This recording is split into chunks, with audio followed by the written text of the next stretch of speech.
Because we are love. Music, we in this house. They call it house. But it's a love house, y'all.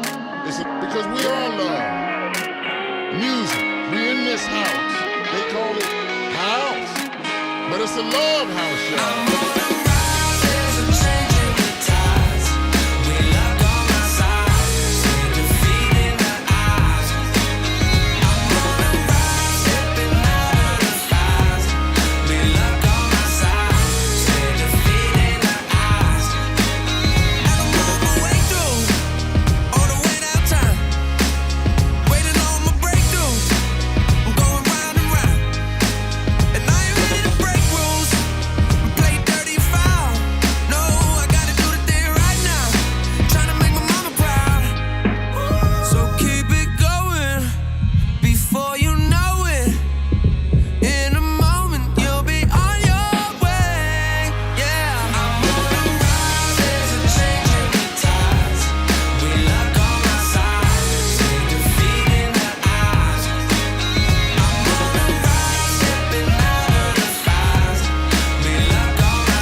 To shine. I was holed up in my dreams, but now I see that you had other plans. Will you sit down and stay a while? Cause you're giving me a reason to smile. You can follow me anywhere. Let's walk.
or die.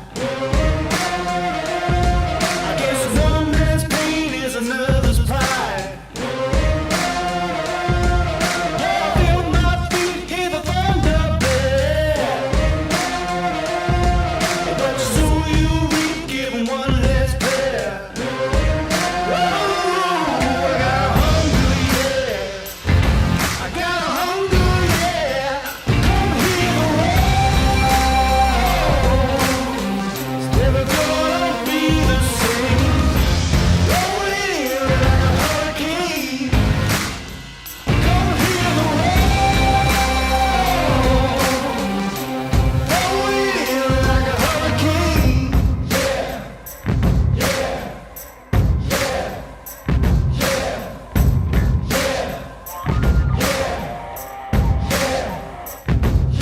The tune's digging deeper, but I ain't got the time. You can scream up in the catacombs if you want, but I'm gonna climb. Silent solution, and rise to the call.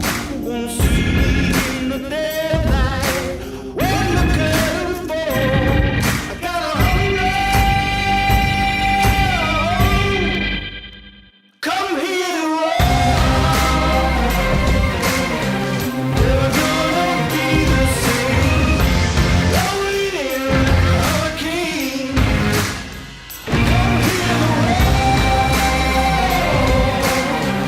Never gonna be the same.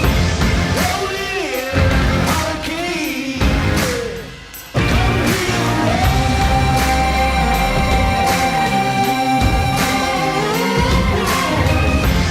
rolling in like a hurricane.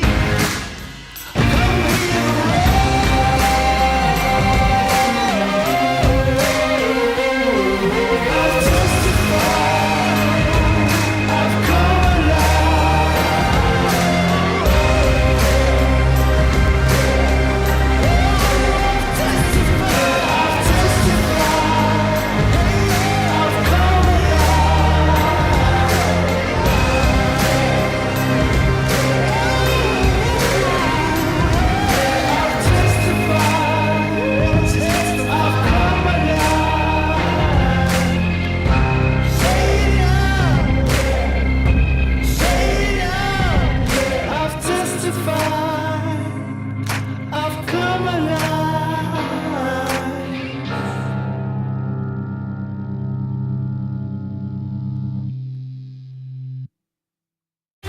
Stand back, yo, we about to make history.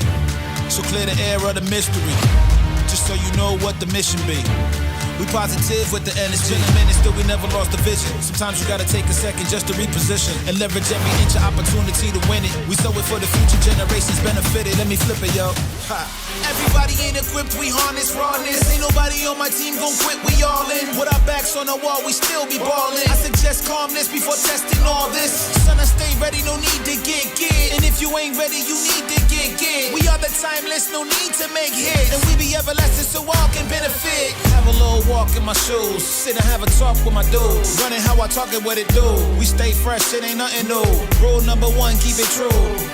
Really that's it, just the rules of engagement. Only real ones in it, so the party gon' stay lit. So hot in here, you can feel it burn. And everybody only getting what they earn. This is for the blood, sweat, tears. Years going hard, Lord, finally we here. And since we made it here, yo, we gotta take it there. Remember where you from or you going nowhere. My people in the back, put them up where you at. And in the front, what's poppin', get them up. Cause ain't nobody going home, lest we all go. All for one for all, make them all know. Definition of ignition, make the engine purr rhythm. And we serving for survival, only gods get the title. Turn a rival to disciple, ice cold like ice and gold. Night glow, make macros from micros. No one can defeat the chosen unique. Till everybody come home, man, he not gon' leave. Stay strong like calm, yeah, I move that cheese. Till the blessings get reached, then relax and repeat. This is for the blood, sweat, tears. Years going hard, Lord, finally we here. Since we made it here, yo, we gotta take it there. Remember where you from or you going nowhere. My people in the back, put them up where you at. And in the front, what's poppin', get them up. Cause ain't nobody going home, lest we all go. One for one for all, make them all know. Make them all know. Yo, yo, yo, yo, yo, yo. Finn.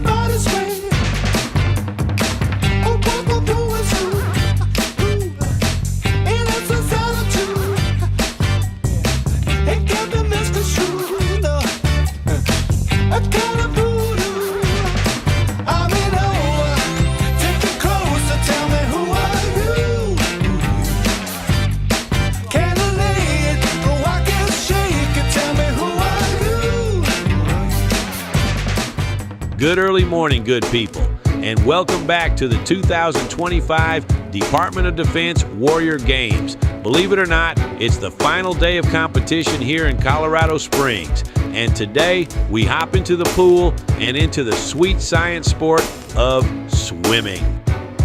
With the event nearly over, warriors will be giving all they have left in their quest for a final medal and limitless glory. It's swimming. It's the DoD Warrior Games. It's almost the end, and it's all coming your way next.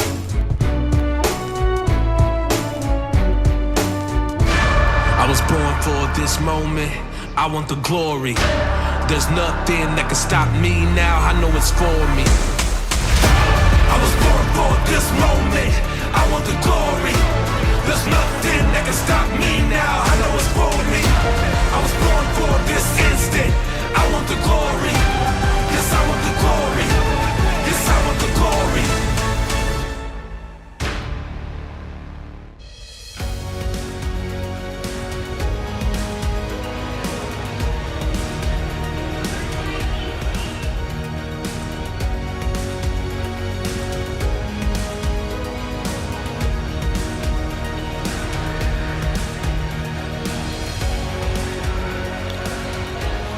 And a very good morning to everybody joining us online. What a day we have for you.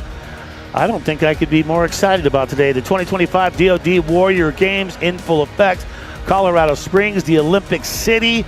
Day 9, the final day. Brad J. joined by 13-time Paralympic medalist Chris Waddell in the house. Chris, we're on TV, man. We're rolling right now. We are on TV. This is exciting. And, we've been outside for so much of our things. Back to, really for us, it was powerlifting, right? Yeah, now we're inside. There's so much more energy inside. You feeling it? It's going to be fun. I feel it. So we're going to do freestyle. We're going to do backstroke. We're going to do breaststroke. We're going to do a end lot. with some relays. This is going to be good fun. And you know what? It's one of those days it's going to be all day long. We're going to be doing this for about 6 hours today. Something like 89 races. I think our producer Scotty had found that number out. So we're looking at the numbers. We're looking at the races. And it's going to be a day that you and I at home are going to just hang out today. You can make yourself a sandwich in between races, and we'll have a couple of breaks, but we're going to have a good time no matter what. Make a bouillabaisse. Make a bouillabaisse. 6 hours. You got plenty of time, right? I like bouillabaisse, by the way. I bet you do. I do, too. I'm a seafood guy. All right. Well, we have a third member of our team. I think it's about time we check in with her right now to start the day number 9. Let's send it downstairs to Tina Dixon. What's going on, Tina? Oh, man, we are getting ready for some swimming. But as you mentioned, this is the 9th day of 9 days of competition. It has been absolutely jam-packed with action, starting with powerlifting, which feels like ages ago, guys.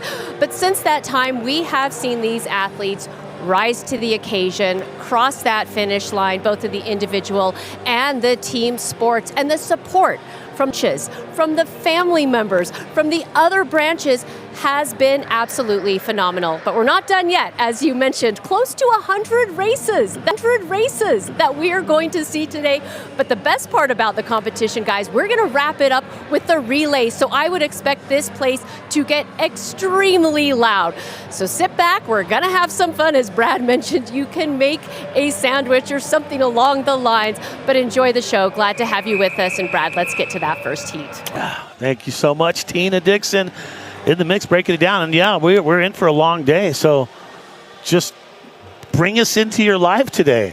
I mean, what else are you doing on a Saturday? You're at home, you have your favorite branch of the military you're watching, or maybe you have someone competing out here, or maybe you just tested interest in good competition. That is what you're going to see, and you're going to see a whole lot of it because 89 races are coming your way. And those are some of what are we looking at here today, Chris? 50-yard freestyle is going to kick it off. We'll move into 50-yard backstroke. Then we'll go into 100-yard freestyle, which is going to be the longest race we'll contest, short of the relays. And then into 50-yard breaststroke and 200-yard relays, which means that we will get athletes going 50, 50, 50, 50 for athletes on the relay. All right, talking format now. All races shall be run as finals, so there are no preliminary heats. So if we do have heats, it goes to the fastest time, right? So you're just stacked on the fastest time. Classification categories. Sometimes there are more of them in one heat. Medalists will be determined from the collected results. So if you're in Good point, a yeah. heat, then you are still competing in your classification. Finish time is taken at the moment the athlete's hand touches the wall sensor. You gotta be strategic in terms of where you place your hand, right? Because there's a sensor, right? Is that what you're saying? Okay. Yep. So false starts, athletes are responsible for false starts as determined by the race official, will be disqualified. The rule is often referred to as the one and done rule. That's when I go to a brewery. That's the thing I do. You get false start. No, I was thinking more of the one and done. Oh, okay. I didn't understand the false start part of it. Swimming competition scoring and rules. There's rules, right? Oh, most assuredly there are rules. Yeah, exactly. So automatic timing. Heat may include athletes over multiple classifications. We talked about that. Tied result procedures of athletes of the same gender competition and classification category of tied race finish times, multiple medals, same placement will be awarded. So there are ties. So you got to bring extra medals when you come to an event like this. You do. It goes down to the 100th of a second, which you would think would make it hard to actually have ties, but we've seen there are ties. We've yes, seen sometimes And also, you also good point here, the classification category, because there could be different classifications racing at the same time. So it's okay if they tie and they're in different classifications. That's not the tie situation there. They will get their respective place and take their respective medal. Right, and we are racing in yards, and this is a 25-yard pool for those. Yeah, it's a shorty, right? Who are used to watching Olympic size pools. That's a 50-meter pool. This is a 25-yard pool. So it's a little bit shorter, more turns. More turns generally means that it's going to be slower. But it all.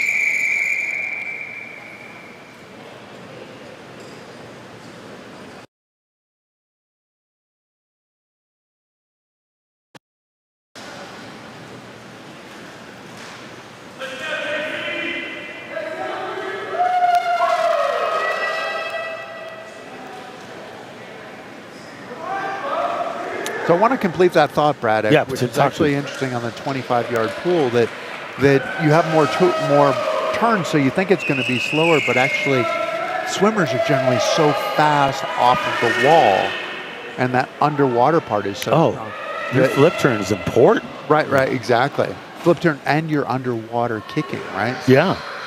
And that's why you'll notice like some of the rules or some of the records here are going to be a little slower because of the size of the pool, because of the flip turns that you have to do. If you look at overall like school records up top. So this is 50-yard freestyle, out and back.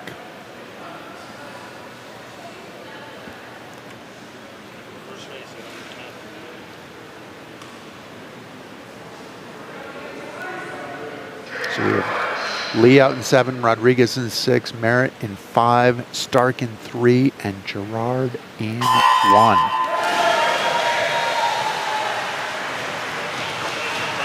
They are off.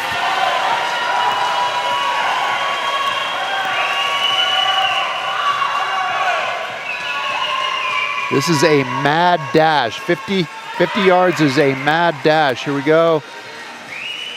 Flip turn.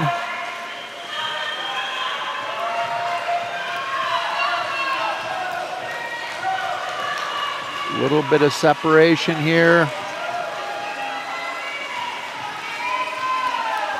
Swim right through the wall, Brad. There we go. Find that sensor. Sensor's not that hard to find, but yeah, you see it. Yep. When you're coming at it. Like in long distance races, they have lap counters right there that they'll show you, and you definitely know what lap you're on. Kicked it off with the 50-meter freestyle. Which it says here, but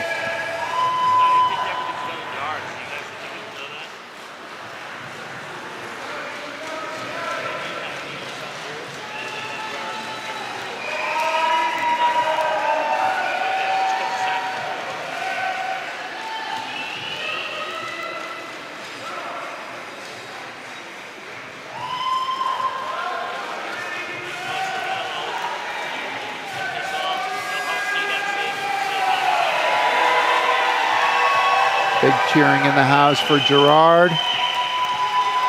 Bringing it home.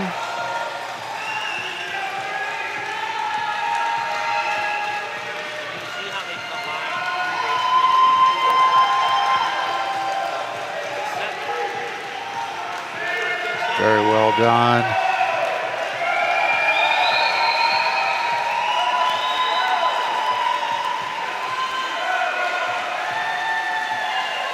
Just about there. Swing really one-handed, which is not an easy thing to do. Great swim.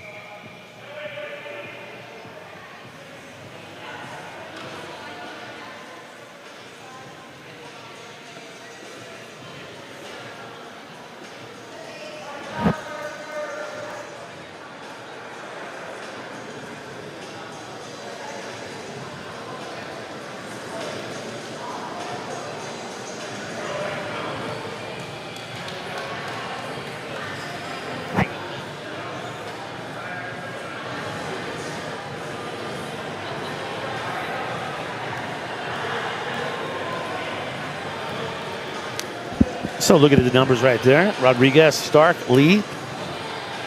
You see the time, 36.73. The Marine Corps. And Nellie Merritt, the Army, 5:56.48. And Brianna Gerard getting the crowd behind her. Everybody was backing her calls right there, 2:09.62. And then we talk about times, and times really don't mean that much when it comes down to personal best. Isn't that what it's really all about, Chris, when it comes down to it? Running personal best, and hey, you know, they're in this for the medals though too, Brad. Yeah, they want to win medals, but you want to just first to touch and personal best. Yeah, you want to races within the race. Exactly, you just want to do better each time you get out there, right? Is that how you do? When you race, is that how you look at it? Just like, hey, just got to be faster each time I go out. It really is the objective, but you know, I mean, there's so many different parts of how you're successful as an athlete, right? It's really easy to say it is the top step of the podium, and it's easy to be consumed by it being the top step of the podium. That, you know, putting in a good race, a good performance, you're coming to a big event here. You want to have a good performance. Suhako going to be laying 5 hairs, 4 in this one. Once again, these races are done in yards because of the size of the pool. So if you hear us say yards, that is what it's officially on. It's not done by meters out here today. Allison Harris and Suhako, 5, 4, and 3 lane. Again, 50-yard freestyle. Freestyle, what we called the crawl back in the day. The Australian crawl, maybe? Is that the same? I think that would be the same. I think it is. In adaptive sports, I think that swimming is the one with the greatest variety. So we see athletes in this class on one hand, you know, swimming with one hand. That is a really hard thing to do. Just the adaptation, figuring out where you're going to breathe, how you're going to breathe, staying settled in the you know, you want to stay on that plane in the water. You don't want to be rolling all over, and you want to be going in that direction. Really pretty impressive. And you can see a scissor kick one-hand approach here where the other competitor had the egg beater style kick. Right. And almost making up for it by one arm by kicking harder with the opposite leg to try and keep that on a straight trajectory. So you got to make it. You got to make the changes to be able to put in the fast time. To do what you need to do. Right. 50.37. Nice time for Anna Allison. And Johan Suhako from the Army. 104.76 in that one.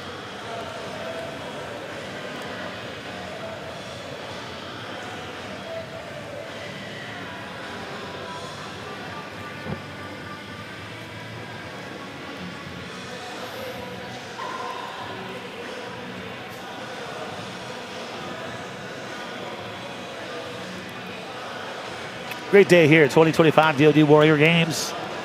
Colorado Springs, the Olympic City. Can you believe it? 9 days of competition has come down to this one, the final day.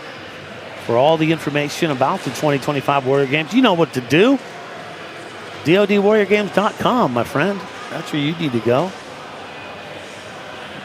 You get the podium updates, you get all the results.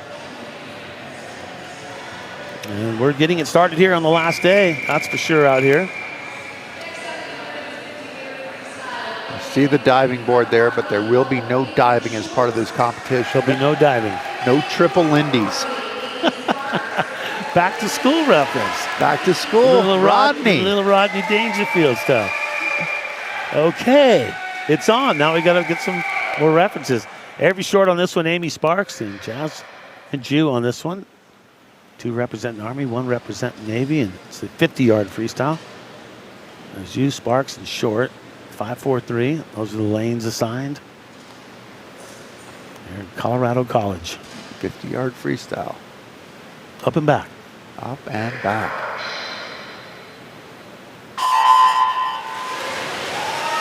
And we are racing. Love the underwater shot. Yeah. That pool looks skatable, by the way. Of course I'm going to notice that. Exactly. Now that's one you don't ask permission, do you? No. No, you ask for forgiveness on that one. It's part of the renegade It is. skater mentality, right? You climb over, you look at the back of yards, and you look for empty pools, and you skate them. It's not quite as refreshing as swimming. There we go. Great swim. Yeah. Sparks from Army. And this is what I love about it. Even though there's a competitor that may be way off the pace, but it's when the crowd and the people get behind. And it's a closed venue today. It's only athletes, coaches. There are no spectators in here. It's not a big enough arena for it. But they are sure making some noise out here. The sheer determination. And the accomplishment must feel so good when you get to the end of that swim. It's out of your comfort level. It's not something you do all the time, but it is today. Now this is being comfortable, being uncomfortable, right? This is the nature of water. Big round of applause. Nicely done. Fellow Heat member in the pool still.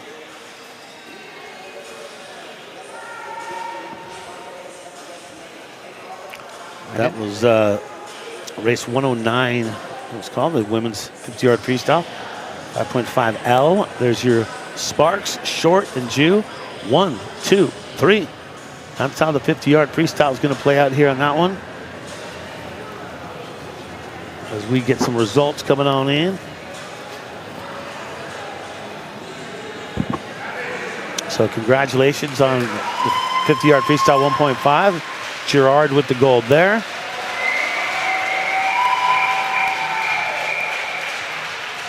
And the women's 50-yard freestyle 5.0 event 108. Rodriguez gold, Lee silver, Merritt bronze.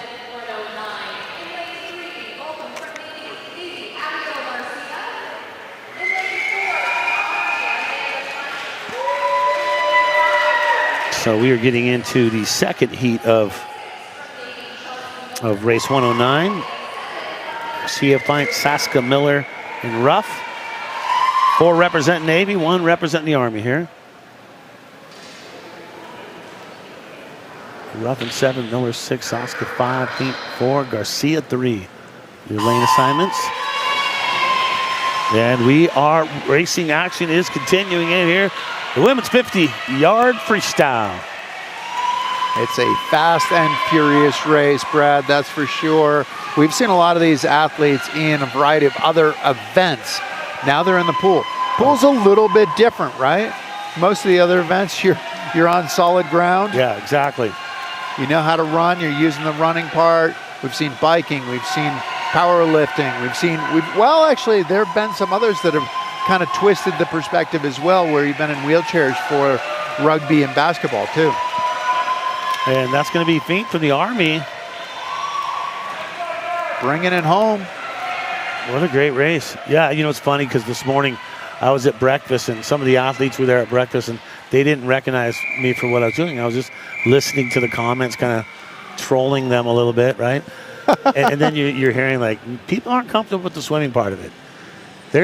Where you would think, oh, you're going to get refreshed, you're going to get in the water. People are like, oh, not the swimming. This is a hard one for me. I remember as a kid, I swam a couple of summers, and it was always the get in the pool, get going. You're like, I'm not really ready yet. Not really, thank you.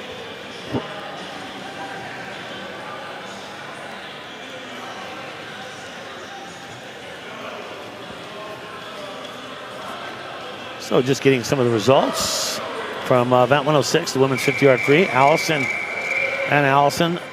the gold. Suhako, the silver in that one. And Lindy Stark, the gold in 107, women's 50-yard freestyle, 4.5.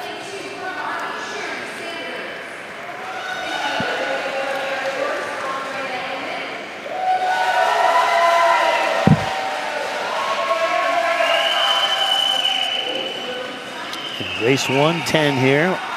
Women's 50-yard freestyle, 5.5 U. And we got 6 in this race. Air Force being represented. Army with 2 in there, a couple from the Navy, and 1 from the Marines in this one.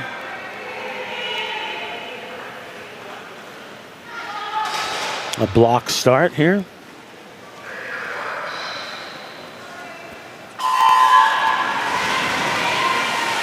And here we go, off to the races. Women's 50-yard free. This one's pretty tightly contested, Brad. Wow. You like to really see a race out here. The Marines on the flip turn first. Freestyle really is, you are allowed to do what you want to do as far as stroke is concerned. Some of the others, there are specific regulations as far as if you're in the backstroke, if you're in the breaststroke, or the butterfly, which we will not contest the butterfly today. In freestyle, you are allowed to go freestyle. You're a freestyle kind of guy. Yeah. So Soto first, I think Inman second on that one. Yeah. So the Marines are going to take first in that one. Well, I'll tell you, the day that I learned the flip turn in swimming was like the most magical day, because it's the timing you need to have as you approach that wall. When do you duck your head? When do you initiate the flip? And you want to do it enough so when your legs press up against it, you have that coil to be able to push right off. Yeah, but if you're squash against the wall, and yeah, if you're too far out when you attempt it, that just completely destroys your time. Oh yeah, you have to start over with your momentum. It in is, the opposite yeah. direction. It's such a timing thing. And you got to give it up for the athletes here who have to do that, because they might have something that prevents them from being able to do it, as a pro racer would. So they might have to adjust their game plan going into it. Yeah, you have to be a little bit more creative in how you approach the stroke, how you approach the flip turn, how you approach diving into the pool. We see that sometimes people are starting in the pool while others are diving. And I remember the first time as a kid that I dove off the blocks, I totally DQ'd. I false started because I got the momentum going a little bit. You're amped out. And ended up in the pool before they fired the gun. So Chris, can you get out of the pool? We're going to need you back on the block. Back on the block. I think I did it 3 times. I think they finally said, okay, you need to just go sit down. You're done. But this one, it's one and done. Sounds like me on the 500. You just get in the water and you just can't wait. You're going to use all your energy in the first couple of laps and have nothing left in the tank. But I think I DQ'd the first time off a block as well. So you are not alone in the company. Because they're actually angled down. They're not flat. Yeah. Right? I've been used to the flat part. And you're leaning too. Right. So Frey, Mayers, Miranda, Clicker, Yates, and Hayden here. 50-yard freestyle.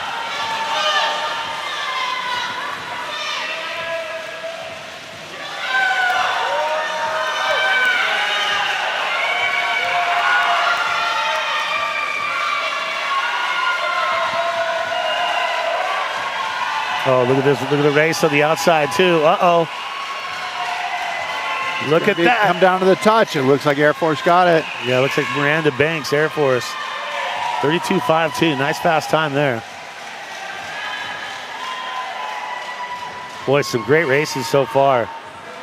Congratulations on the 50-yard freestyle 5.5L. Sparks with the gold, Fink with the silver, and Short with the bronze. The race we saw before this race. So we tried to update you with final results too as we go into the next race from the previous one.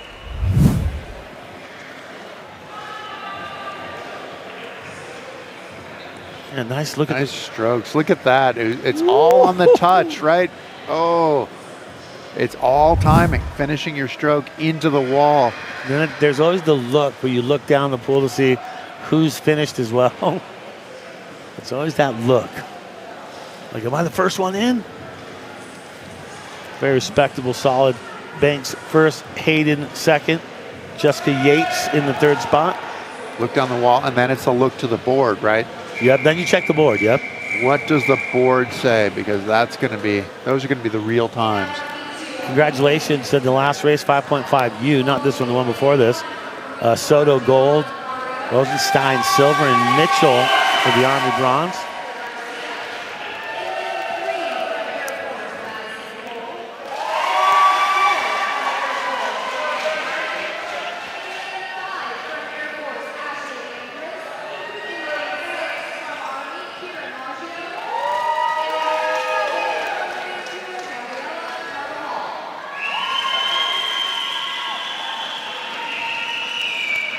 All right, before we get in our next race here, let's check in with Tina Dixon with a special guest right now. Tina, who do you got with you right now? Well, I have Samantha Fry, who won a gold medal in archery in the women's compound less than 24 hours ago. So what has that 24 hours been like for you? Right after, it was recovery from archery, getting out of the sun, getting some food. I spent the afternoon supporting my team. And then I just focused on setting up for this morning, so getting food, getting lots of rest, and out here crushing swim now. That's what it's been like. Seems like for your athletes, just from one event to the next, you can't really focus on the last one that you did. You got to focus on the next one. Yeah, there's pros and cons to it. If you have a bad day, you can just move on and excel the next day. When you have a great day, it pushes you and motivates you the next day. Either way, it's been lots of fun, and I'm so happy to be here. Well, when you get home, you'll have a chance to finally enjoy that gold medal, but still some more swimming left for you. Thank you. Congratulations on the gold, and best of luck today. Thank you. Thanks. It's a party in here. Thanks, Tina Dixon. For a venue that's not open to the public and only for the athletes, it's getting loud in here. It's getting loud, that's for sure. Yeah, it's a limited space and a lot of people. But that is, as she was saying in her interview, going out and supporting her teammates, right? Yeah. And that's really what's going on here, too, is there's a huge support for the teammates. You know what I'm going to compare the competition to? You ready for this one? Yeah. It just hit me during that interview. Golf. Golf, okay. Well, why golf, right? Brad, why golf? Well, it's like Happy Gilmore 2 coming out? Is that what you're talking about? I'm excited about that.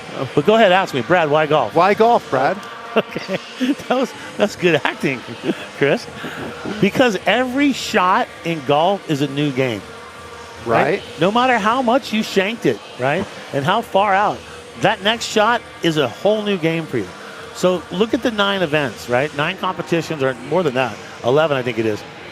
Everyone, you compete in one of them, it's done, right? Every single sport is a new day. It's a new game. It is a new game. So if you do good, that motivates you to do better. If you do bad, that motivates you to do better too as well.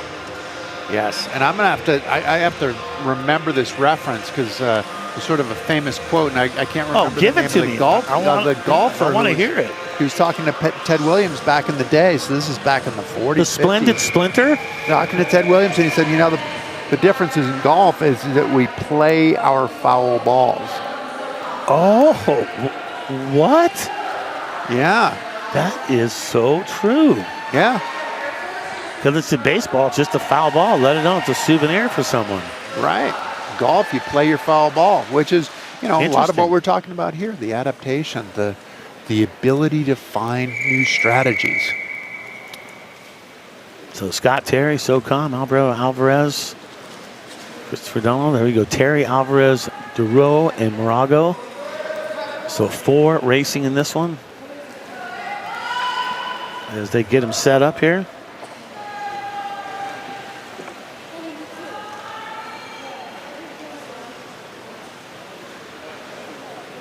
So Terry is for SOCOM. He's on his own in this one. So on that outside lane, he will be the only one in his classification. Oh, really shows how key the underwater portion of that is.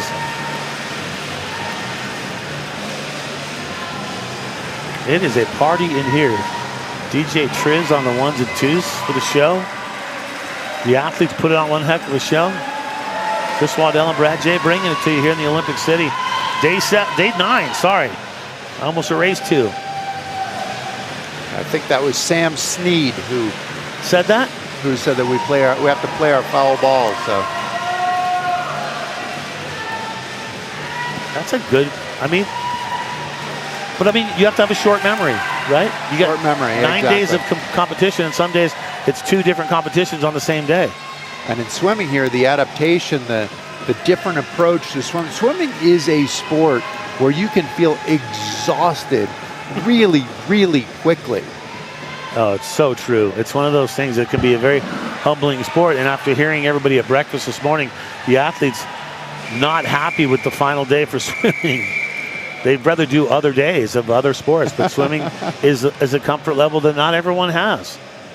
And you can overwork yourself big time in swimming and fight against yourself. Christopher's time, 46.24. 5.947. Alberto Alvarez. Scott Terry, 105.53. Christopher Morago, 107.89. Yeah, it's kind of fun here. Chris and I were noticing there's a records board for Colorado College of all the records that have been set here and what the times are. And you look at the times, and if you ever race in a swimming race and compare them to what you've done, you probably don't want to do that. After I realized that these times are like twice as fast as I was in high school. Wait a minute. You got lapped in a swim race, but you did a longer race, the right? 500 yards. And the 500 in this would be 40 laps. Because you're a 25-yard pool, so you're not in a 50-meter pool. No. 25-yard pool. Yeah, see, here's the numbers right here. See the 500 free? Kate Brush, 5:02. I think I was 8-something on mine. In high school. Edmund Davis, 4:33. What? 4:31, Gilbert. So I was in no danger of breaking a record. We now have established that. You were not intimidating them. You might have had to talk a little smack before you got in the pool. And the reason why my coach did it, because I was a loudmouth. Imagine that, right? And the only way to shut Brad J up was to make him swim the 500. He would be tired. You wouldn't have to put up with this wisecracks all day long. Tire him out. Here we go, back to racing. Run that puppy.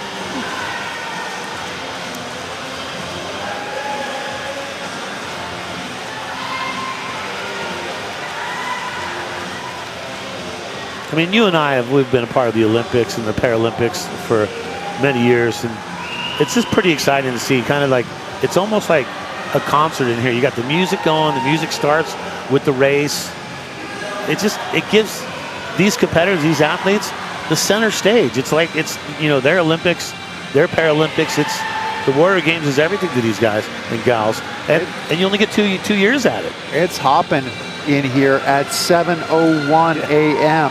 Where do you go from here? We're not pacing it today. On the campus of Colorado College at what's the elevation here, Brad? Oh, 6,035 feet. 6,035 feet. They have a sign that says "Breathe deeply." It's what I know now. That's why I'm not getting good night's sleep. Really, I've been sleeping great. Of course, because you're used to it. You live at elevation. I'm coming down from 7,000 to 6,035. I'm coming off the beach, at 0-0. Like, off the beach? I thought you were out in Kentucky. Well, no, normally days. I'm such a sea level guy my whole life. Yeah. So literally sea level. Yeah, on the sea. I notice when I stay in any sort of elevation. So Haley 33.73, John Michael Britton 36.31. Dip in just a minute and some change.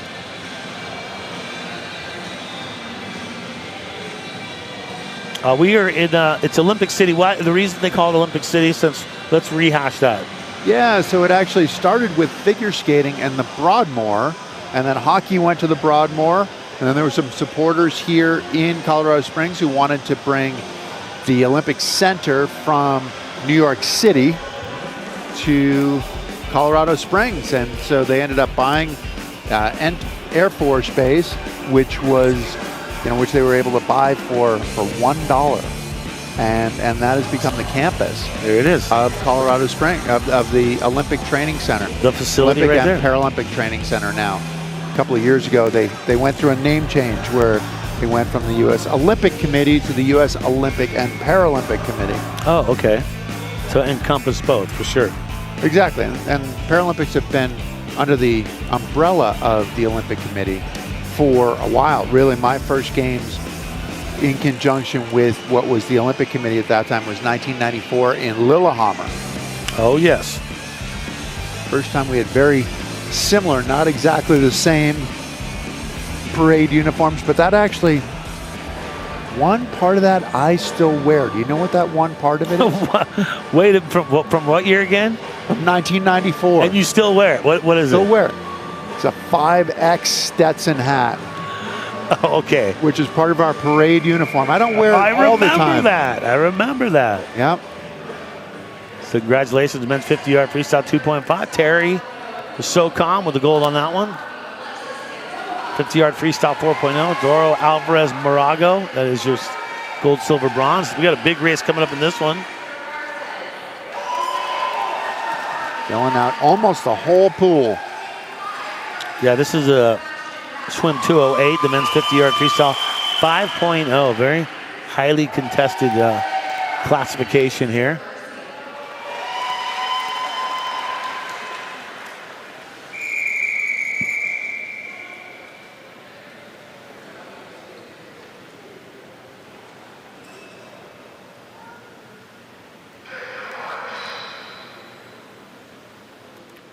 Peters and Pandoja.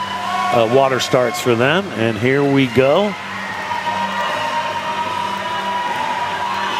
50-yard freestyle.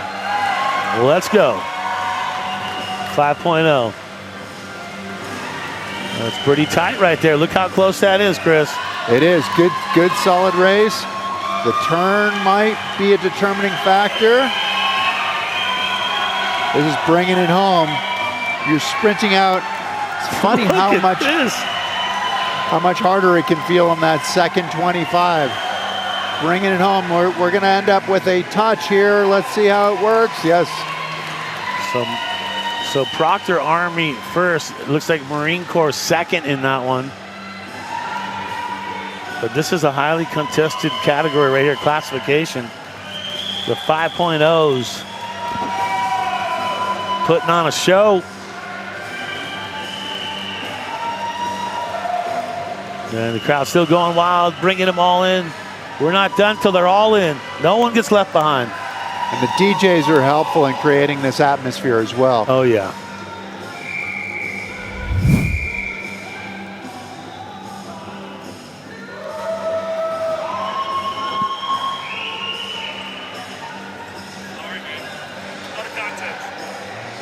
So, Chris is famous, man. Everybody knows Chris. People come up there showing messages to Chris Waddell. Like, what was that message right there? Somebody saying hi to you? Yes, exactly. One of the team leaders here on the Paralympic You got side. friends all over the place, right? I've been around, Brad. You're like Johnny Cash. You've been everywhere. I've been everywhere. Well, within this, I did my first Paralympic Games back in 1992 in Albertville. And short of, I did not do the summer games in Barcelona, but I've been involved in every games since then. So it was 7 games as an athlete, 10 games on the broadcast side. Wait, 7 games as an athlete and 10 as a broadcast? Yeah. This dude right here.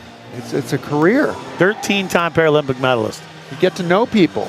So, once again, all those are framed differently, right? So, 7 as an athlete. So you have 7 different frames up for each one of those competitions. Well, unfortunately, there were a couple of games I got shut out. I got shut out in Atlanta and shut out in Athens. So you just didn't put your so there bib are no there? frames there. But you could have put your bib up there. I could have. There was no medal.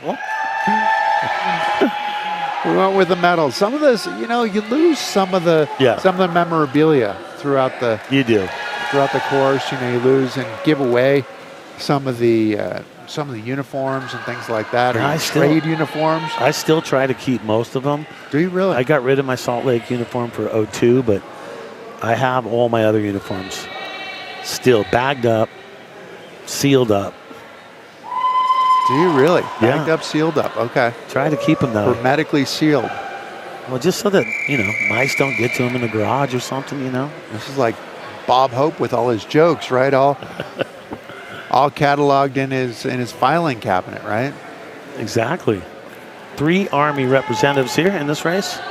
You got Rivera, man after your own heart, in his board shorts. Rolling it proper. Yes. Bringing a little color. And here we go. And you can see that when they're doing a water start, they'll get a little tap on the head to know that is start time. So ways you have to adapt the competitions for each individuals. The men's 50-yard freestyle 5.0, it's official like a referee's whistle. Garcia bronze, Vasquez silver, and Proctor with the gold. So Navy bronze, Marine Corps silver, and Army with the gold. Got a battle here on the home stretch. This field is all Army, so they're all on the same team, but they're looking for the victory. That's too close to count. I can't call it right now, Brad. They're trying to say Rivera according to the time of 39.31, but that's not official yet. Rivera 39.31 and Churchwell at 39.34. Let's see how it works on the official side. So what you're saying is the board shorts were helpful. It does help. A little color translates into a little speed. Hey, feel good, swim good. That's exactly it. Okay, it looks like he's going to edge him, though. It's going to be interesting because it's also when you make contact with the sensor as well. So Rivera will, look at the time difference, 39.31 to 39.34.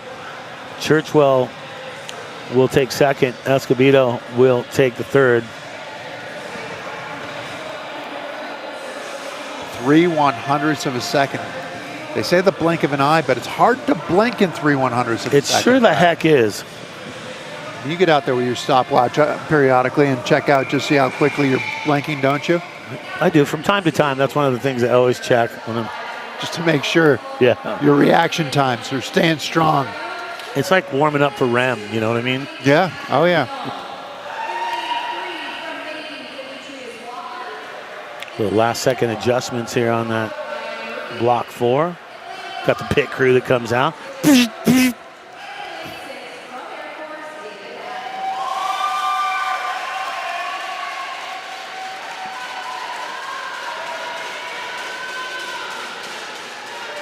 So next race here, 50-yard freestyle 5.5 out.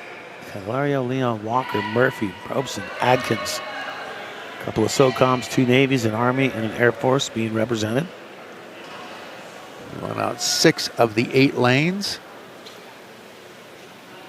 Yeah, it's always you always want to try to be in those middle lanes. Right. A little less water to deal with. So And that's where, like on the track, the fastest people, fastest seeds are in the middle lanes usually. Exactly. We don't really have a lot of seed times here, so this is more at random. Yeah, so you won't see, like in swimming at the Olympics, let's just say, you're not going to see a lot of wins coming from lane 7 or 8.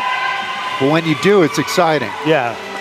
And that was the term we used the other day, outside smoke, they'll refer to it as, like, because you're not expecting someone in an outside lane to have the speed. But since there is no time trials, it's the luck of where you're handing out lane assignments. Right, exactly. Little Vegas involved here. I like it.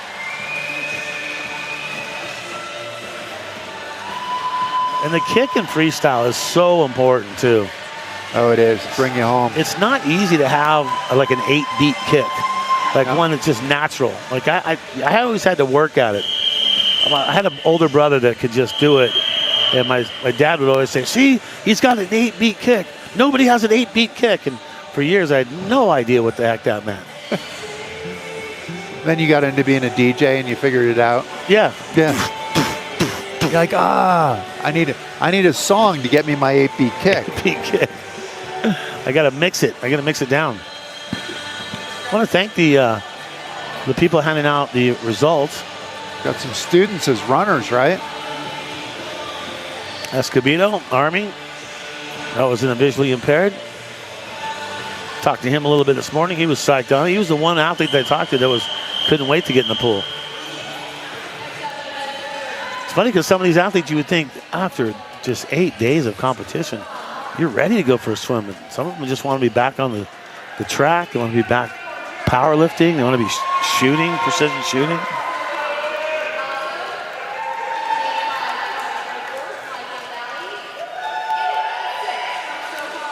Domaradsky, Owens, Poso, Naley, and Uten.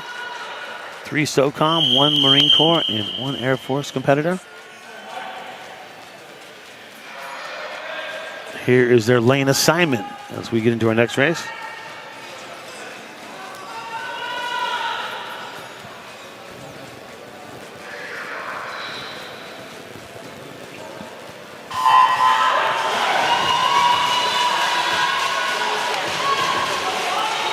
Fast heat here.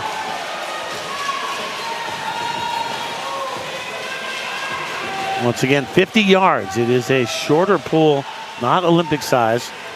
This is 25-yard pool, so 50-yard race. Oh, yeah, sorry, 50-yard out race. and back, yes. But it is a short pool. Short pool. So And it seems like a short pool when you're going fast. It does. But that's why kick turns actually become, or flip turns become important. Pools for me have a way of seeming longer and longer.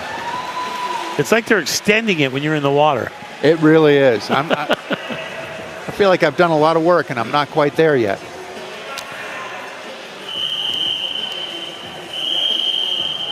Yeah, when I was rehabbing from the right hip, get in there and just do the freestyle kick with a paddleboard, right? Just a paddleboard, and you absolutely go nowhere.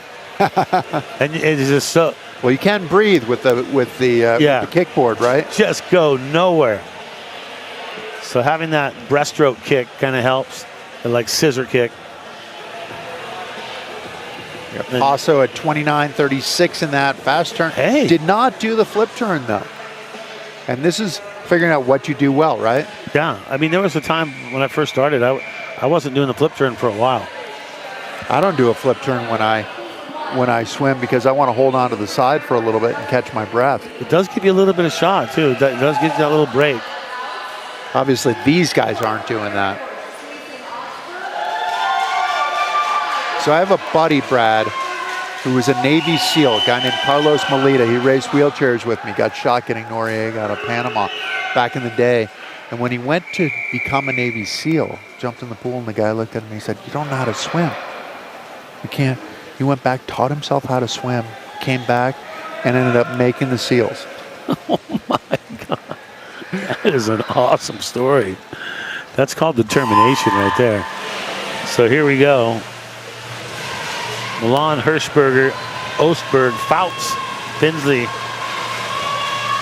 Race number 211, men's 50-yard freestyle 6.0. The Sixers. They were bringing some heat into that flip turn, weren't they? Yeah, this is a battle right to the end. Yeah, is this for fun or are they serious? Pretty sure they're. Oh, look at that.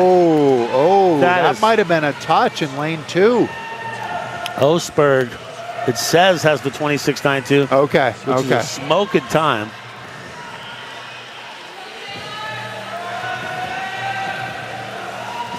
And then finish up on the breaststroke there.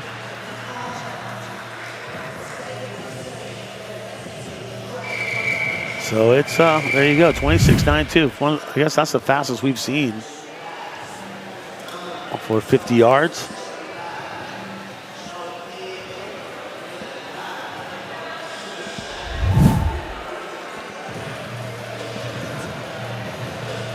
So men's 50-yard freestyle 5.5U. It's official. Domaratsky from SOCOM bronze.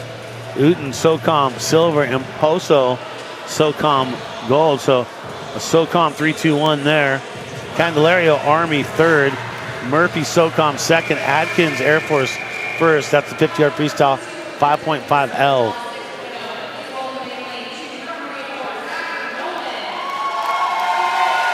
So this is a big category, Chris. The men's 50-yard freestyle 6.0, 3 heats in this one. So that was heat 1. Now we're going to go to heat 2. And these guys mean business. And this is fastest times end up on the podium. There are no semis or finals. These are all straight to final, but it's all based on time. Good point. So the 26 that we saw some change, that's the fastest time from heat 1. Let's see how heat 2 stacks up against heat 1. The 2025 DoD Warrior Games. Racing action continuing. Let's keep it going. Let's go.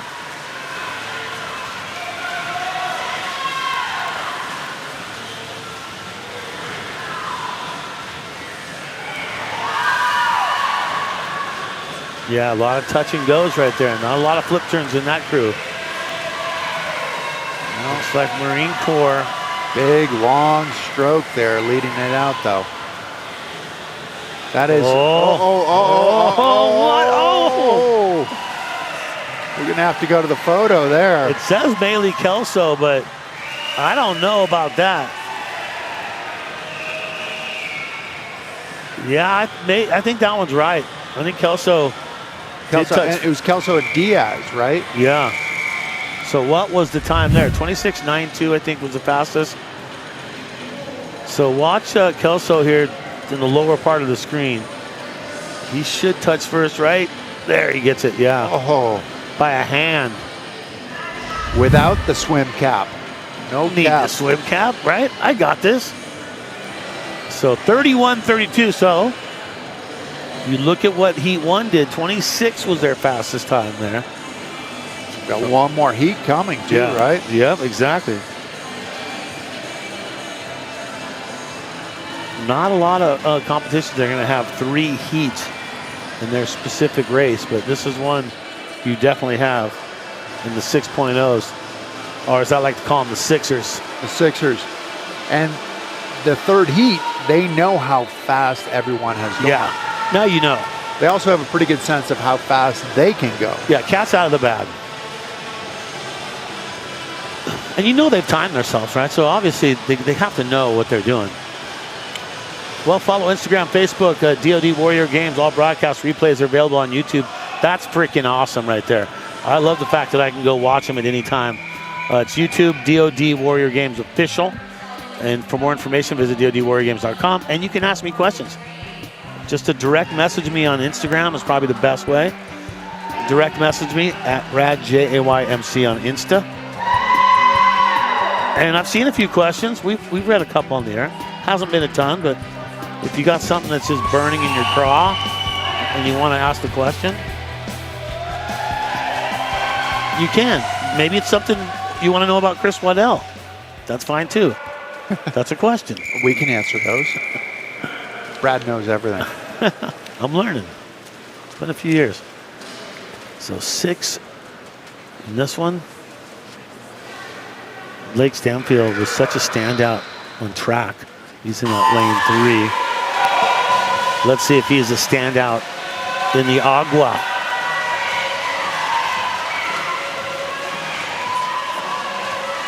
Going out hard right now in the 50-yard freestyle.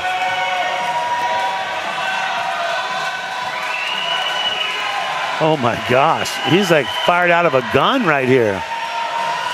Look at this. Oh, look at the that time. might well be the fastest time, right? Check the time, 26:19. Are you kidding me? Harold for the Marine Corps. I'm pretty sure, Chris, you're right. I think that is the fastest time. I think we had a 26:21, I think, Yeah, first. Which, if we're right, would be 2/100ths of a second. How can he swim that fast with a beard? Yeah. I think that would slow him down a little bit. That's those swimmers talk about shaving and tapering. Shave and taper. Shaving and tapering. Yeah, you Okay. taper your training. Yeah. Oh, yeah.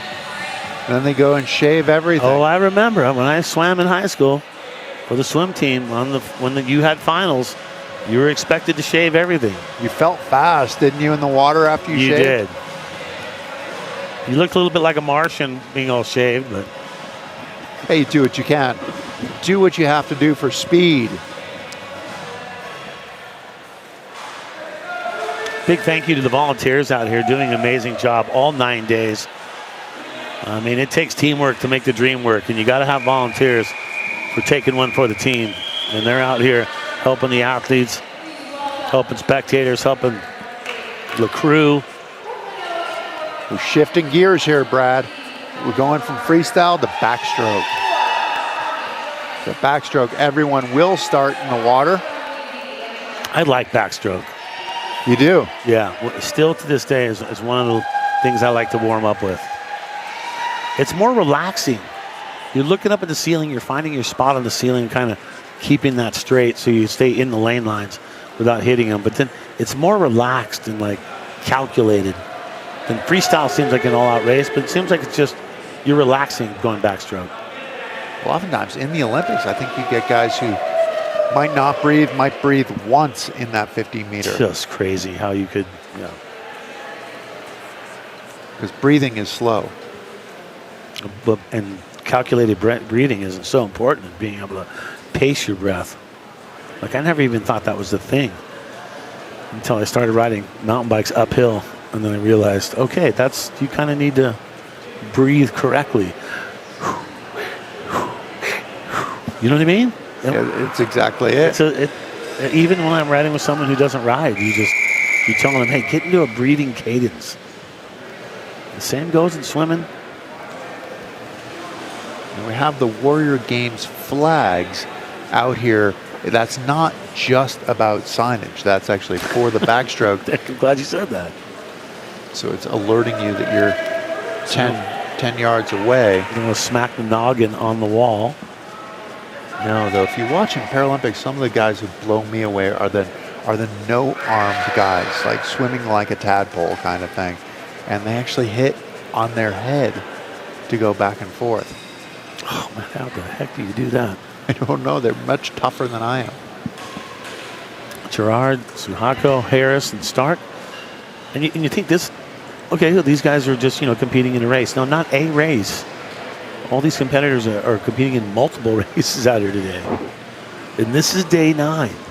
Multiple races after multiple sports. Yeah. You need some serious time off after this.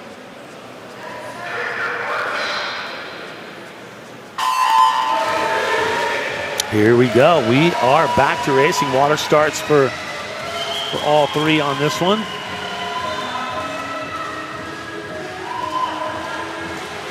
Beautiful final day here. Day number 9. 50 yards out and back again for the backstroke. The backstroke flip turn, you see where you flip onto your stomach, do the flip turn, and then flip back onto your back. Underneath that butterfly kick under the water.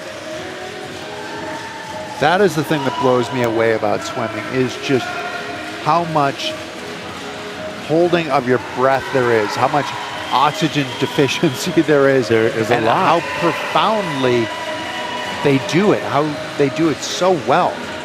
And that's why backstroke is one where you can breathe a little bit more than you can with freestyle, because it's got to be within your stroke. But coming off the wall, though, yeah, exactly. you still have to have that underwater part, because you're really fast underwater. Faster underwater than you are above. And then you also need more breath the longer the race is. Your cadence increases and you need more breath. Gerard out in lane 1, bringing her home. When you see the flags, it does feel good when you're in that pool and you know that, okay, there they are. I'm getting close. Which is our mentality of we're getting close. Yeah. For those who actually do it really well, They're not a looking different mentality. Yeah, they're not looking at it going, wow, I'm almost done. They're gauging strokes. It's all about the touch. Yes, very well said.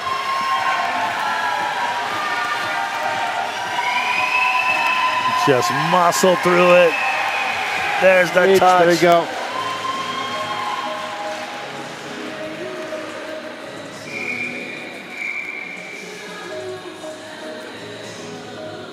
So Lindsey Stark, 45.91. Suhako from the Army, 55.30. Navy's Gerard, a 152.68. That's your Heat 1 unofficial results here.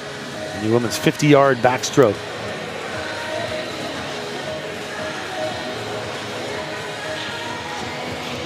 Swimming really is like that duck analogy, isn't it, Brad? That it's happening under the water. That's where the speed happens. And those who are really good at it, it doesn't look like they're doing anything. Oh, it's an effortless look for sure. But then they're kicking off this wake, which indicates just how fast they're going. It's like when someone does the breaststroke and then you watch, when they come up, you watch this like a wave comes up from their chest. And it comes up like, 2 feet out of the water. And that's when you know on a breaststroke that someone is moving. Yes, and we'll get to breaststroke next. So we started with the freestyle, now we're in the backstroke. We'll get to breaststroke next. No one's swimming the butterfly here today. As no one ever should swim the butterfly. It's one of the hardest strokes out there. It is not in my repertoire anymore. It is majestic when it's done well, though. Oh, just so powerful. like I just think so of clean. I think of Michael Phelps when he swam butterfly. Like the way he could swim butterfly. Butterfly is a whole different style. And it's something that's the first stroke that I feel like you lose as you get older, is you just can't do the butterfly like you used to be able to. No, because you lose that strength. Yeah. So 50-yard freestyle, 50-yard backstroke, 100-yard freestyle, which is the longest event, and then we will get into the breaststroke, 50-yard breaststroke, and then 200-yard relays. I think it's going to be allowed for the relays in here, Brad. Yeah, it is. It is definitely going to be loud for the relays. Even though this isn't a competition about Army versus, Marine Corps and Navy, they all want us prospectively to do good as athletes. But when it comes down to it, and there's some team relay, it just turns up a notch, let's just say. There's team pride, that is for sure. That's a great way to put it, by the way. It's team pride that you will see. So Lee Rodriguez Merritt, here we go.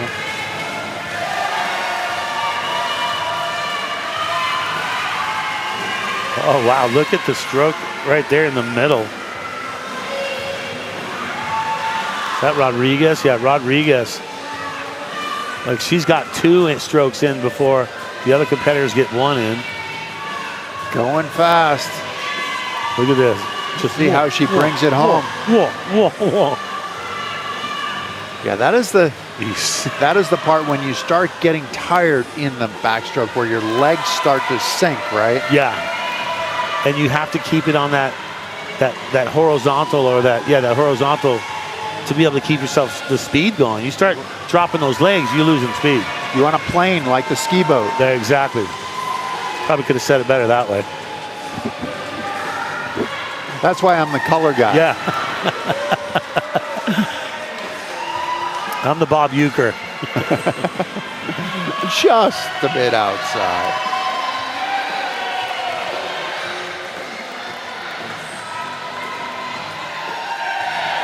And there we go.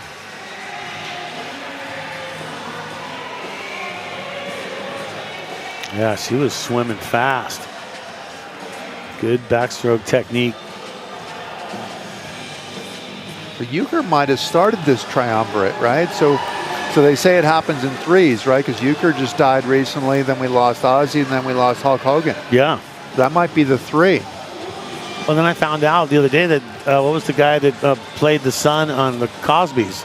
Yeah, he just died. Yeah. In Costa Rica. Malcolm Jamal Warner, was that his name? I think you're right. Yeah. Yep. So now it comes in 4s?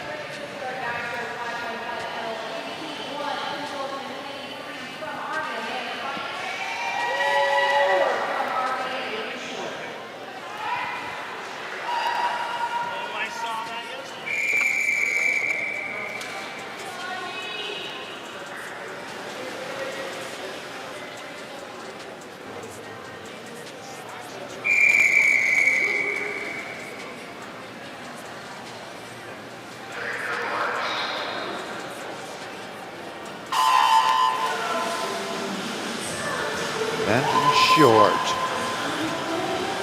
Head to head, Army versus Army.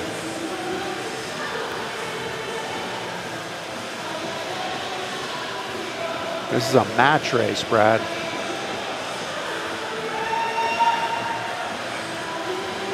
Yeah, keeping it close. Keeping it close. Bent pulled away just under those flags. Yeah, Did a really good turn. just a little bobble on that turn on our outside competitor.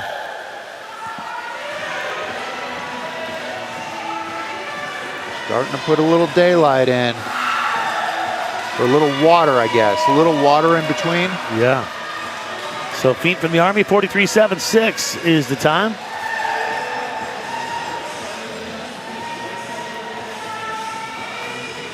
And then the camaraderie.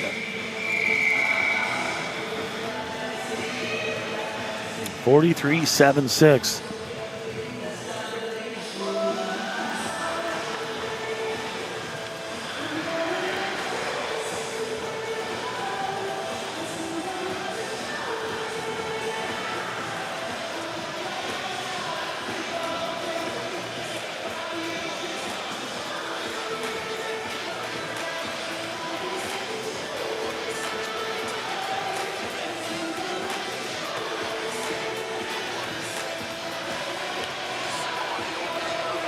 And thanks for joining us here on the final day of competition for your 2025 DoD Warrior Games. The sitting volleyball medal rounds today at 1 o'clock. After we finish this, we'll get right into that.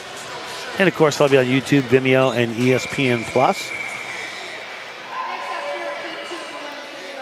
So we got your Saturday covered for you. I mean, we're going to 12:30, and volleyball kicks in there at 1 o'clock. There's a lot going on, so just hang with us. It's a Saturday. You might be able to go mow the lawn in between competitions, maybe. Yeah, you can listen to us. Yeah, I mean, we're going to break probably at 12:30 or so for maybe a half hour. Maybe you can get some laundry done, make a sandwich, mow the lawn, get ready for sleep volleyball coming up later. Take you from an early breakfast to a late lunch. We're planning it out for you, just so you don't have to do the planning. So Ruff, Garcia, Sparks, Saska, Miller, Bowery. So rolling all water starts on this one.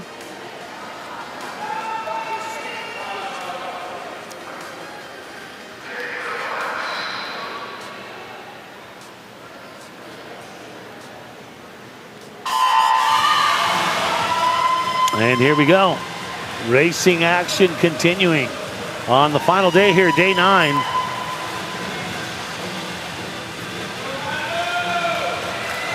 Welcome to Colorado College here in Colorado Springs.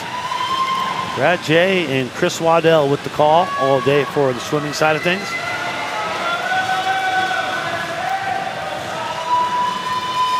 It's been amazing Warrior Games all the way down to the end. Saving some of the best for last here, the swimming action. 89, some would say 89 races within races. That's a lot.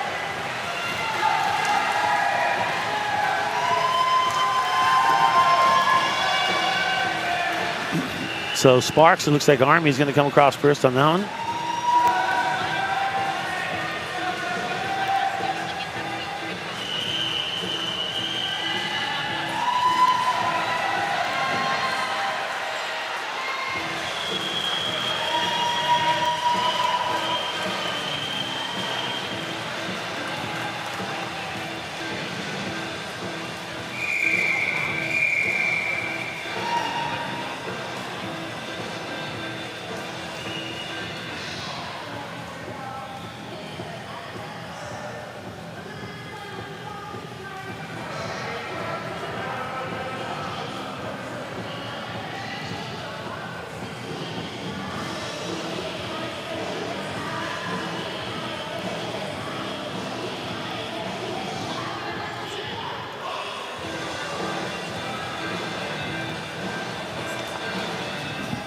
So 39:44, that's the time on that one.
Lane assignments coming up. Sherry Sanders, Mitchell, Rosenstein, Soto, Inman, and Guanzo.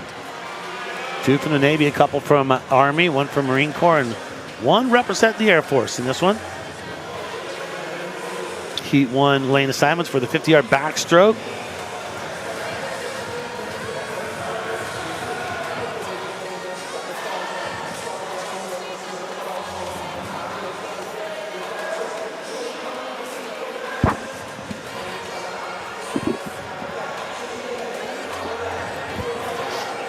We are flying through the competition here today. We went live about an hour and 10 minutes ago. 6:30 in the morning, our broadcast started today on day 9. I mean, swimming's got it made. Why is that? Think about swimming in the Olympics. If you compete in the Olympics in swimming or even Paralympics, wherever, it doesn't matter. There's so many opportunities for medals, more so than most any other sport that there is out there. So Oh, yeah. when you look at a guy like, Mark Spitz, who had 7 gold medals, or Phelps with 8. yeah, and Phelps with 8. You look at those numbers, you can't get that in every other sport. No, and you have the individual events, and then Yes. you have the relays Yeah. as well. I mean, similar to track, right? Track and field, you can get numerous, but not as much as the swimming, right? No, not as much. On the Paralympic side, you have more opportunity for more events. You do, right? Yeah. Right. I mean, you're rarely. Is that gonna- classification-wise because there's more classifications too? It's because it's actually more similar to swimming in that you have a stroke that is Yes. that is more similar. With running, the difference between being a sprinter and being a distance runner is a huge difference. Yeah. Nice, evenly matched here in the 50-yard backstroke. Going through the daylight pouring into the swimming venue here. Yeah, we came to work this morning and it was dark outside. It was, yeah. I was riding my bike through the park going, I can't see. Probably not a good idea. I just came straight up the road, straight up Cascade, North Cascade. It's been my commute to work.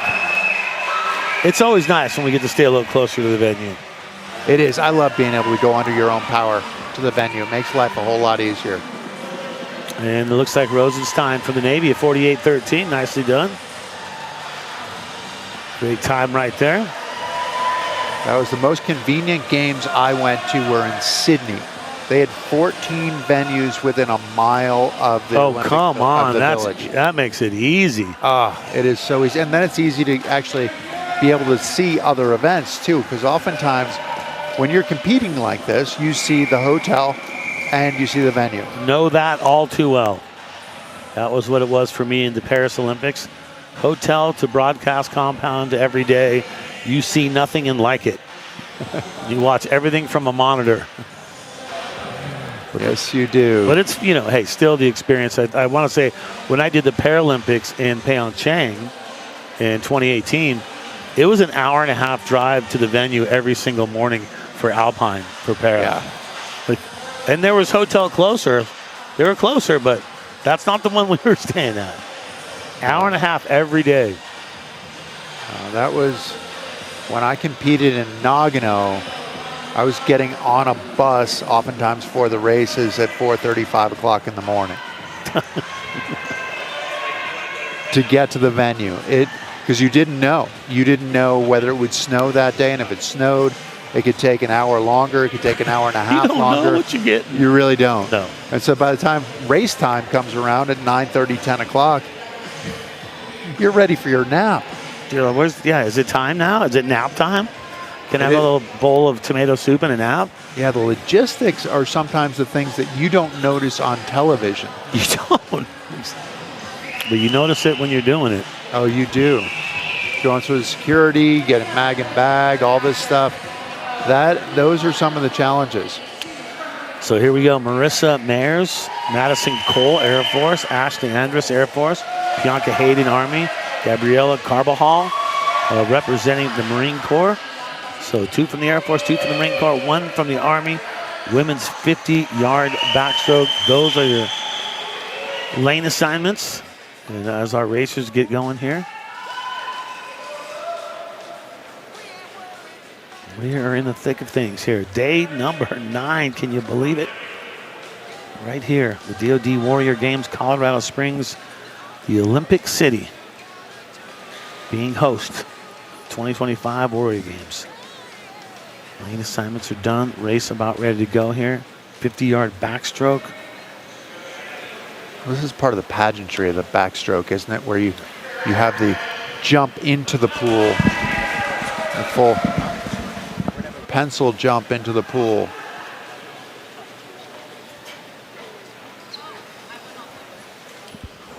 So Carbajal, Hayden, Andrews, Cole, and Mares.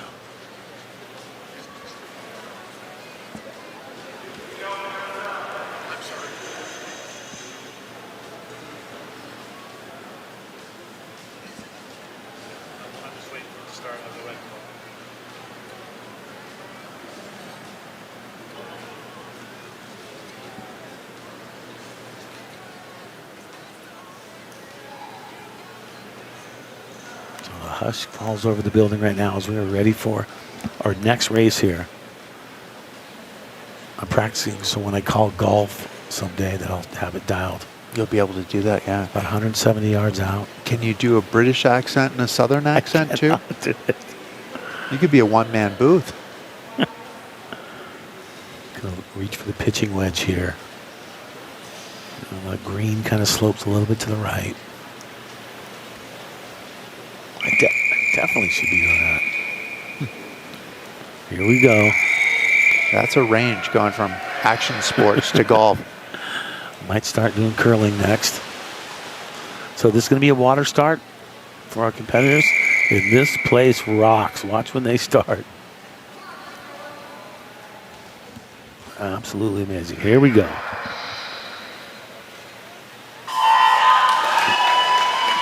And we are racing. It is going off. Hey, let's check in with Tina Dixon. Tina Dixon, are you rocking out with us out here? Yeah, what a change in noise from that quiet to now. It gets so loud in here when everyone's in the pool. You would not think it's not even 8 a.m. You walk outside, it's so quiet. It's a Saturday morning. You may hear a bird chirping, but you walk in here and it feels more like 8 p.m. It is a party, but I will say at this stage of the game, on the 9th day of competition, the athletes will want this support and the cheering, guys. Let's go. Nicely done, Tina Dixon. Yeah, this is what it's all about. Everybody is hyped up out here. It's a closed venue, but it doesn't seem like a closed. When they told me closed venue, I go, it's going to be really quiet. It is far from quiet out here. The music's rocking. The athletes are rocking. The families, the coaches. It's all going off here. This is the place to be, day 9. They say it's swimming, but we're in the club. Yeah. We are in the club. We're It in club is rocking. swimming. Thumping music. It's great.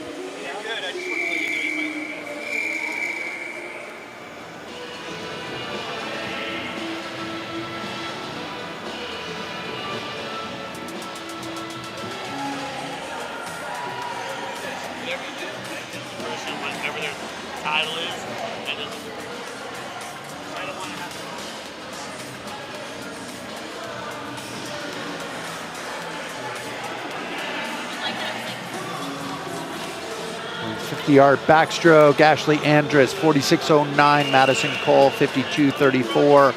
Marissa Mares, 55.68. And Gabriela Carbajal from Marine Corps, 1 minute 68.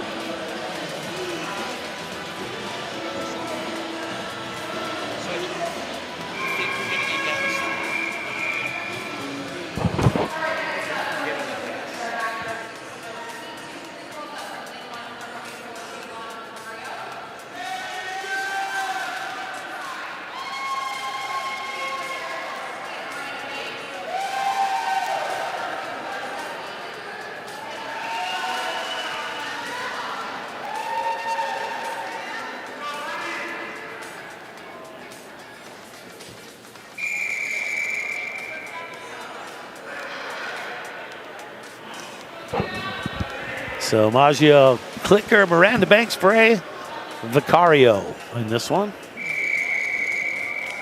This is heat number 2 of 2. Women's 50-yard backstroke. The Sixers, the 6.0s. Water start for them. Here we go.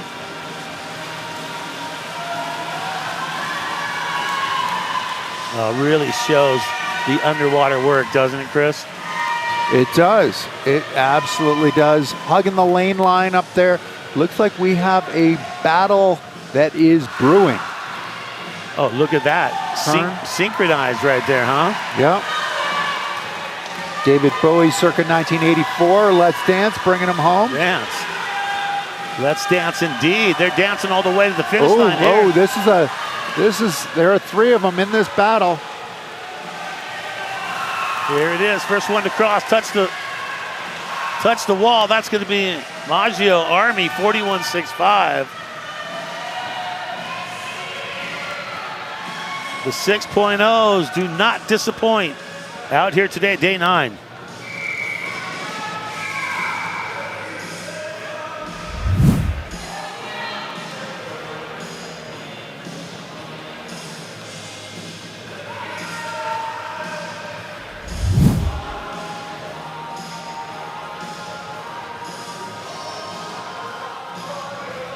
Here's its official Maggio top spot, 41.65.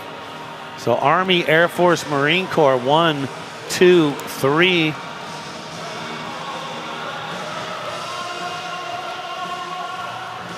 couple of results for you. Stark takes the gold for Air Force in the women's 50-yard backstroke, 4.5.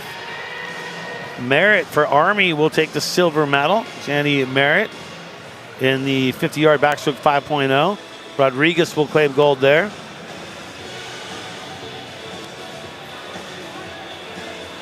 And the women's 50-yard backstroke 4.0, it's Sako, Joanne Sako, Army gold, and Angela Harris in second on that one. Brianna Gerard for the women's 50-yard backstroke 7, 1.5. That's going to be Navy's Brianna Gerard, gold medal. Congratulations. Keeping you updated on what's going on out here. Here's the deal. 5 teams representing all service branches. 9 days of scheduled competition. We're in day 9. 11 adaptive sports offered. 8 venues used across Colorado Springs. 186 wounded, ill, and injured Warriors athletes competing. 800 medals to be awarded. And 1,110 volunteers helping put on this amazing event. There you go. Department of Defense Warrior Games by the numbers.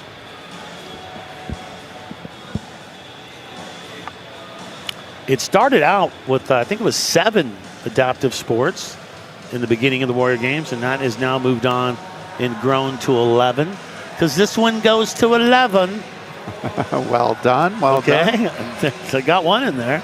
Yeah, exactly. I should have used that all week long. Exactly, and that is our mockumentary, right? Yeah. This one goes to 11. That would be Spinal Tap. Spinal Tap. That's what I was going for. Couldn't come up with it. That was Rob Reiner's little thing. Lane assignments coming up for SOCOM. Scott Terry, Christopher Morago, Army, Alberto Alvarez. That's just fun to say. Army, he'll be in that 4th lane. Christopher Adoro, Air Force, number 5. Rob Reiner, the guy who did Princess Bride as well. He did Princess Bride? He did Princess Bride, yeah. Inconceivable. It is inconceivable. You've been mostly dead all day. I'm looking for the 6-fingered man. I will find him. I will avenge my father. I saw somewhere that somebody got kicked off an airplane for wearing that. My name is Inigo Montoya. You killed my father. Prepare to die. Someone got kicked off an airplane for wearing that shirt. Get moved to first class. I know, they didn't get the reference. Like, oh, that's funny. I don't think that word means what you think it means. Don't get me started on Princess Bride. This could go on for days. Garcia Navy in the 50-yard backstroke 5.5L will bronze out on that one. Army's Fink will get the silver, and Army's Sparks, Amy Sparks, the gold with a 39.44 time. Welcome to Colorado College, 90-acre campus out here. 40 majors offering, 30 minors. Approximate enrollment 2,000 out here at this campus. Which is right in town, right from downtown. Yeah. Smack dab. But it's still, I mean, just an absolutely beautiful campus. A lot of green. Oh, so we great buildings. We had a chance to cruise around the other day, you and I. We went to a little brewery place for a little party, and we did. And then we like cruised the town afterwards, and like just everything's close by. It is. There's something really nice about that. And it's something about having Pikes Peak in the background that you just see, like whatever you're doing, like randomly. It's just watching over you, Pikes Peak. 50-yard backstroke, 5.5 U. Soto for the Marine Corps, gold. Rosenstein from the Navy, that would be silver. And Andre Inman for the Air Force, bronze. Women's 50-yard backstroke, 5.5 L. Sparks, Feint, Garcia. Army, Navy. Sparks with the gold, Feint with the silver. Garcia with the bronze. 5.5 L, that's the classification on that one. And if you want results, you don't have to listen to Brad J tell them to you when at his disposal. You can get them on your own. That's right. You just go to DODWarriorGames.com and upper right-hand corner, click on results. And the results will magically appear. You can also get a little something from your athletes. They're listed on there as well.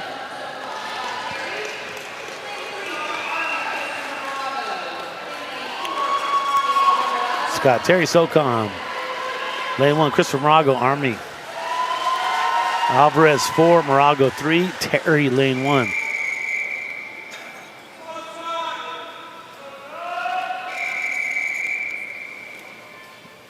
Maggio Army with first. Andres silver, Miranda bronze.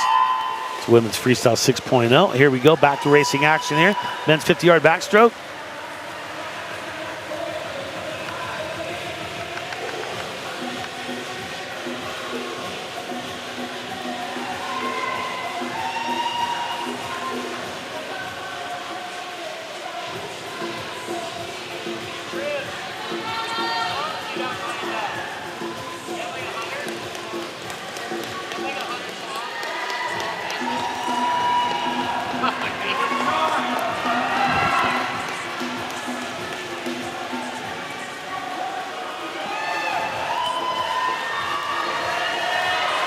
Got a little follow cam going on here, bottom corner.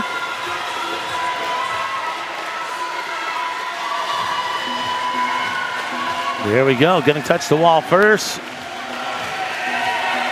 And that right there, 56.02. Doro from the Air Force, touching first.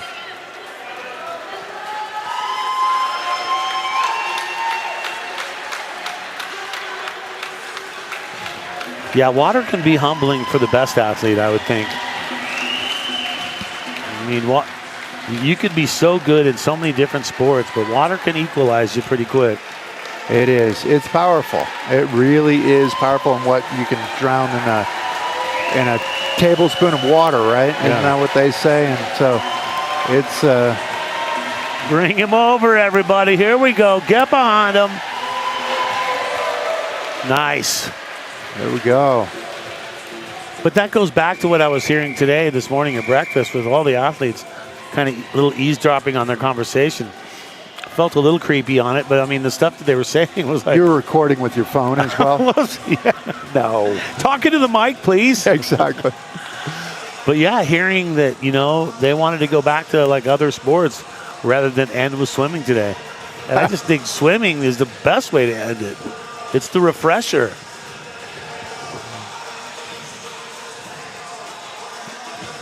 I think you're right. But I understand where they are too. This is a long day of swimming, and swimming is one of those, you get out of the pool and you get that ultimate pump when you get out of the pool. I mean, your muscles feel like they've done something.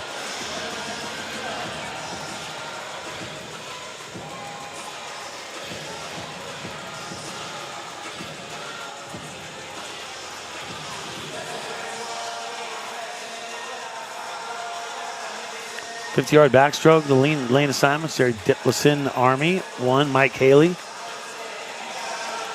And then John Michael Britton. This will be our next race, the 50-yard backstroke.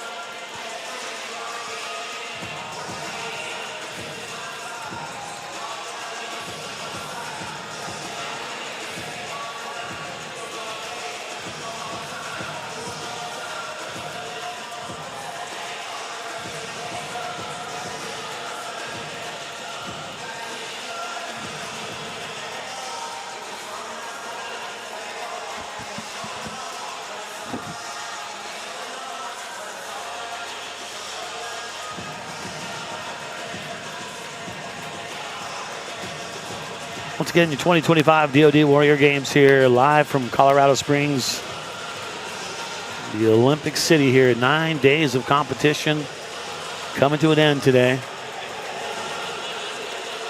Team SOCOM representing out here. Once again, a closed venue here today, so only open for family and friends and athletes. But I'll tell you what, for family and friends and athletes only, this place is rocking. Chris Waddell and Brad J with the call. Big thanks to our volunteers. Trying to keep us hydrated. She's trying to give us water every time she walks by here. Not as hot as some of the other venues have been. No, it's been nice to come back indoors. So here we go, Britton and Haley. Good technique, too. So, yeah, and when you have to do the backstroke with just one arm, that's where you have to try and make it up almost with your legs. So to keep you on that straight. With your legs and your core. Yeah, your core. Because you've got to go straight, too. Because your body wants to spin you in a circle with one arm.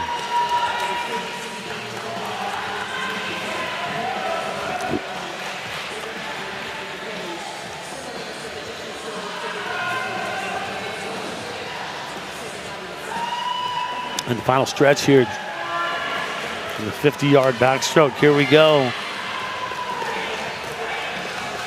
Into the sunlight. Oh, yeah. The sun's shining down. Haley, there you go.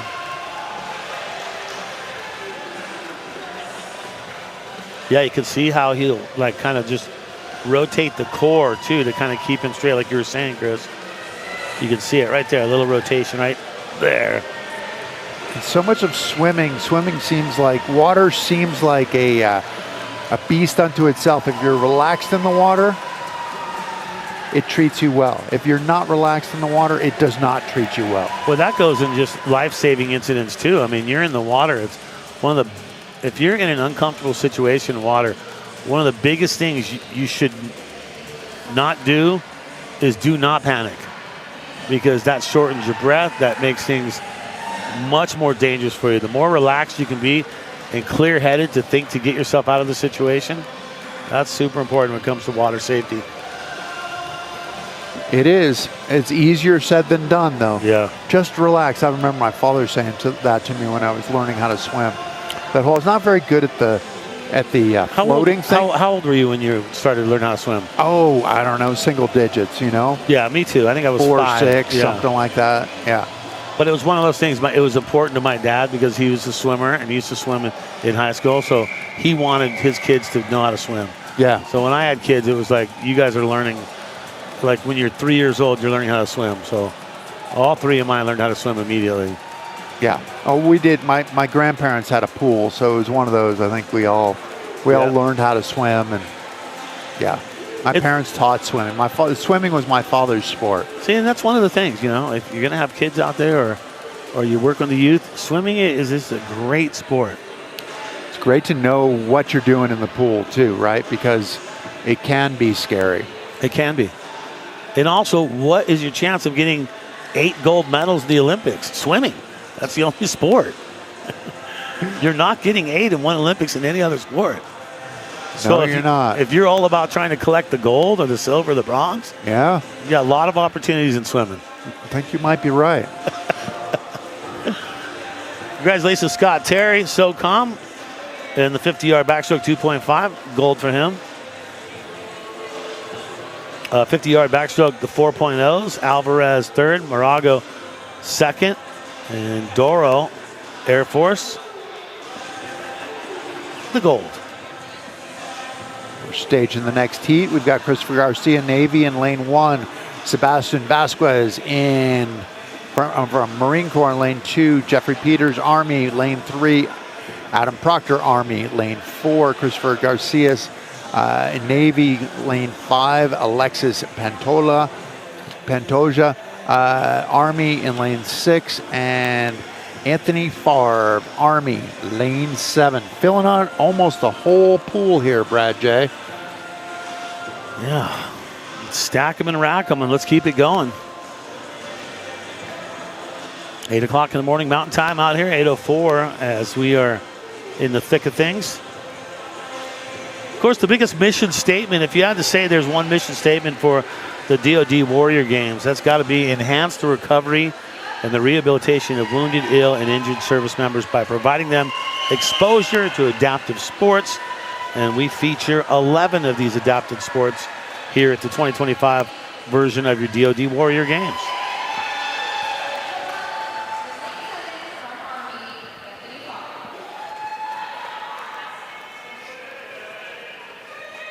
Yeah, we got 7, as you're saying here. 4 from the Army, 2 from the Navy, and 1 from the Marines in this one.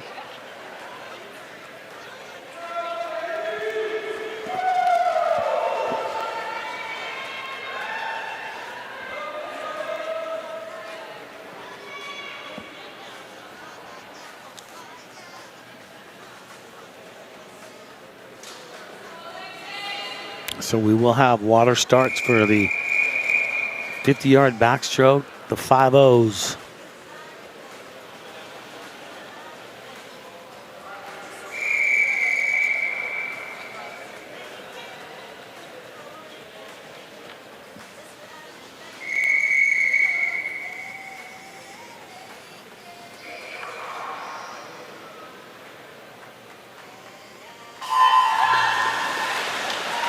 And here we go, back to racing actions. Men 50-yard backstroke, the 5.0s in the water. That's what you like to see when they're all together. It looks like Garcia out in lane 1. Tightly packed right now. Going to the first turn. Good timing on that. Bring it home now. This is it, the final lap. 50 yards, once again, 2 laps of this 25-yard pool. Short version. He's under those Warrior flags right now. Bringing it into the touch. Good stroke all the way through. Nice. Garcia, Navy.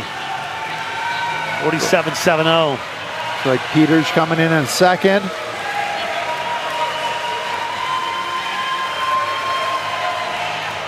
Vasquez third, unofficially. Once again, anything that Chris says or myself is unofficial. In life in general, is that what you're saying? Yeah, I guess that could be in life in general. Cast a wide net here, Brad. Everything we say is unofficial. That is a disclaimer right there. That covers all 9 days. Hopefully entertaining, edifying.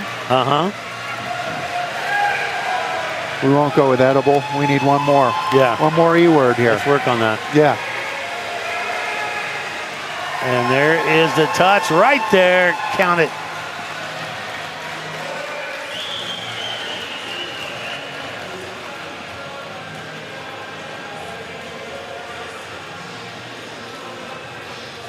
So Christopher Garcia, men's 50-yard backstroke winner, Heat 1. Congratulations to 50-yard backstroke 3.0 crew. Ditlipson, Army, first on that one. And on the 50-yard backstroke 4.5s, big ups to Mike Haley, top spot, gold. John Britton, silver, Army.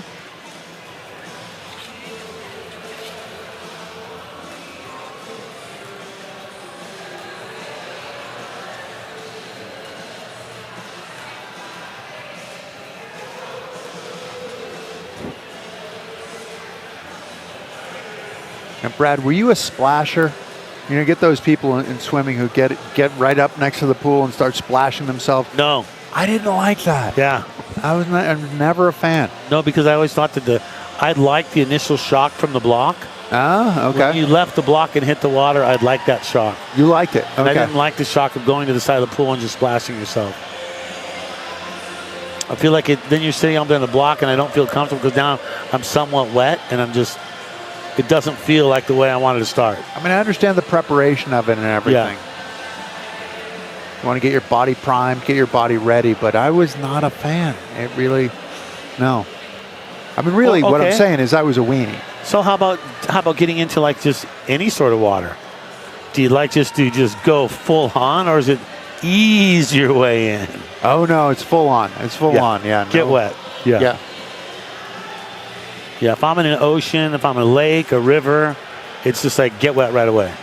Well, I mean, the legs part, right? The legs, you're kind of like, oh, okay, that's not too big a deal. Yeah. But once you start getting to that midsection, it's like, all right, we gotta get in because that just feels colder. Exactly. Yeah. 100%.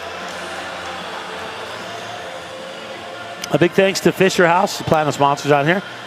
The Fisher House helping military families. Also a big shout out to the Wounded Warrior Project as well and what they do.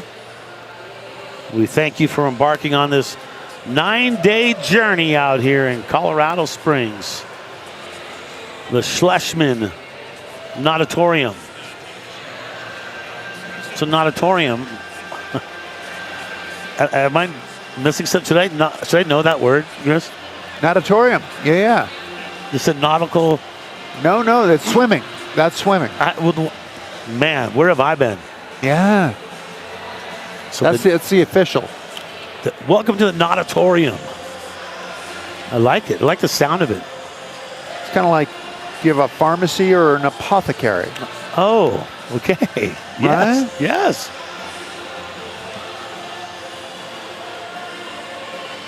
I think it's from the French. I'll leave it up to them, huh? Yeah. They always come up with something.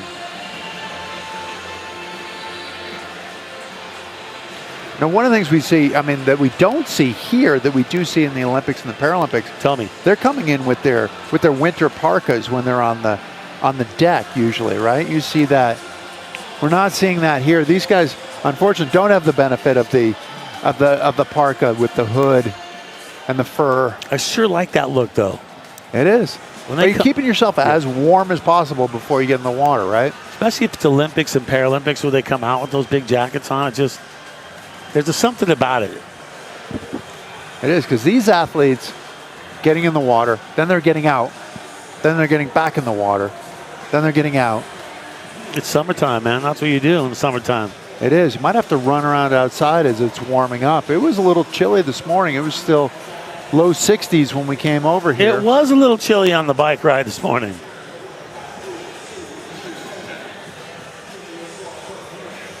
And the dentist along the way apparently had not changed for daylight savings. Oh, yeah. So it still said 4:30 in the morning when I went by. I thought I was really early. I was not. It's now 70 degrees outside, going up to a high of 89. We're climate controlled here at the natatorium. The natatorium.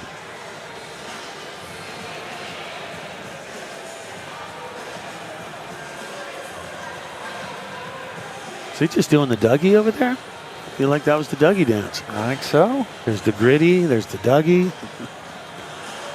There's all kinds of different ones.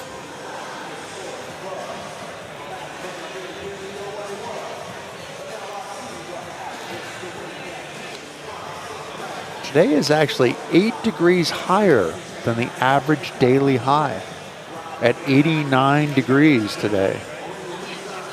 So usually an average of 81.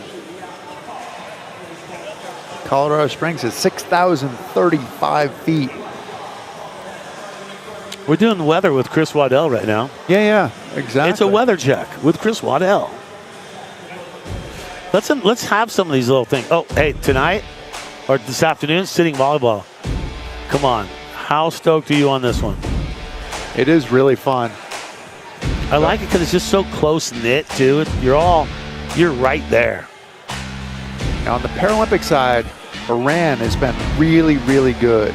Really? Yeah, Okay. really, really good. And they have a guy who is 8'1". So sitting volleyball, when he puts his hands up, it's over 6 feet high.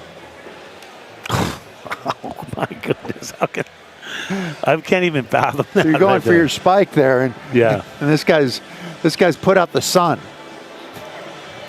Well, look, we got your day pretty much planned, don't we? I mean, that starts at 1 o'clock, so you know what to do. You're going to get a little bit of a break when we finish swimming.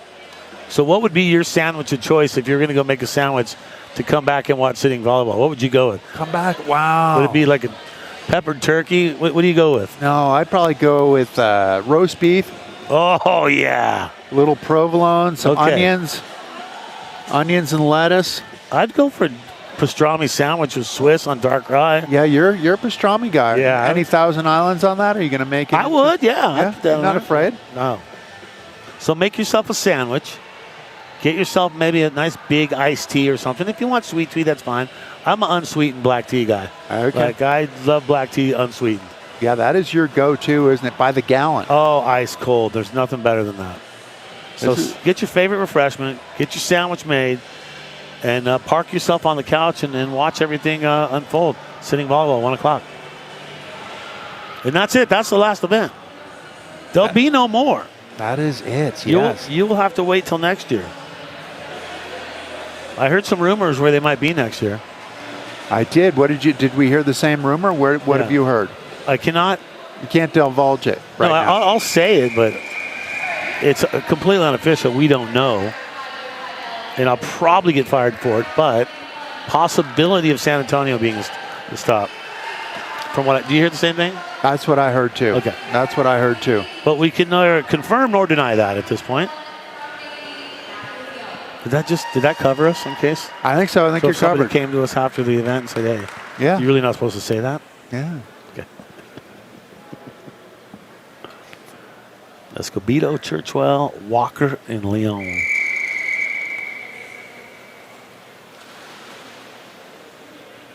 Even though the perspective makes the lanes look bigger in number one, that's not the case. They are all the Wow, same size. Why is lane 1 3 times the size of lane 5, Chris? Water start. Here we go. And sometimes you'll see that they might label 4 athletes, but you only see maybe 2. That's because it's day 9. So guys and gals are, dropping out of races where they thought they could do all of them, but it gets so difficult by day 9. That's usually when we start seeing a race that was supposed to have 4 and then all of a sudden just has 2. Get some scratches in here. Yeah, because at some point you're like, if I try to swim everything, there's no way I get to the end of the day. No. Body's taking a little bit of abuse, and in the name of fun and in the name of competition throughout this week plus. There's a touch right there.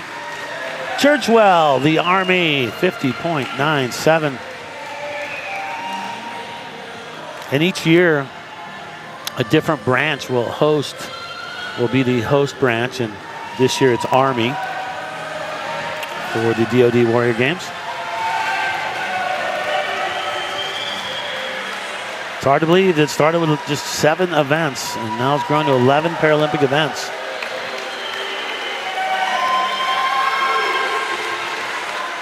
Bringing him home. Matthew Leon from Navy.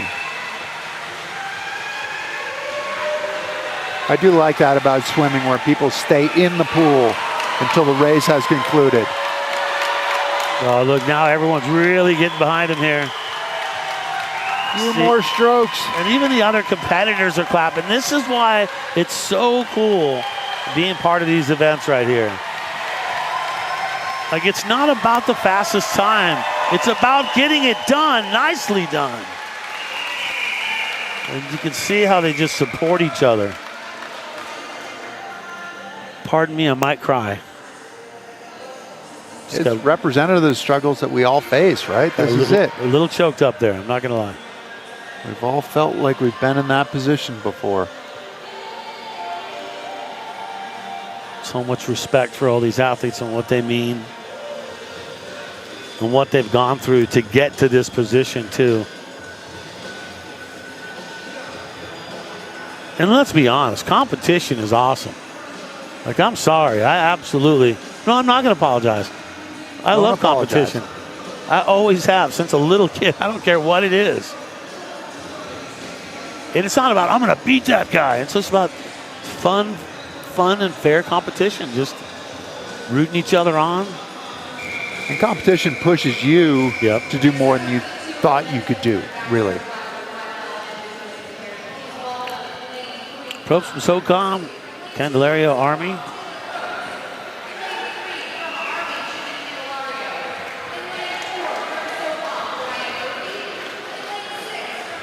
I do like that part of it. The just one step forward when they have to get into the pool for the backstroke start. There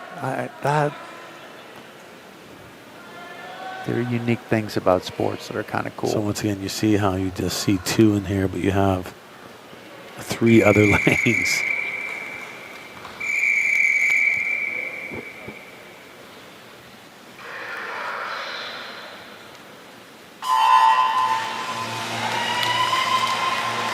And here we go, our 2 competitors racing here. They are off.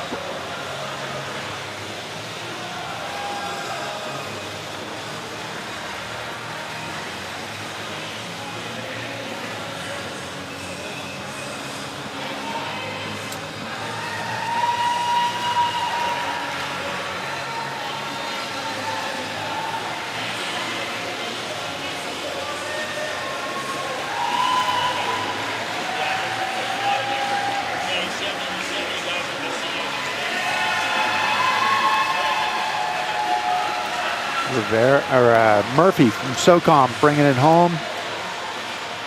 Rivera finishing in the daylight.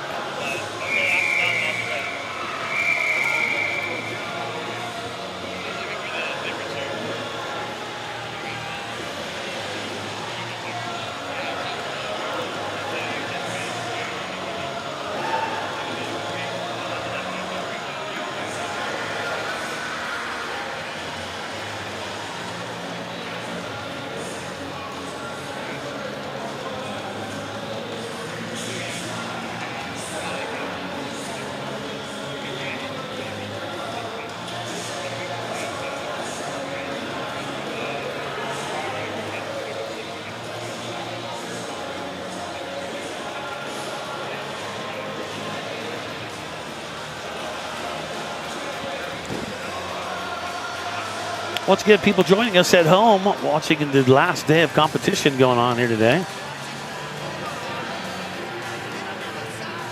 I'll tell you, being part of number 5 with Warrior Games for me, just every year it just seems to get better and better. Every year the competition steps up. Every year more participants. Every year more spectators. Every year more stoke. And every year more toys to play with on our side here. The technical side of it's been quite fun.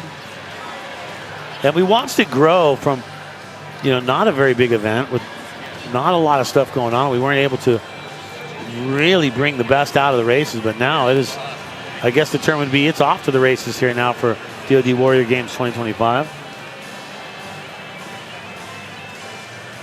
It's here to stay, that's for sure.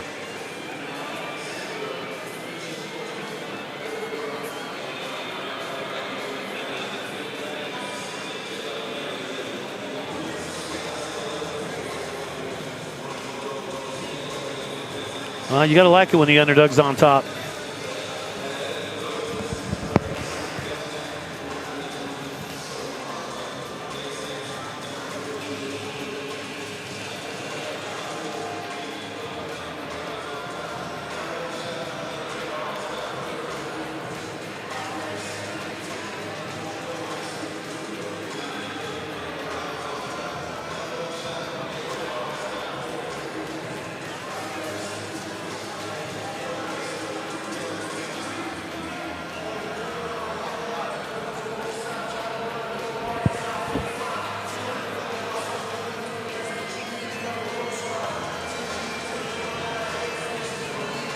Beautiful final day here. City Volleyball taking place at 1 o'clock. Vimeo, ESPN Plus, and the DoD Warrior Games official YouTube page. You can watch it all. The final one. We are on Mountain Time here, or 1 o'clock Mountain Time. Currently just about 8:30 here in the morning. Hard to believe we've been at it for over 2 hours right now. And everybody has just been rocking out, having a good time. The athletes, the families, the coaches, the friends, the sisters, the brothers, the nephews, the aunts.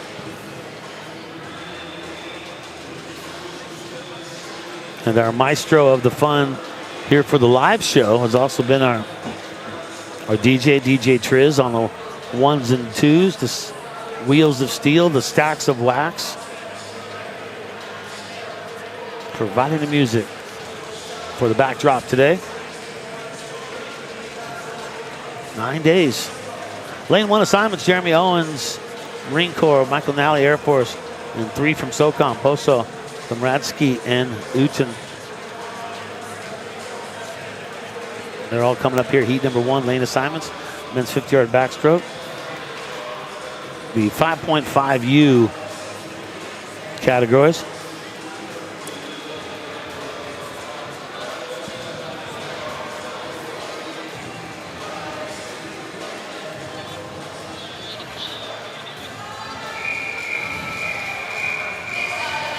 The spirit of competition is large and in charge here today on our final day.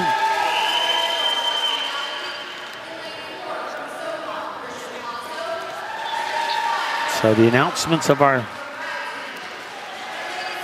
next competitors to go here.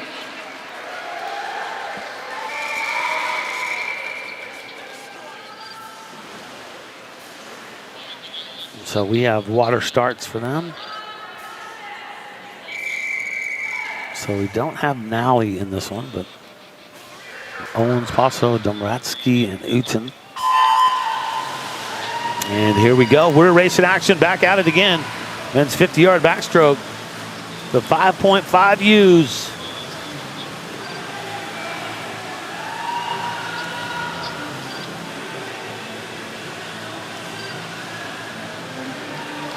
There we go. Look at this. The touch right here.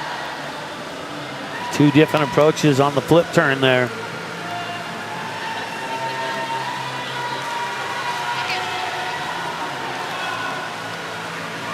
Congratulations from the backstroke 5.5L. Carlos Rivera, gold. Brian Murphy, silver. Eli Churchwell, bronze. And Uten from SOCOM is going to touch first. Look at that time. That's a nice time, 38.18.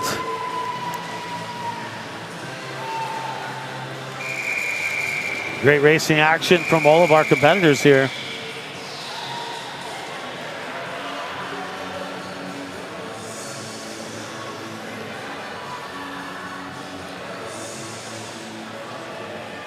So look at the results right there. SOCOM 1, 2, 3. 38.18, 39.93, and 47.22.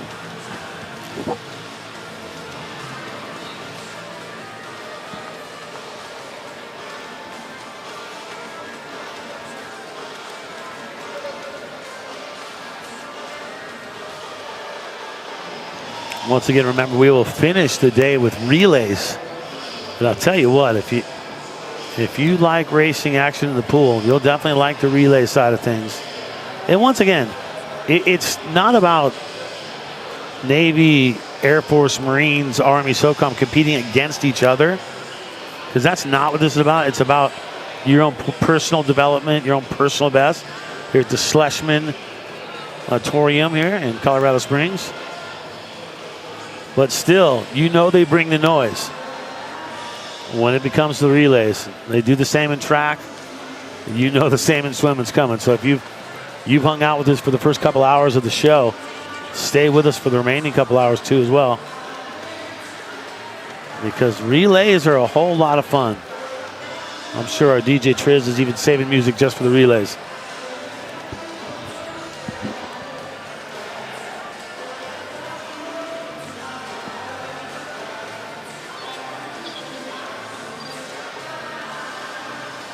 if you had to ask me, like, what would be the most standout thing that I can remember from this whole 9 days, it's like you can't. I mean, I heard Tina Dixon talk about it yesterday. Said it's hard to put a finger just on one thing because you see so many things in a 9-day span that go down that it's almost like the body of work of everything that you've seen. Like the resilience of the athletes, the resilience of what they've gone through and what they've gone through to be here and then what they've gone through here. So it's kind of a mixed bag of just so many different levels and so many personal stories in each specific sport that stands out to me. It's the whole package. And if you've really had a good time being part of it and watching it, you know what to do next year. Be part of it next year too. Because we're having a lot of fun out here. And I know you will too. Join us every year.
Well, I mean, if you have to look at how hard it is to put up sometimes, it's tricky.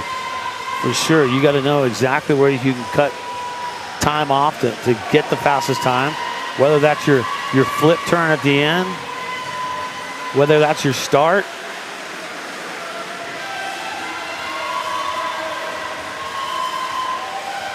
Look at the time right here. Look at this time. This is going to be another good one. And that's 50-yard backstroke.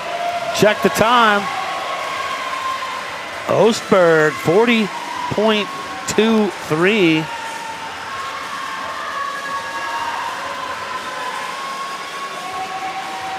There we go. Bring him across. We're all in this together. Exactly. Touching the wall. Inspiring moment out here today.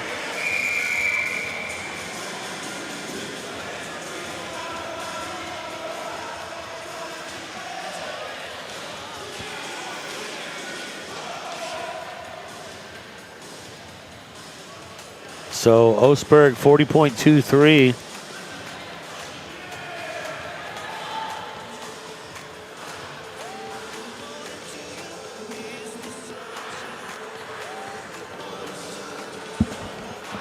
Chris, I got a question for you. Can you drop this on here? So I got this message came in. Here it is. Ready? You listening to me? Yes, sir. Okay. Thanks so much for commentating Warrior Games. I wonder if you might mention, especially with the athletes swimming, how difficult it can be to swim with an impairment. My brother, for instance, retired Major Dipleson, can swim a relatively straight line only using one side of his body. Also, these athletes, warriors, are competing in multiple disciplines, not just one focused area like the Olympics. Thanks again.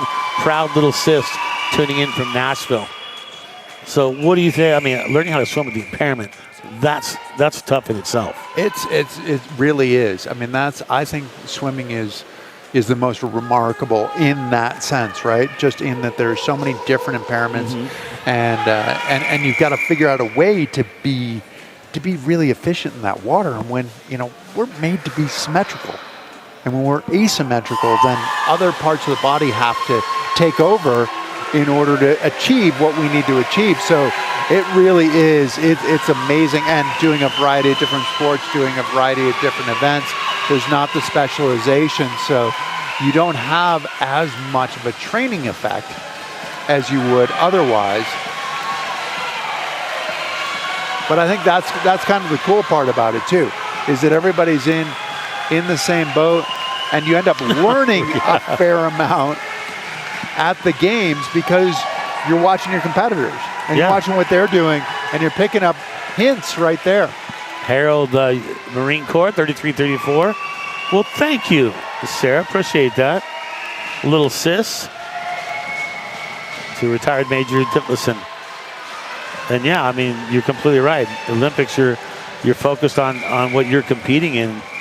And when you come out here to Warrior Games, you're competing in everything. So get used to it, right?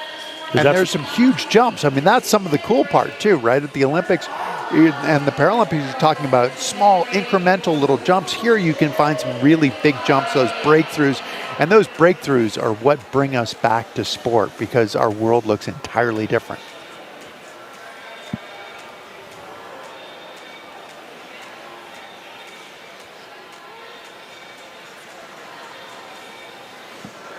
So Harold right there, you can see the time, 33-34.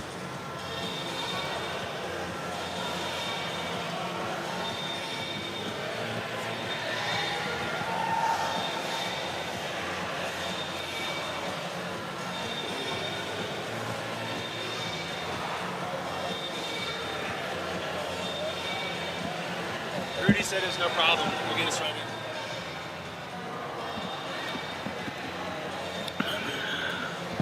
All right, so 2025 DoD Warrior Games will be continuing with the swimming action, but it's time to check back in. Third member of our awesome team, Tina Dixon, with more. Tina, take it away. Well, yeah, Brad, I am with Luis Diaz, who just got out of the pool. But again, 9 days. We are on the 9th day. Just overall, how are you feeling?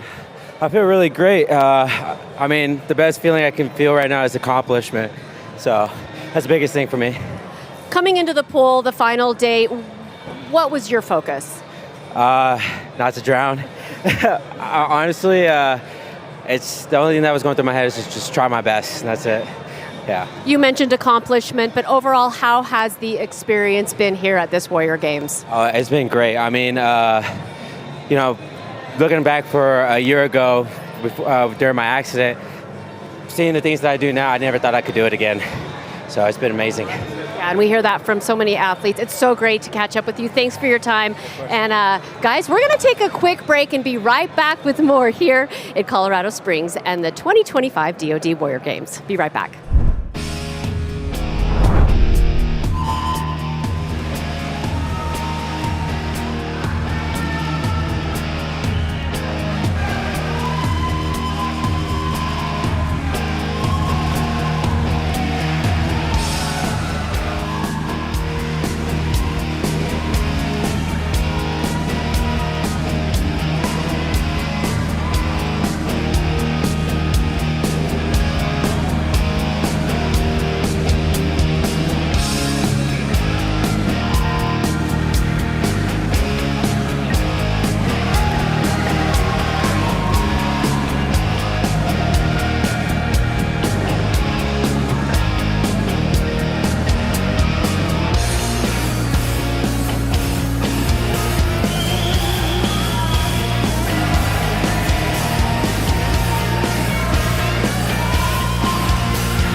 rain. Now the sun is shining. We got to let it show. So go get with it. I'll take you to this place. I know it's so cool to be here. Only fun to be clear. It's the time and go wait. Feeling fine. Can you relate? You gotta slide. You gotta glide. Get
we are love.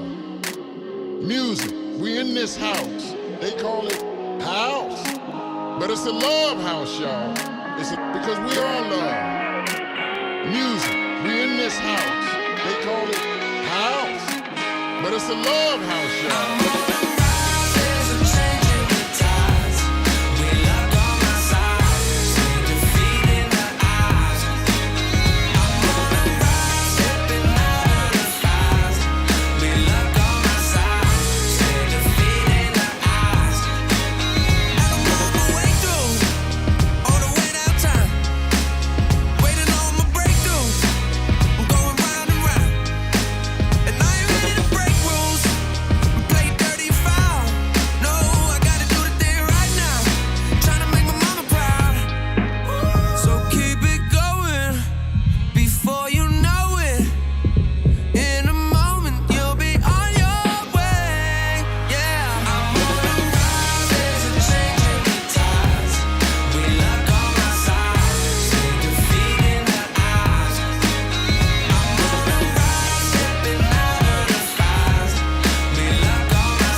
They ain't never seen work rate like this. Doing long days straight to the night shift. Build and conquer my vices. I don't hear them man talk, just silence. No permission, don't need license. Find my path with my own guidance. Hot step through loud like sirens. Cause you know we do it big just like Titans. Big man pull up, me no hood up. Straight hungry and I never get full up. Money gone run up, work get ton up. Grind all night till the sun won't come up. No days off, you know me, I'ma pay that cost. Eyes on the prize, straight to the top. Smell what I'm cooking like Dwayne when he's rock. If they can't see the vision, let them out your life. When you get to winning, watch them come back to your side. I'ma give it all I got, 247 don't stop. I'ma give it all I got, all I got, all I got.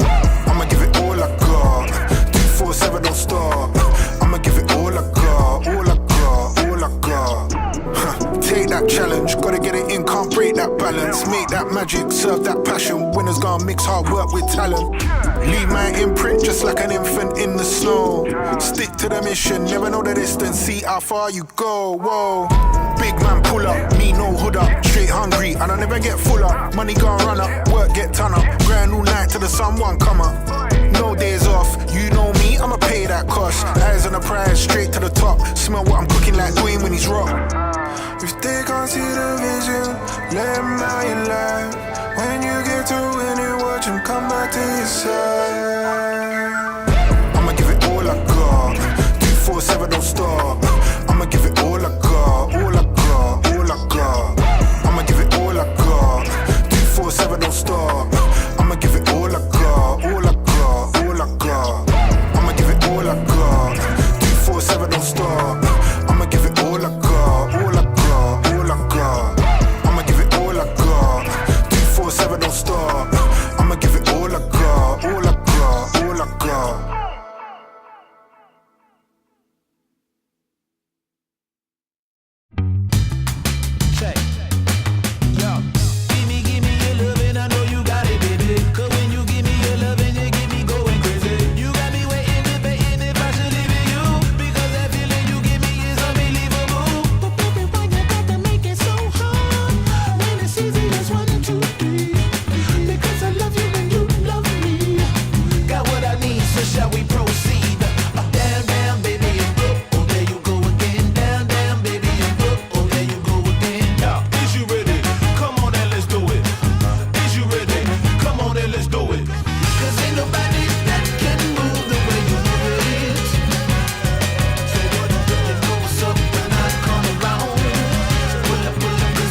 get it. Oh, is that what y'all talking about right there? Yeah, I like that. Shake it till you break it, shake it till you break it, break it. Shake it till you break it, shake it till you break it, break it. 'Cause ain't nobody that can do the way you do it. You know what's up when I come around. Pull up, 'cause it's going down. 'Cause ain't nobody that can do the way you do it. You know what's up when I come around. Pull up, 'cause it's going down. Sometimes it's just how you need it, you know what I'm saying? Something just make you feel good. Go get a hold of yourself. The world's trying to tear you down. Looks like you're gonna need some help. A good job, I'm around. I'll be bringing my all tonight. Nothing's gonna stop me now. This whole place is gonna be mine. I'm gonna run this town.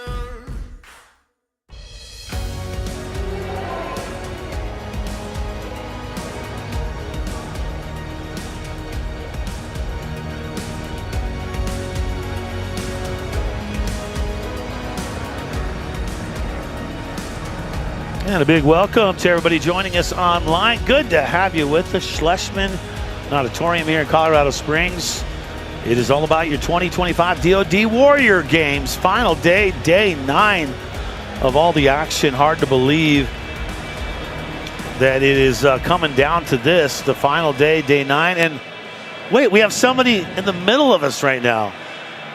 We have Elizabeth Marks, known as Ellie. Ellie, how are you doing? I'm doing great. Excited. Happy to be here, sir. Good to have you with us. Now, how come now you're from here, right?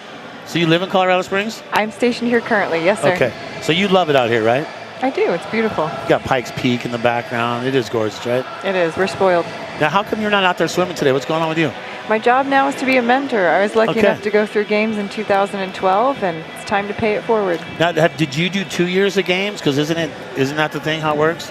I did 1 year of games as a swimmer, and then the second year I did any sport they let me try. What games were you in? 2012 and 2013. Where were those at? That was 2013 would have been... They were here in Colorado Springs. Yes. Oh, my goodness.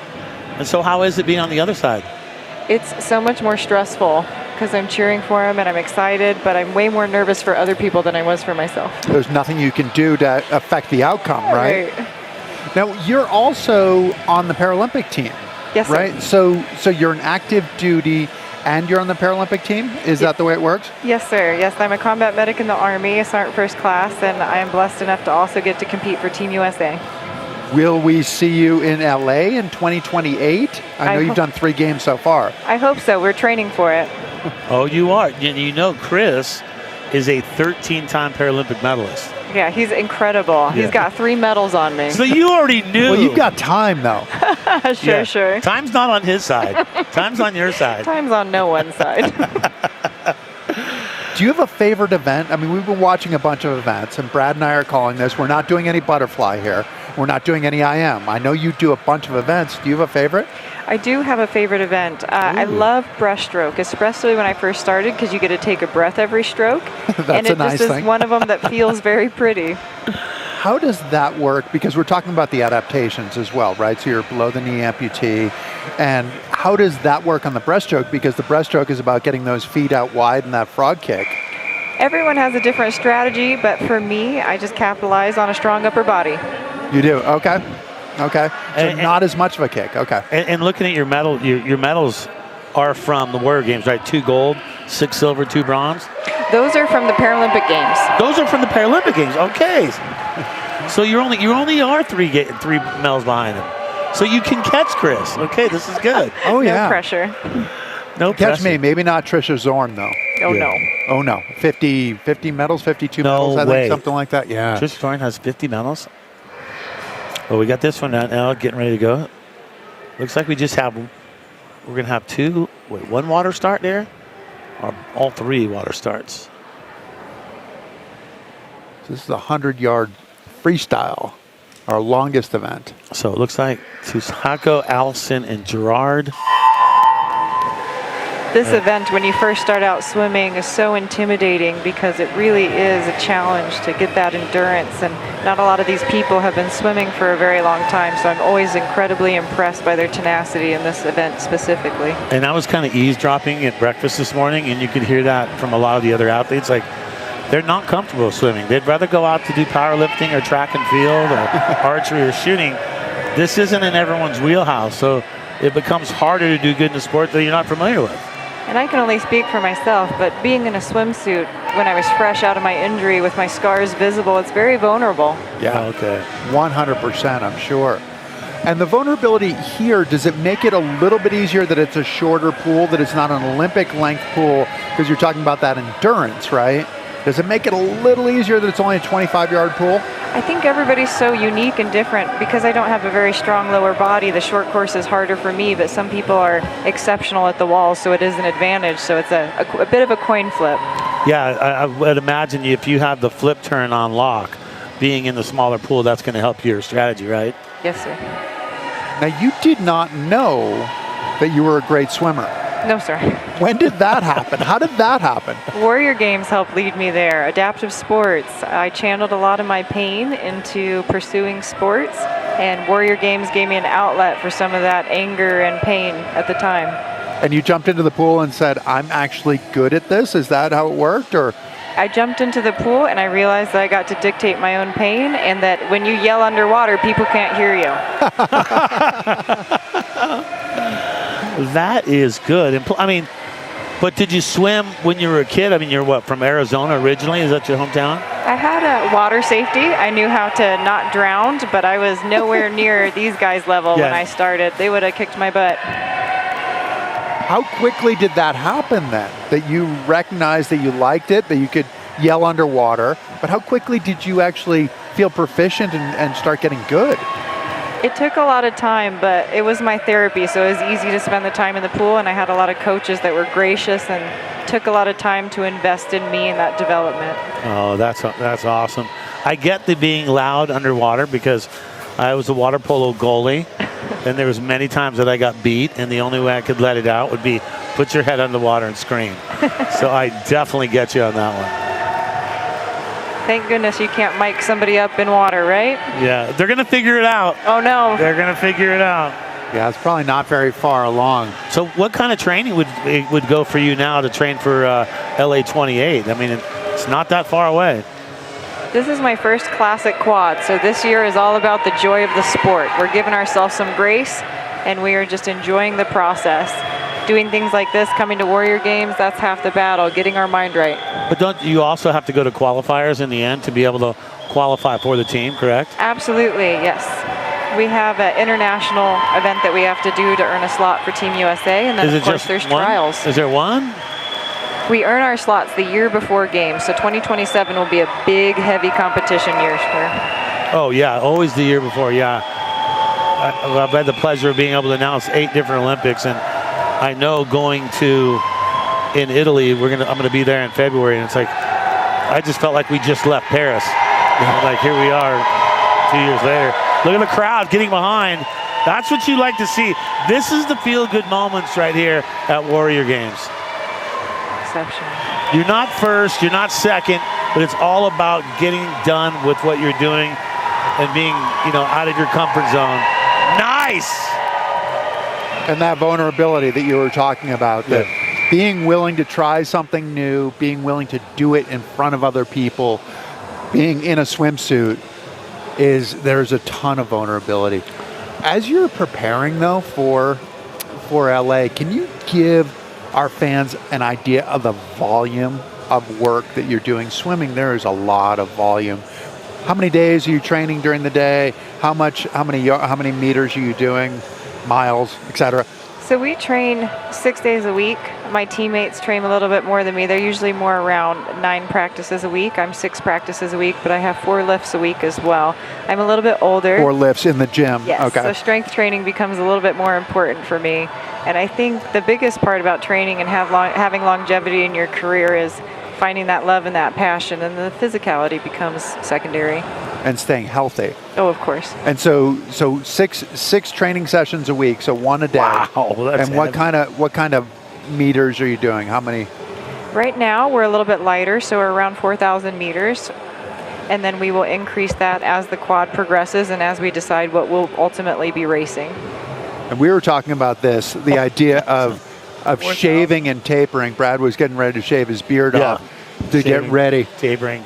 Keep me What faster. is that feeling like? I mean, that's a euphoric feeling for the swimmers, isn't Yeah, I it? love shaving my beard before competition. Good point, good point. It's one Good of my point. favorite. Oh, we needed a little comedy. Thank you for that. Appreciate that. No, swimming is very special. I think preparing for it, as I said earlier, is mostly mental. Like, these people are who I think of, all of my teammates from all the branches of service. It's hard, so you have to have something to think about. The taper isn't what does it, it's the people. The camaraderie, right? When you guys are all together, and it's not, I mean, that's all the branches, right? It's not just like we're this and we're not that, but you guys are all in it together. Yes. How does that work with the training and then your job with the military as well? Balancing that sounds like it could be difficult. It's a labor of love. I wouldn't have it any other way. Perfect. You enjoy it, so it's worth doing what you're doing. Yes, sir. Right? Yeah, exactly. And so we got another race getting ready to go here. Beautiful day. Day number 9. You know how you're feeling on day 9, right? Day 9 is just so rough to get to day 9, isn't it? Yes, the tenacity it takes to be a Warrior Games athlete is exceptional. I compared it the other day, and I know it's not the same, but I compared it kind of to golf. Every shot is a new shot. I feel like every day is a new day. Whether you did good yesterday, whether you did bad yesterday, that motivates you to do good the next day, and then the next day. And doing good here is just about showing up. It's Showing about up and finishing, right? being here for your teammates, being here for other people's teammates, showing the world what you're capable of, showing your family what you're capable of. That's the gold medal of Warrior Games. As a mentor, what's the message that you're communicating to the athletes? Because especially they've seen a fair amount of success for you as well. I think just unwavering support of one another and how unique our community is and how adaptive sports can give you an outlet for things that are uncomfortable or hard to talk about.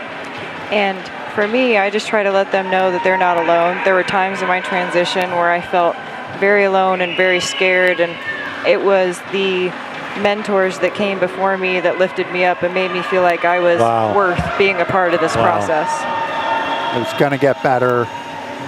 But we're here for you, too. Whatever better looks like for you, too. Right, It might sure. just be going outside. Right. Oh, that is heavy. That's really cool to hear you say the things that you're saying, and such a motivational thing for, the new athletes who are coming to Warrior Games, and they're competing for the first time, and they're not comfortable, So we appreciate you on that one. Have there been many other athletes who have done what you've done, gone through the Warrior Games, and then are now competing in the Paralympics? There's been many veterans that have found success in Paralympic sport. There's been a lot of people who found their start in Warrior Games who are now succeeding, not just at Paralympic Games, but within their communities and helping to lift others up, working for VSOs and helping to keep this community thriving. So I am one of many. That's funny because I was talking to Chris about that. I think day 1 when we were doing powerlifting together, I was like, well, is this a path to the Paralympics? I mean, do Warrior Games, you find out, hey, I like this.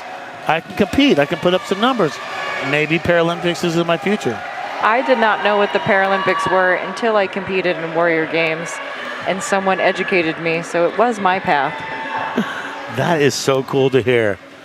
Well, I guess we have your coach here too, right? We do. He's a riot. You'll enjoy him. Okay. Well, we're gonna say goodbye to you. Bring him over, and we're gonna check everything you said with him to see if that's right. Oh, excellent. I love it. All right, Ellie. Thank you so much for being on with us. We really appreciate having you. Thank you, sir. Great to meet Pleasure. you. Yeah, likewise, definitely.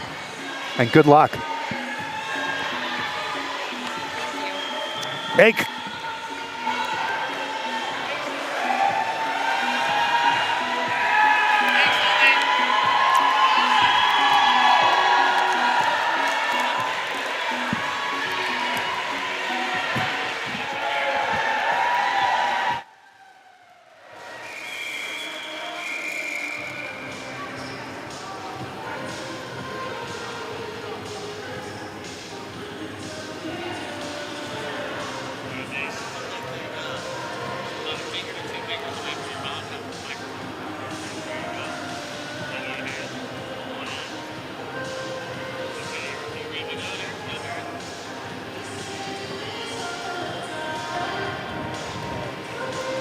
All right, Brad J here. 2025 DoD Warrior Games, Colorado Springs, Colorado. The Olympic City, day 9. 13-time Paralympic medalist Chris Waddell alongside. And now we have Army coach Mason with us. And Mason is Ellie's coach. How you doing, man? You good? I'm doing great. This is like the best place to be. It is, right? So you're Ellie's coach. I am. How does that work out? She seems like she's easy to coach. She's incredible. She knows what she's doing. I've worked with a lot of athletes in this space, and she has the best body autonomy and awareness that I've ever seen. So she's really easy to coach, and she's a hard worker. And you're 9 years Army service, right? 2008 to 2017? Yes, sir. Appreciate your service. Thank you. My dad was lieutenant colonel in 2 wars for the Army, so wow. Yeah, I definitely appreciate what you guys do. How is it coaching? And when you're coaching athletes that aren't traditional athletes, but they're going through what they've gone through, and they're trying to rehabilitate and all that stuff. How is it like for that, coaching people like that? It's a great pleasure to just be in the space and have people trust you to help them somewhere where they've maybe never been before. There's so many swimmers today that probably have maybe swam 3 times in their whole life, and that's at like a camp leading up to this. And so, well, like Ellie was saying, she didn't even know she was good at swimming until she actually started swimming. Yeah, there's a few that'll find themselves here. The water's crazy. It's magic. You get in there, gravity plays with you a little bit differently, and you can find a whole new body and move, and I think it's beautiful. You know, I've always said that as a surfer myself, is the water therapy is one thing that when you get in the water, it clears your head. No matter what's going on in your life, if things aren't going good, when you get out in the water, sometimes you just don't think about all the other things, and you're just enjoying the moment, and that's really important, isn't it? I know when I get in the water, I'm just thinking about breathing. That's why backstroke's my favorite. I can breathe the whole time. You and Brad. I was saying the same thing about backstroke. That's the thing. You look it up at the ceiling, you're finding your line you're going to take, but you can breathe. It's nice. And when you're just swimming freestyle, it's got to be with the arm stroke when you take the breath, and the longer you go, the more breaths you need, so the more times you have to breathe and the slower you're going to go. So, Facts. What's the progression for somebody like Ellie? I mean, it was such a short period of time that she went from never ever to being on the world stage and learning the technical elements and all that. How does that progression work? So for her, there's like you look at the calendar time. Yeah, it was a short time frame there. But in terms of like every minute she could be at a competition, like she probably put 2 years worth of competing in like 8 months. Really? So she's one of the hardest working people I've ever seen, worked with, like known in my life. She's incredibly dedicated and has nothing but gratitude for this space and wants to take advantage of being in it as often as she can. that's really cool to hear that, too, because she seems like that kind of a person. She's calling me sir a lot, and I just, no one really calls me sir. Nothing but respect. Your kids don't, huh? Okay. My kids definitely do not call me sir. Papa, you're embarrassing me is what I always hear the most of. But with her, I mean, obviously she's won a lot of medals, but it sounds like she's process-driven as opposed to the medal-driven. Her favorite time in the pool is training. Right. Competing's probably like, she still loves it, she respects it, but she just loves to train. I think one of my hardest parts as her coach is to make sure that she's taking time off and like let's rein it in a little bit. Let's just kind of shorten it up a little bit, having a little easier day. We've been working hard for a while. Recovery is part of your training. It absolutely is. Will you coach her during the Paralympics if she makes it into LA 28, which I feel like she will? Will you help coach her at that too as well? Yeah. So I was lucky at Paris. I didn't make team staff, but I knew most of the staff. They were all very supportive, so I'd be in the stands, sending some messages to coaches, talking to her.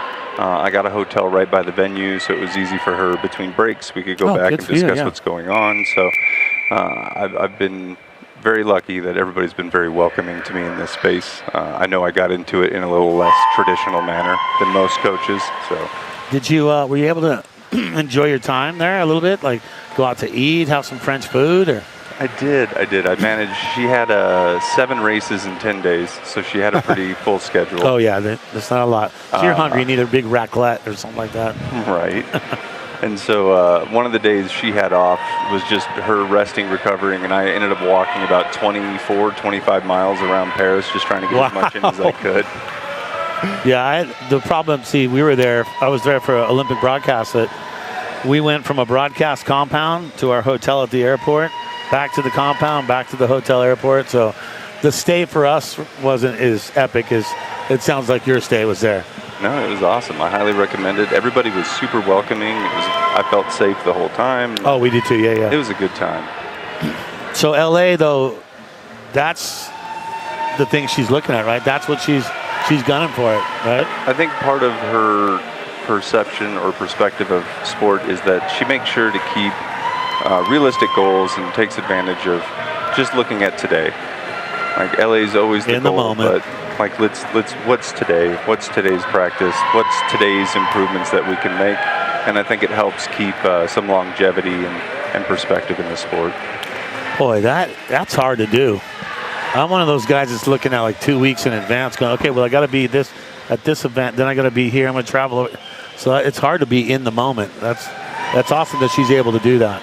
She's great at it, and I'm a horrible planner, so I kind of help with that. So she's better at that than you are. So oh yeah, that's probably a good thing that she's good at like that. We're a good team for sure. And now, were you a swimmer too? You're no, a coach now. So I never swam. My sports were basketball, track and field, football. I actually met her in the pool when I came back from Afghanistan. I had like 6 surgeries on my left knee, the last one being a chunk of my femur replaced. So I wanted to get in the pool to strengthen as much as I could before that surgery. And she helped me in the pool, and now it's full circle. I'm helping her get medals. Oh, my gosh.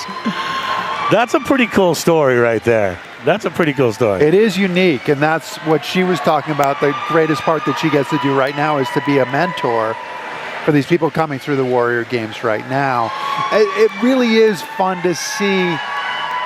Is it surprising in some ways, or is it exactly what you'd expect having been in the military? This is it's incredibly unique, and it's always surprising.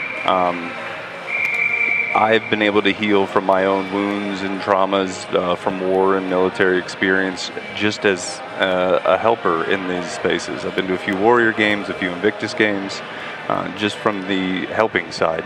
Never competed, and it's been incredibly therapeutic. And I love just, you'll see this light come on when somebody's in the water and they finally figure out how to get that movement, or they don't feel like they're drowning finally. Like they're finally like, I can move. It's just great. I get goosebumps just talking about it. Yeah, it's hard to see that with your muscles there, bud. I'm gonna just kind of start working out. I just put some air in them before I came on. Work on my physique here.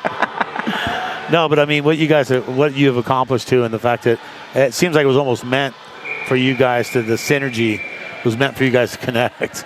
The universe provides. Because it helped you, and it's helped her tremendously too as well. Absolutely. It's been a great partnership. I always joke, because I was Explosive Ordnance Disposal, which is bomb squad for the Army.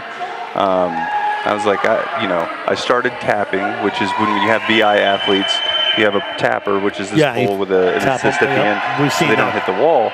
And that's where I started in the Paris space, was tapping. And I would much rather go deal with IEDs than tapping. Tapping is so stressful.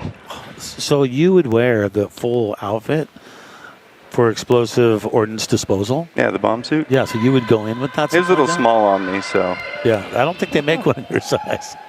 So no. I'm wearing a XXX and it still doesn't fit me. It's like 3/4 sleeve.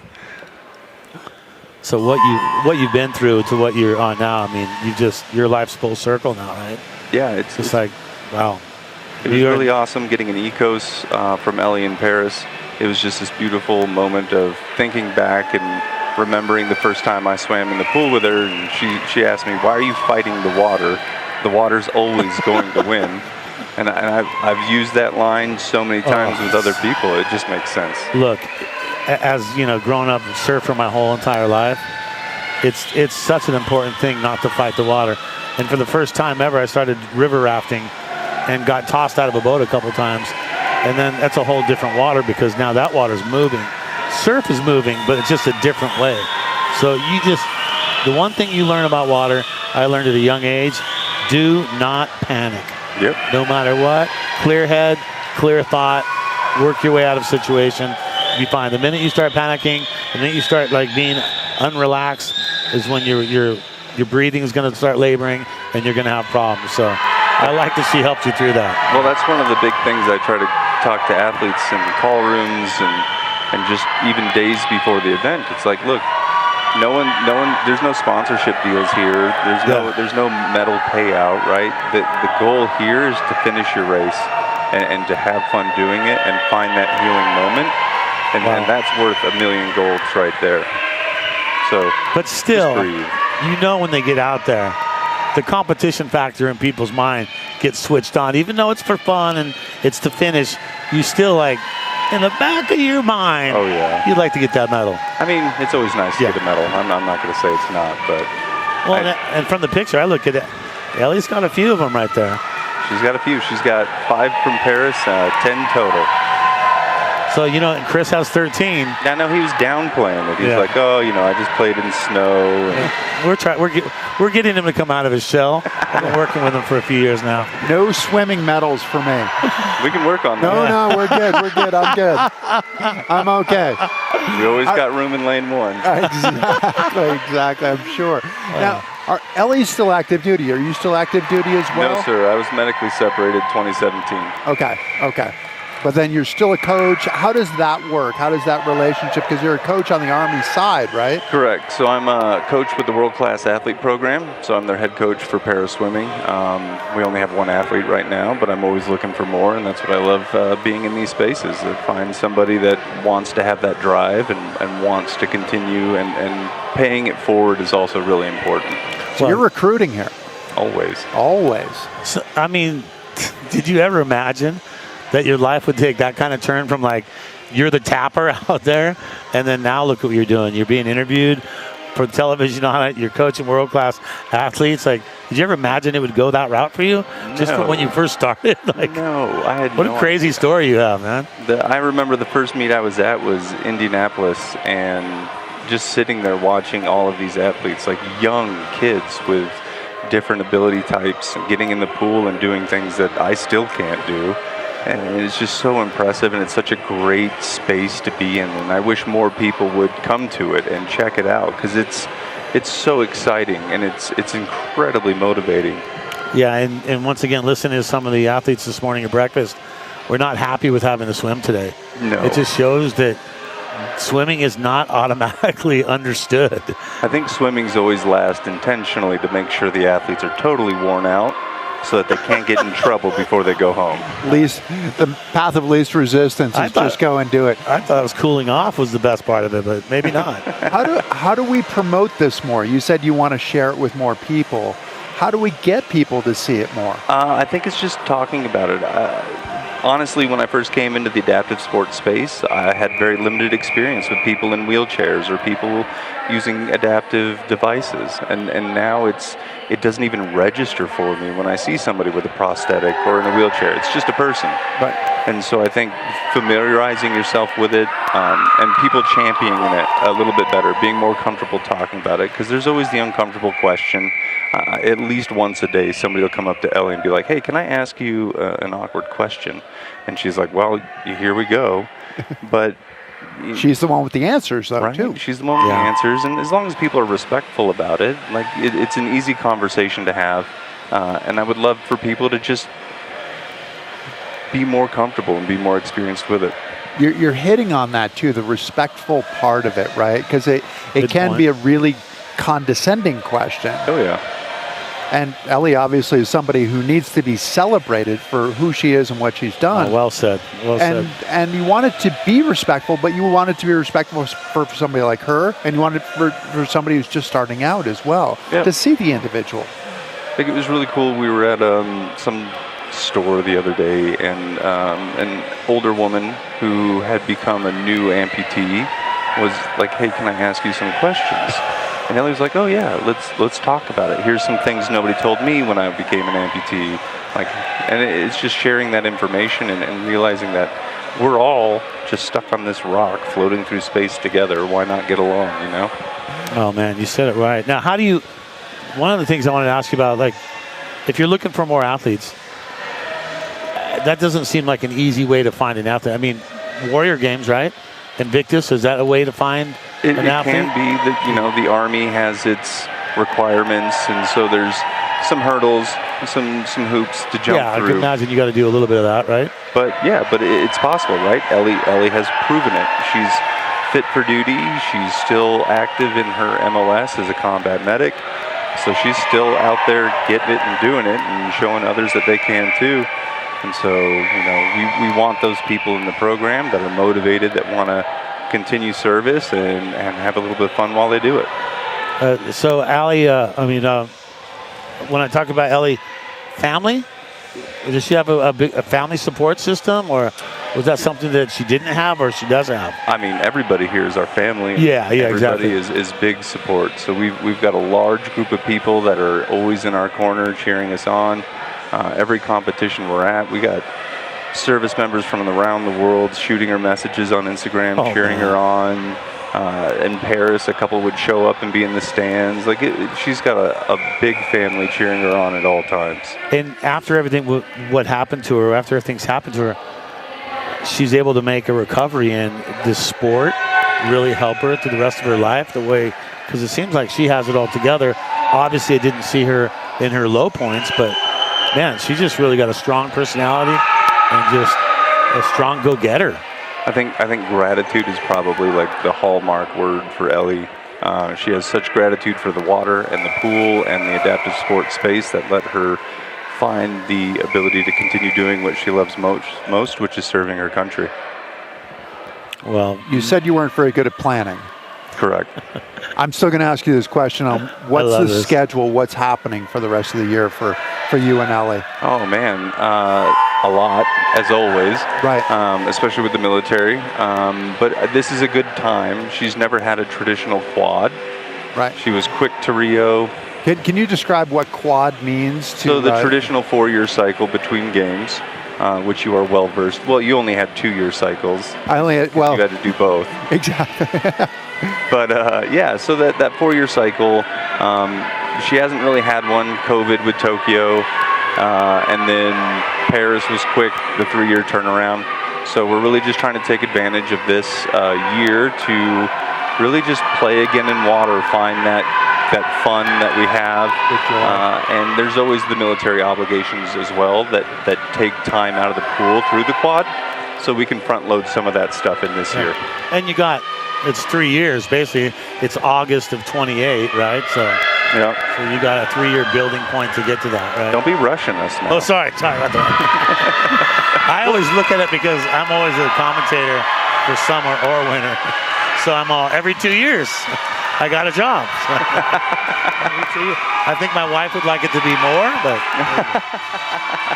Well, it will be exciting too, just because there will be a build-up with having the games here in LA, in the US, and it's an opportunity to tell those stories, to have those visuals that can connect with people and develop more fans and more people coming to the games, hopefully. That's a great point, because if you think about it, when the Olympics are held in other countries, it's 10-hour differences.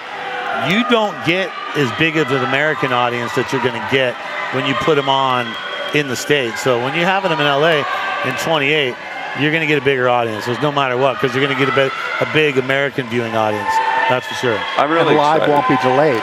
Yeah. Paris was, man, if there was a French person swimming, that place was packed, and it was so loud, and it was so awesome. It was such a beautiful experience to see that, and they were cheering for everybody, but always a little bit louder for France, obviously. It was the same way in kayaking too. We had, if there was a Frenchman in kayaking, that place was full to the tilt, and if there wasn't one, then it was probably 3/4 full. It was exciting. I'm excited for LA. I'm sure the U.S. is going to turn out. We're going to have some great fans, and they're going to put on a great show. The Parapool will be outside, so bring your sunblock. Are they going to use the pool that's at the Coliseum like they've done for past Olympics, or they're moving into a different pool? No, and I can't give you a super accurate location because I don't remember offhand. But I know they're building a pool, and it'll be kind of near the beach, because I think they're also going to have para-tri in that same space. Ah, yes. So it's a lot of, I think they'll have rock climbing near it as well. So it's going to be a great setup. You can go check different things out. Like, I'm excited for it. Yeah. But I think main track and field, that would go in the Coliseum, right? Is that what they're planning there? Oh, that's not my my Yeah, I sport, mean, I so know don't they have a lot of different venues being used. I know the baseball stadiums are going to get used to, like Dodger Stadium, Angel Stadium for that. I think the Rose Bowl is being used as well. So, born in LA, so I have a little info on that. Completely fluent in LA. Yeah, come on. I'm not. No, I've been there a couple times, had some really good pizza, but Yeah, I did work with the Clippers. I was the on-court announcer for about 11 years with the Clippers, and DJ for the Dodgers for about 5 or 6 years. ESPN events at Staples Center. All the events we do, the ESPYs, I'd be the red carpet guy. So a lot of LA work. So I'm looking forward to getting back there. that was one of the first events I went with Ellie was to the ESPYs when she received the Pat Tillman Award. Yeah, what year? Wait, I know the year of that. 2016. I was there. Yeah. I was doing that one. We didn't know each other back then. Now we'll see each other. We'll know each other. So it's good. Absolutely. Well, Coach Mason, we want to thank you for being on with us. We really appreciate having you. My pleasure. Total pleasure. Taking Thank the you. time and championing this amazing process of healing. One of my favorite events to be part of, just because of the moving stories that you get every single day out here. It's just, I'm a softie to bring tears to your eyes no matter what. But I could feel a Netflix series for a few seasons, I'm sure. I think it's coming, man. It's going to happen. And best of luck and enjoy the journey. Absolutely, every day. One day at a time. One day at a time. Don't fight the water. Don't fight the water. And remember, don't fight the water. All right, Coach Mason, thanks a lot, man. Thank you, guys. Thank you. Take care. That was pretty darn cool. Appreciate that.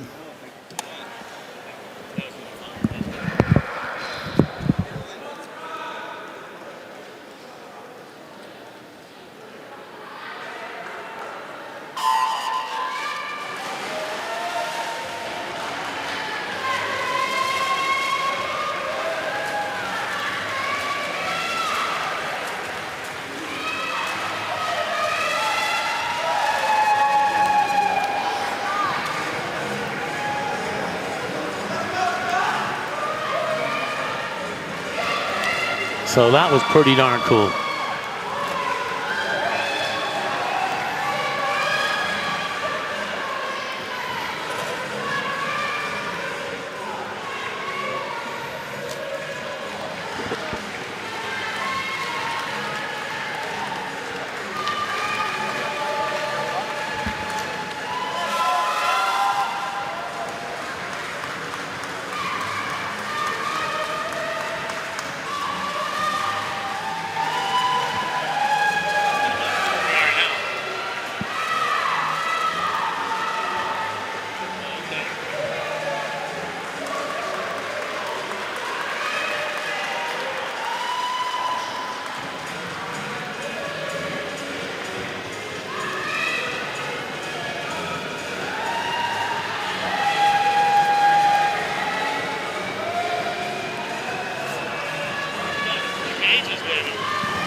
There we go. The 100-yard freestyle. So being that it is a 25-yard pool, you got to do this thing 4 times. Big shout out, Coach Mason. And Ellie too as well. Sergeant First Class Elizabeth Marks, known as Ellie. She's making a run for the Waddell medal count in LA. I think she'll soon eclipse that. She just needs 4 to take you down. Because you're not going to add to your total anymore. I'm not going to add to my total. You're No, done. I don't see that happening. Stick a fork in it. He's not competing anymore. The 13, lucky number 13 is what he's going to end with.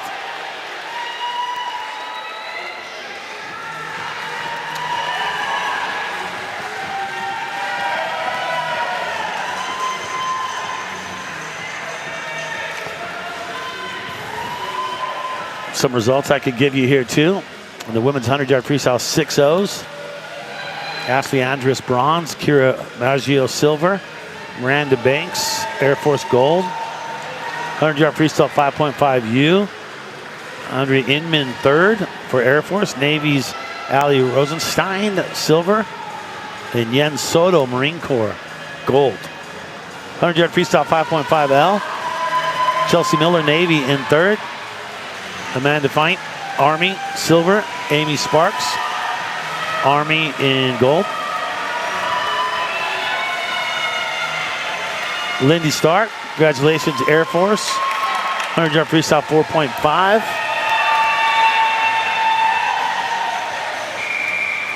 Juho Lee, Navy, bronze. Army County Merritt, silver. And Rodriguez, gold. That is the 100-yard freestyle 5.0s. Brianna Gerard, gold for Navy in 100-yard freestyle 1.5. And those are some results we've had. And if you want all the results too, if you want to find out who's gold, silver, bronze, well, always make sure that you check the results page. That is on the website, DODWarriorGames.com.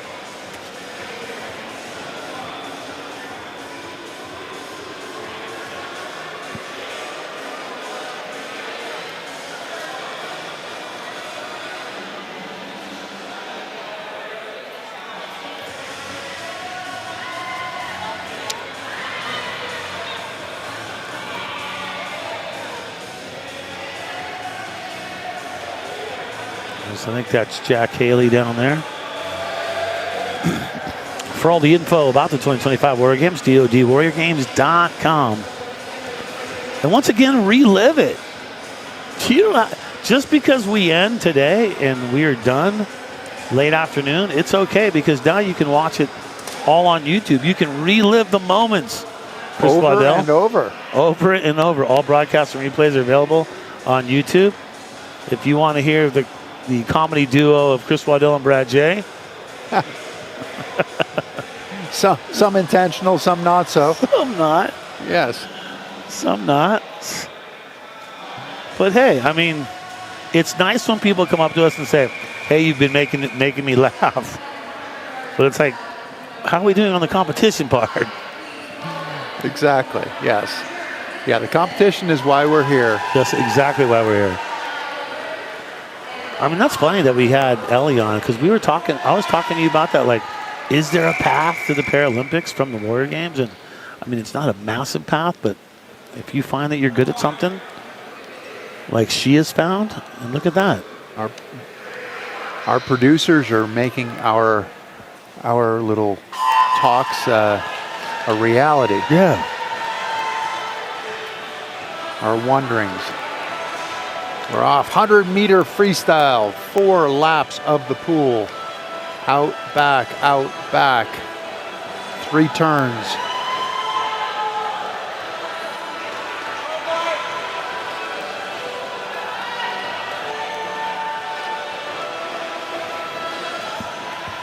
So John Michael Britton, Army. Mike Haley, SOCOM. Jeremy Ditlevson, Army.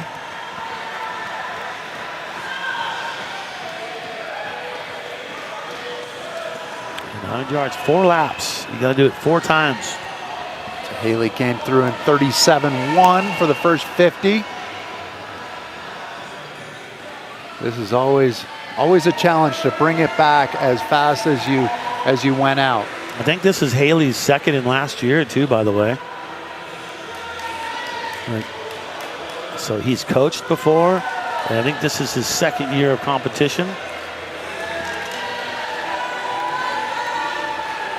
Nice looking stroke. Still breathing on every stroke.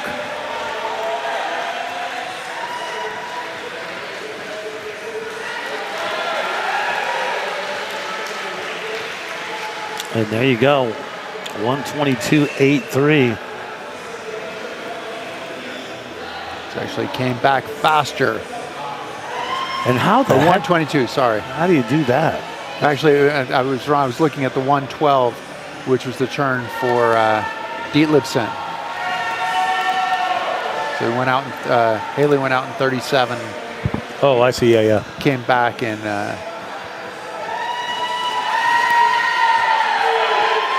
45. So a little bit slower, but a good pace.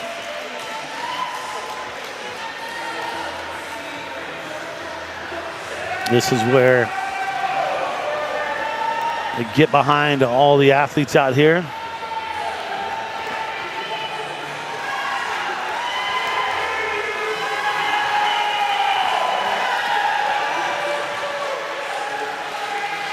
You see, he takes the breath on the arm that is stationary.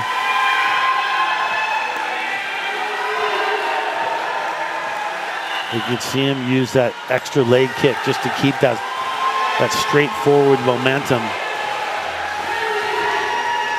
Time ticket, here we go. Put a hand on the wall, sir.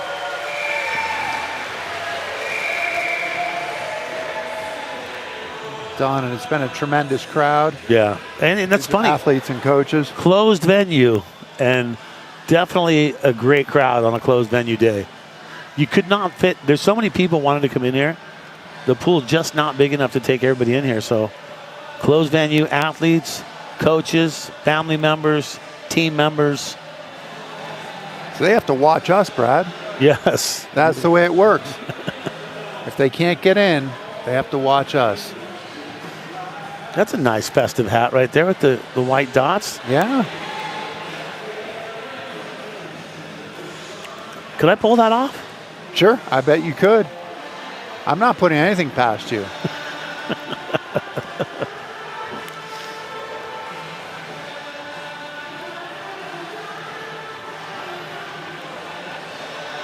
Welcome to Colorado College. Colorado College, founded in 1874. I was just a young lad back then. Actually, I was not born yet, but I just tried to slide that one by you. Chris is like, well, I didn't know you were that old. 1874? Yeah. It would have been 90 more years after that till I was born. Offering 40 majors out here, 30 minors, approximately 2,000 enrolled on a 90-acre campus. It's like every person enrolled can have a quarter of an acre. That's a nice spread out campus. I like it. I don't think it works out that way. Oh, it doesn't work out that way? I think there's a little bit of common space. Yeah. Some common ground area. That'd be a big room. Big dorm room. And once again, the most important thing we've learned in the 9 days is how Colorado Springs became the Olympic city. I want to thank Chris Waddell for that information.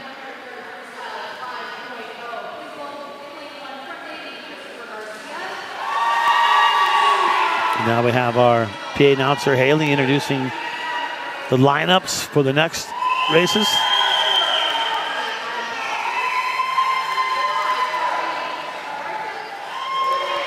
Garcia, Panjova, Vasquez, Proctor, Garces, Peters, and Favre.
the men's 100 freestyle.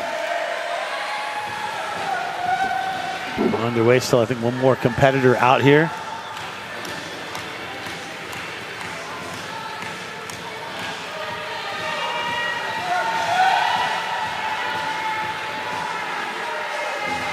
And you can see all the athletes getting behind our final swimmer here.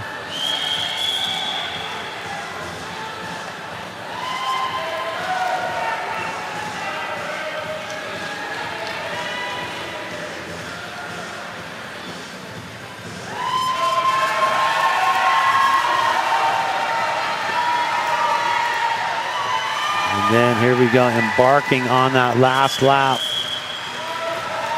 The bring it home lap. Bringing him home. Crowd has not stopped cheering.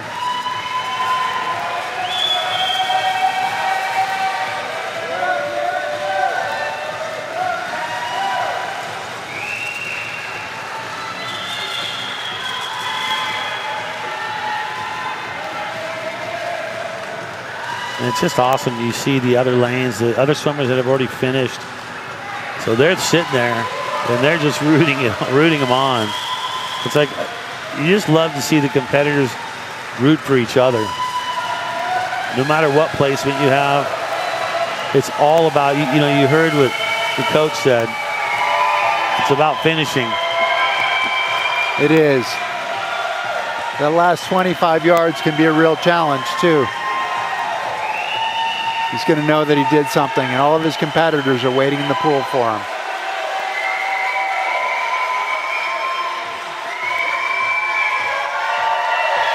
There's the touch.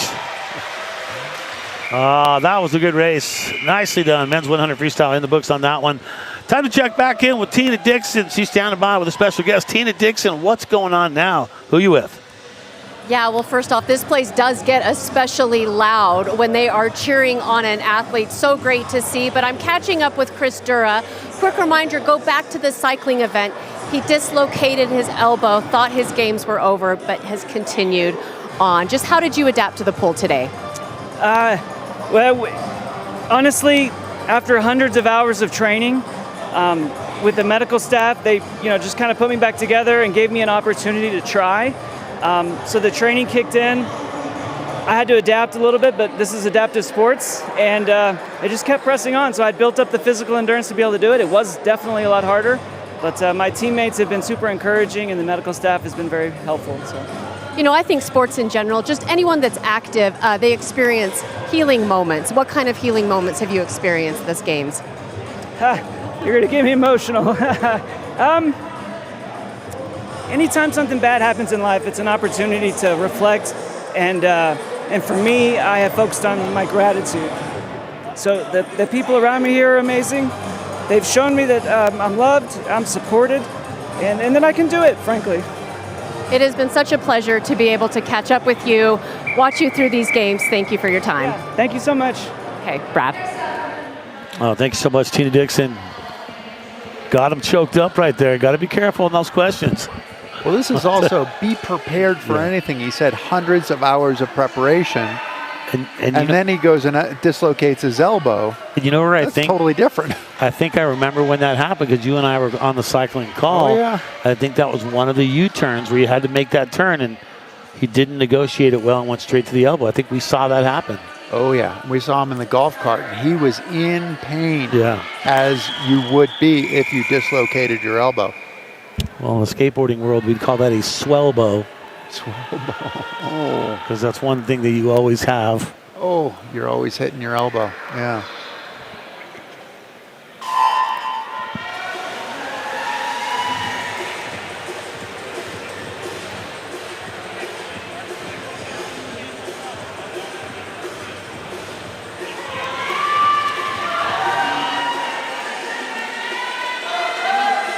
Another 100 meters, topping at 25 yards, actually, not meters, but yards.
Great finish there from Brian Murphy of SOCOM.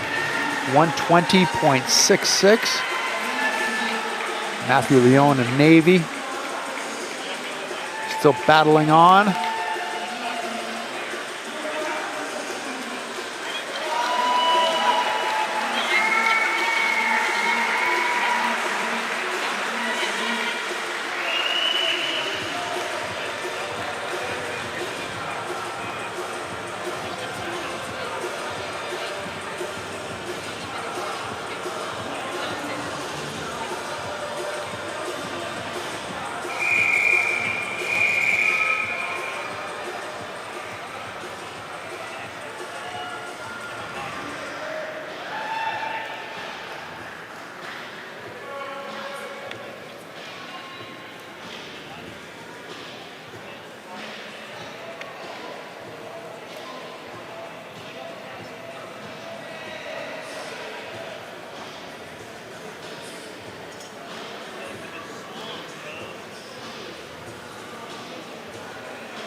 '25 DoD Warrior Games, Colorado Springs, Olympic City here.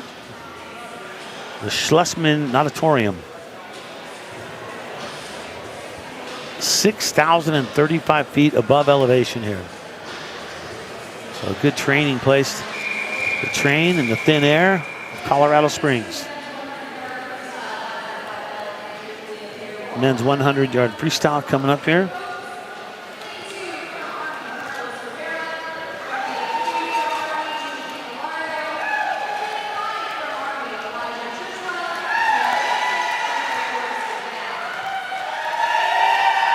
So 100 freestyle, event 609 now.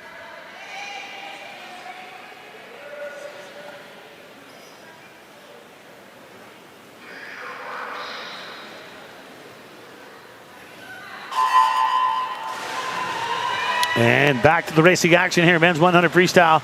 Heat number 2 in the water. Candelario in lane 3. Churchwell, lane 5. Atkins, lane 6.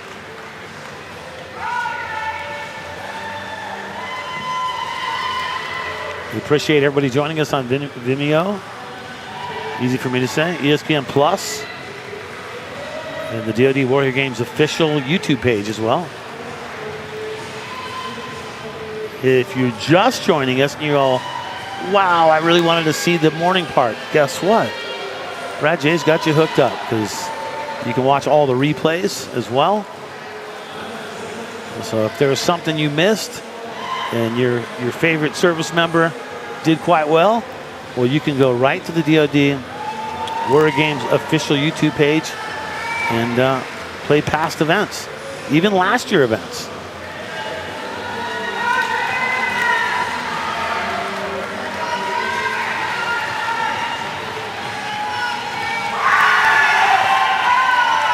Crowd lighting up out here. Well, I'll tell you what, if this venue was an open venue, there'd be so many people in here, people would be falling in the pool. There's not enough room for as many spectators that are here. That is for sure. But even going back to Ellie talking about the support, how the support is so important. You see that here with all the fans, you see it with the athletes, you see it with the athletes again right here, waiting for this athlete to finish so that they all get out of the pool together. They've all shared their time. And look right there, high fives, handshakes. It's a little bit harder when you're separated by a lane. Unless you have a really long arm. Really, well, you both need to have really long arms. You're gonna need 2 there, yeah. Yeah. Which are helpful in swimming, long arms. In swimming. Big hands, big feet. Well, that's what Phelps' whole thing is, right? They said he was like his body was built for swimming. Built for water. Yeah. I mean, he's built with a pair of flippers. Like he was born with flippers. He put in a lot of work too, that's did. for sure. Yeah, and messages for him as well are similar to here, right? I mean, we were just talking with Chris who had dislocated his elbow. Michael Phelps' coach would mess with him, and like steal his goggles so that he had to had to do an event without his goggles, and then in the games he actually had his goggles break and had them fill up with water. And so he was prepared for it, prepared for the inevitability of something going wrong. Chris Waddell, are you serious? Yeah. I have never in my life heard that story. Yeah. You got to check it out. Phelps's coach would literally screw with him. Oh, yeah. Show up late, I'll pick you up. But at the games? Why would you do that? Not at the games. Okay, the games, no. Leaving before the games, but at the games, his goggles broke and filled with water. And he knew how many strokes he had to do. He was all prepared for the inevitability of something going wrong. Part of the training was things that went wrong, and his coach orchestrated things that went wrong. Pick him up super late, so then he's waiting, and he's late for his call time. So he's stressed out? Yeah. Make him calm the nerves. And then like, okay, go have a great swim. Oh, by the way, your swim goggles are broke. What? Never mind. Yeah. I think this group could relate. That is really cool. That is a great story. I'm going to be keeping that one in the memory banks. I like that story. Yeah. I mean, it teaches you to deal with adversities. Like, whatever happens, you got to deal with it. Move on. Get proactive. Right? Exactly. We do. You got to be proactive. There's always a solution. And you always have a plan, and you always need a backup plan. What is it they say that 2 is 1 and 1 is none, right? I think you should tell my wife that, because I believe in that. She doesn't believe in that backup plan. She might be more likely to listen to me than she does to you. Exactly. Because I'm guessing she's heard it a couple of times from you. I always have the backup plan. There's always a backup plan if that doesn't work. She refuses to make up the backup plan. She just wants the plan. That's the plan. I'm not getting in the middle of this one, Brad J. No, I'm going to tell her you took her side. Okay. I'm on her side.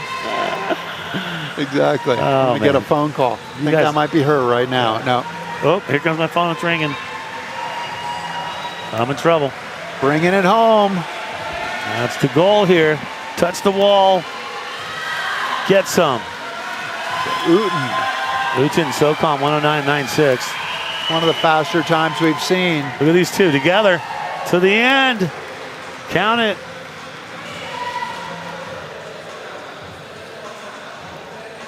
And big props to every single athlete that has competed out here, but also to all the athletes that competed all 9 days. A huge shout out to them as well. Because if you're still doing everything you said you were going to do by day 9, major props.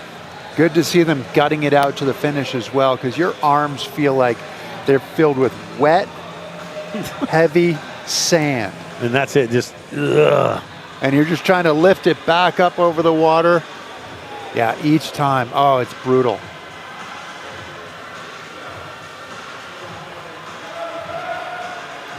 So there's a splasher. We've got a splasher in there, yeah.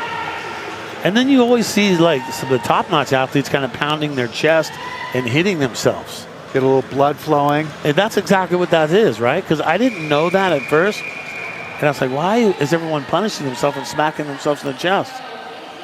It's to get blood flow, right? There's a performance aspect to it. A preparation, waking you up. I always consider the people who splash themselves to be far more prepared than me. So I think there's almost a jealousy, that I look at and go, yeah, you're tougher than I am. Yeah, because I don't want to get used to the water until I'm completely immersed in it. I'll get there.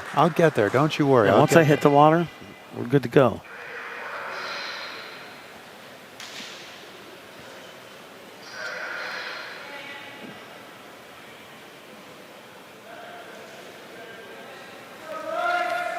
So backed them off just a second here on the start blocks.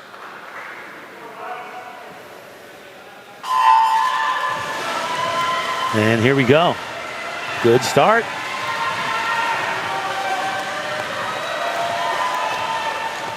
Yeah, one of the tricks is when that underwater portion, you don't want to go too deep. You want that trajectory to take you forward underwater, but just don't go too deep. And then you got to come back up and get back into your lane.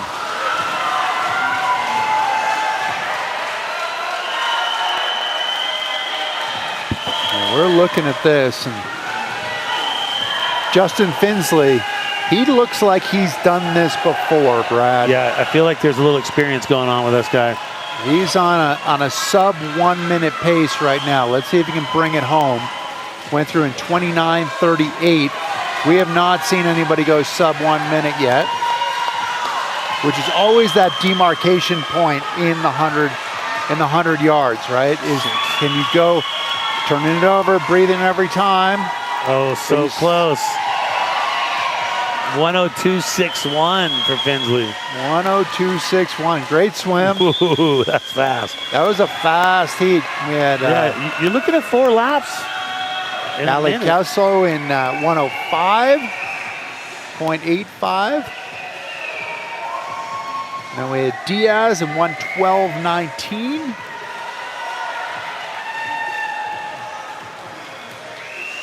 Regard Fincham just coming in 123.95. Fouts in 121. Lucky Stanfield 125.84. Lucky Stanfield, who was a force out on the track. He was. And the boys making some noise out here in the 100-yard freestyle. Sometimes the track doesn't translate to the swimming. I feel like I swim like a stone. He might relate to that. A lot of sinking going on involved there. But put some wheels underneath you, and you're moving. You're moving, exactly. There you go. You're moving. Not in the pool, though, I wouldn't think.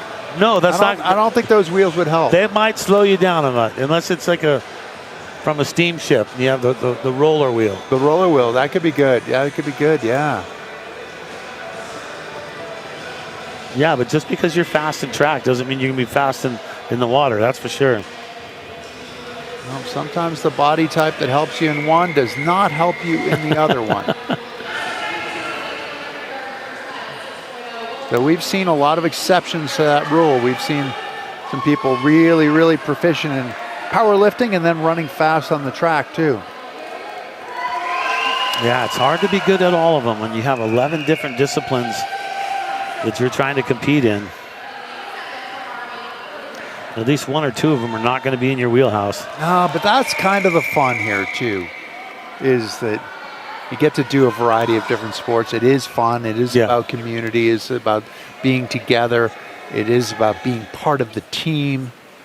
But it's, there are some challenges, but I think they're all being embraced here.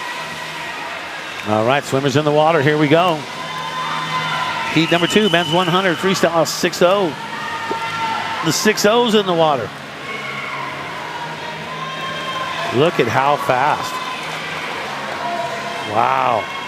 Well, we've got a couple of good swimmers here, really proficient swimmers. I think that's Harold in that lead right there. So as Coach Mason was saying, don't fight the water, right? This is what we're looking at. That's what Ellie told him. That's what Ellie told him, exactly. It's become a mantra for him. I like it. Yeah, it's very true. If you're a water person, you know what we're talking about. So we see Harold going out in 28.13. We've not seen that kind of a split yet. Getting the turnover now. Increasing that turnover, coming into the wall. Oh, 1 minute, 0.04. Get some. Wow, Harold. Good swim. He deserves to be heralded. Is that how you would say that? Yes, you would. Yes, you would. I got one right today. You did. Knocking it out of the park, Brad J. Dad joke. Brad dad joke. Are your kids tuning in? Are they embarrassed right now? They're completely embarrassed of me. They always have been. But hey, if you can't embarrass your kids, why have them? And that's the thing. I don't care if they're embarrassed. No, much to their chagrin. Yeah, just by you being embarrassed wants me to make you embarrassed more. But you ended up with some linen pants, so you didn't embarrass your kids at her wedding, right? No, I did not. So Harold, there it is. There's the time. Check the time, my friends. Michael Harold, Marine Corps, 1 minute, 0.04. That is a fast time. Definitely the fastest I think we've seen in the 100, and you knew you were going to see it put up by the 6.0s. Right. 100%. Yeah, we did not see anything that fast.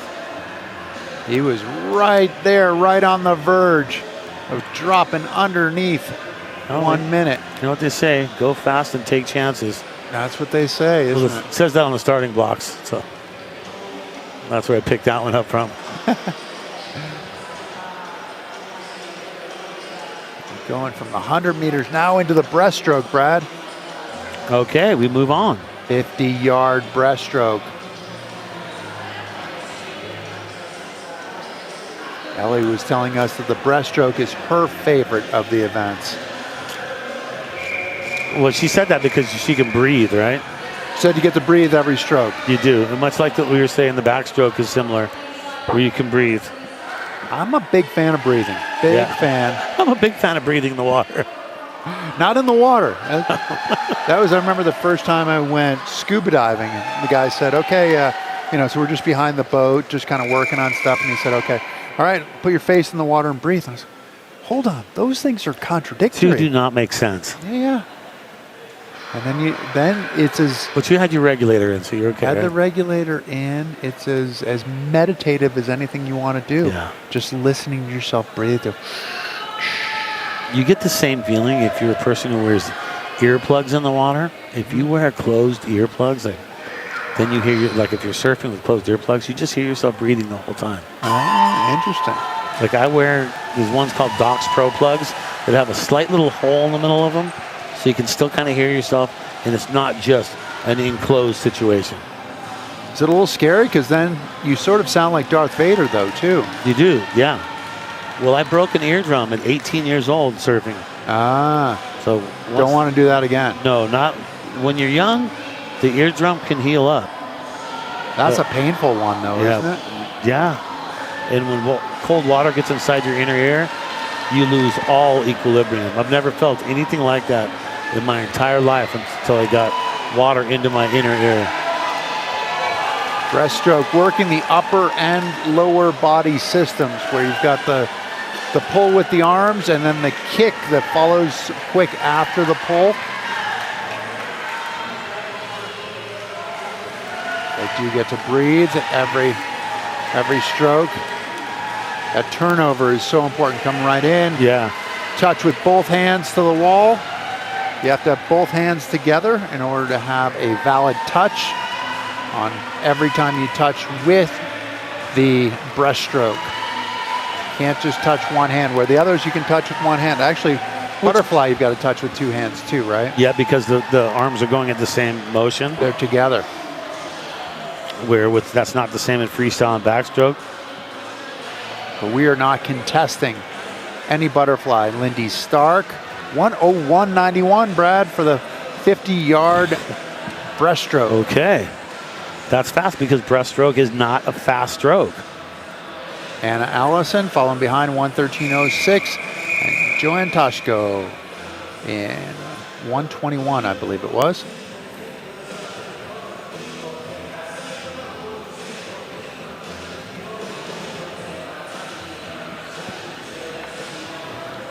The women's 50-yard breaststroke, Heat 1 lane assignments coming up.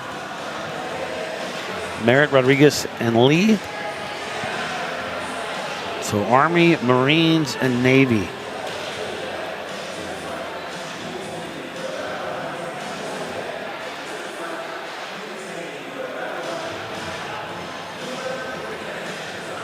So we've been live on the air for about 3.5 hours now. Just getting warmed up, right? Halfway there? We're past the halfway point now. Time flies when you're having fun. That is true. And when you're swimming 1,000 races as well. Because one thing about swimming, there is a lot of different races. They really figured out the way to get the most bang for the buck. These athletes are in and out of the pool. But the one thing that's good is they're not putting on a wet bathing suit in between. That's always the worst part, isn't it? Yeah, I equate that to putting on a wet wetsuit the next morning. Oh, yeah. When you're going surfing, you're like, that's not what you want to put on. 1 o'clock today, sitting volleyball, medal rounds. Wow, just under 3 hours from right now. So once again, thank you for everybody watching us at home. Love to have you along with us. Make that sandwich. Maybe put the sun tea on the porch so it can get all teed out for you. Yeah, brew it up, right? Brew it up on the porch right now. Natural brewing with the sun. And then crack that thing open. This is some city volleyball. Will be 89 degrees here in Colorado Springs today. What? 89 degrees. It's warming up. Warm it up, Chris. All sunny until the afternoon. You see what I did there? Yeah. I took that from a song. You know that. I do. I don't think I've ever told you that. Warm it up, Chris. That's what I was born to do. That's going to be crisscross, right? I think so. Make you want to jump. That's what it is. Showing your range. I like it. Lee Rodriguez and Merritt. Here we go. And there we go. Someone's in the water. And it looks like it's actually just two of them. Yep. Merritt and Rodriguez. Rodriguez off to a lead. And we see some of the adaptation that they're talking about, right? Where her right leg is not really working, and so her left leg is still doing that frog kick. Oh, exactly. Yep. That's where we just see so many strategies. I can relate to a bit of what she has going with the stroke, where you're doing that stroke and trying to get up enough to get air as well. And you're only having one leg to propel you up to get that air. So exactly, that's going to be a little harder. She does kind of a 2 down and then 1 up.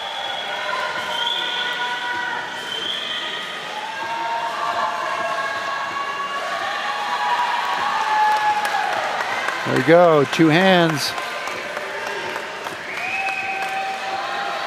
Rodriguez 101.74, Brad. Yeah, that was a good technique too. Yeah. I like the fact she kept her head down for 2 full strokes, and then she would go up for air, back down for 2 strokes, up for air, and she did that the whole time. So staying with that cadence. Yep. Junho Lee following behind 115.87. So 101.74, 115.87.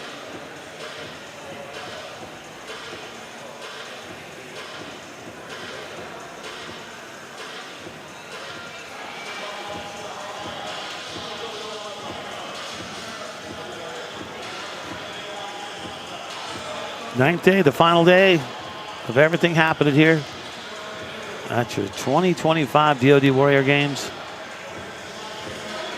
Colorado Springs, the location. 9 days of competition.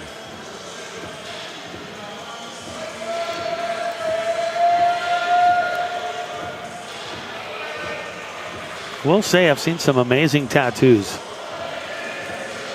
Yes. And one thing about tattoos, I've always said, if you're going to be a person to get tattoos, make it mean something.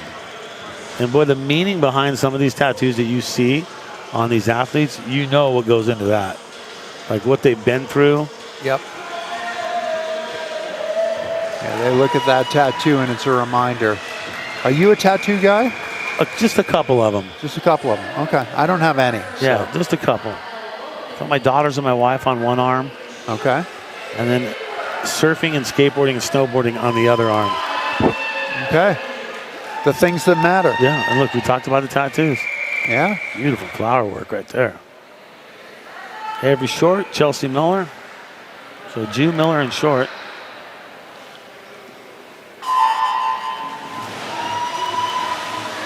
And we are off 7:09. Women 50-yard breaststroke, 5.5L.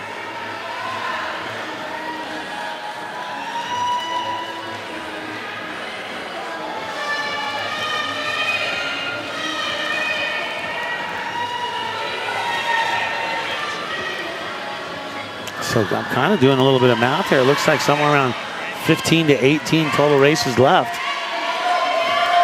And we're going to be done, son. And we're going to finish with the relays. Always fun. What this place? We're going to They're going to need a new roof because I'm sure we're going to blow the roof off this place. This place is hopping right now, but it is really going to be hopping when we get to the relays.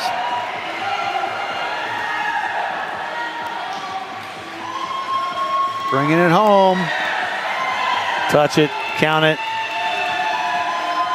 Short with a 52.77.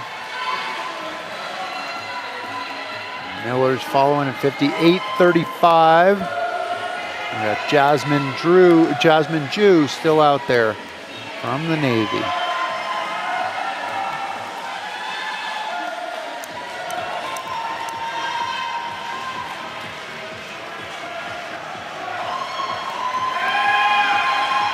And this way you can hear the crowd really stepping up. There they go. There you go. Count it. Touch.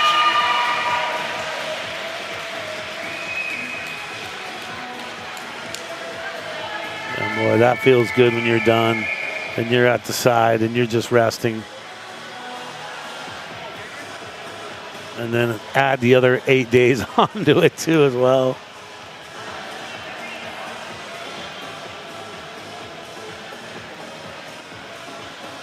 I mean, maybe we need to do a day off in the middle. What do you think, Chris? We could. Like where everyone just gets together and has fun and has a huge barbecue and no one has to compete. That could work. This is almost like the decathlon though. That it is. The endurance is really somewhat makes it that much more fulfilling. Yeah. That you've done it every day, that you show up every single day and go compete. And it seems like so long ago when you and I were calling powerlifting. Yeah, I barely even remember it. Like, that was over a week ago that we were on that. Rough Sparks, Feint, Garcia, Bowery, all coming up here. Navy, Army, Army, Navy, Navy. These are the 5.5Ls right here.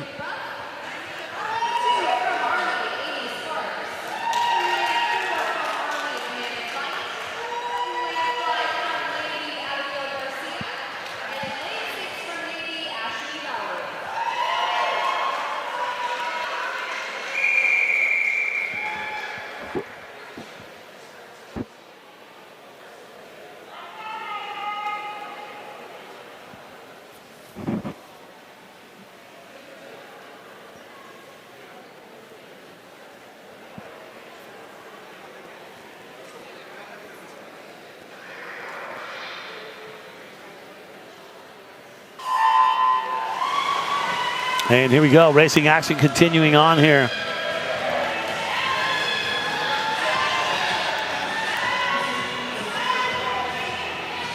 Women's 50-yard breaststroke.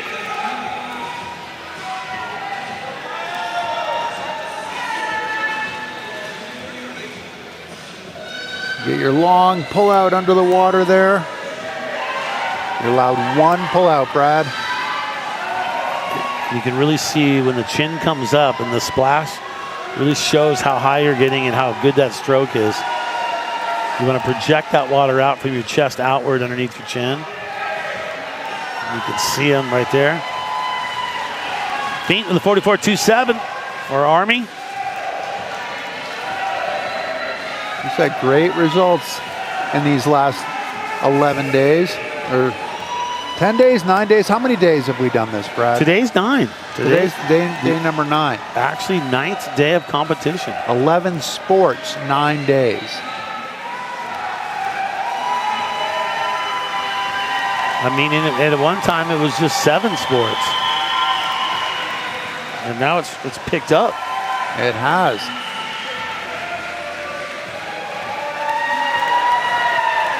There we go. There we go. Whew. Yeah, the heart rate gets going.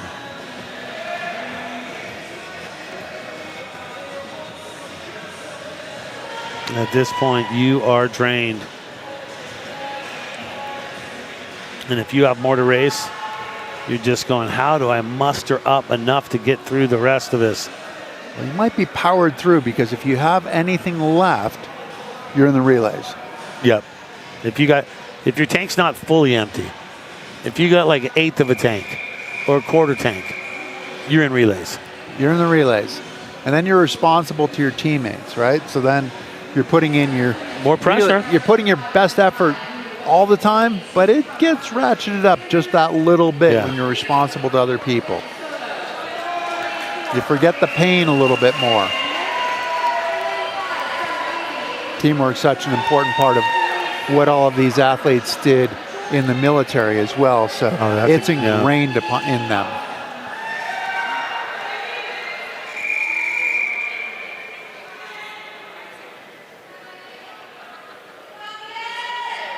Guanzo, Mitchell, Rosenstein, Inman, Soto, and Sanders.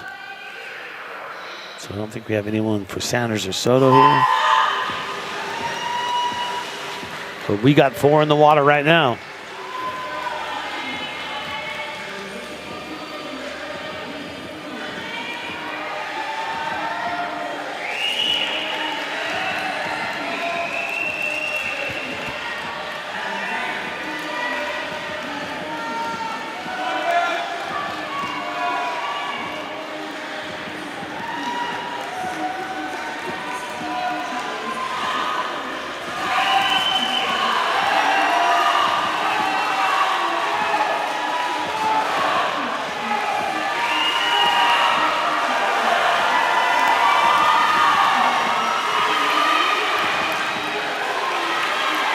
Great technique all the way to the end. Right through the wall. Soto, very solid swimming right there.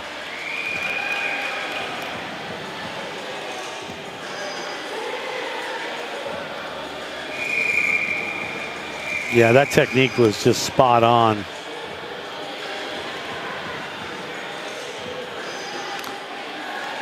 All right, well, it's time to check back in with Tina Dixon down on the floor. Tina, what's happening? Yes, I am with Amy Sparks from Team Army. She's been putting in some phenomenal performances today, a couple golds, a silver. What is it like for you to wrap up the Warrior Games here at swimming? Oh, fantastic. I'm really enjoying this. And this is my last personal event, but I have team volleyball tonight, so I'm still trying to put out the full effort right now, and I'm very blessed to be here. Not only that, you still have the team event coming up. How much fun is that to be a part of? We have the best team, lots of inspiration there. Everybody's personal journeys have been incredible to learn about, and I'm, again, very blessed to be here. You know, a lot of the athletes sometimes haven't spent much time in the pool to see them perform today and swim. What does that mean?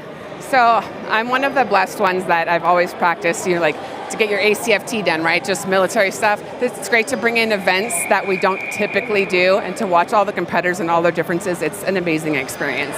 Amy, we appreciate your time. Thank you. Looking forward to the team event. Thank you. Thank you so much. All right, Brad. You know what's crazy about that is I keep thinking that swimming is it. And then I realize that sitting volleyball is still coming up, and people like her are competing in that too as well. So yeah, she's got to swim all day. Get showered and kitted up for just sitting volleyball. Gosh, how do you do it? How do you play 11? Wow, that's just crazy. We also wonder if tomorrow's harder, the day that they actually stop. You realize how tired you are when you actually stop. Oh, this has got to be a 48-hour recovery. Oh, yeah. I don't think that you could recover from this many sports in this short amount of time without having 2 full days. I think you're right.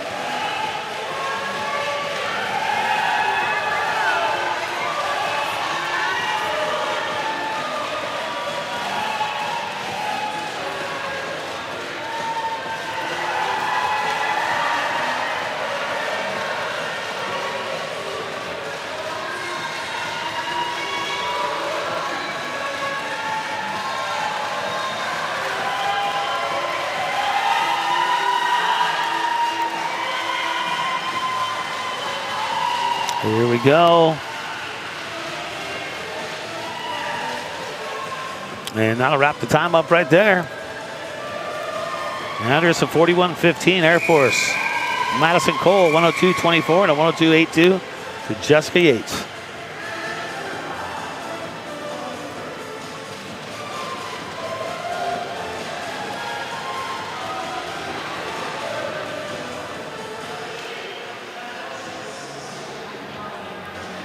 That's got to be awesome. All three in the Air Force competing together.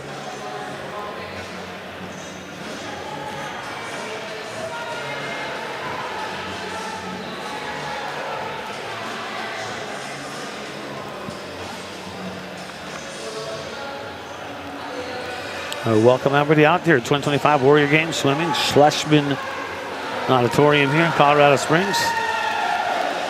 1 o'clock, City Volleyball taking place. Mountain time are the times that we discussed with you. So mountain time in just about 2.5 hours. Our final event, our final competition will take place to wrap a bow on this year's 2025 DoD Warrior Games. Sitting volleyball. 2.5 hours. We'll be getting underway that.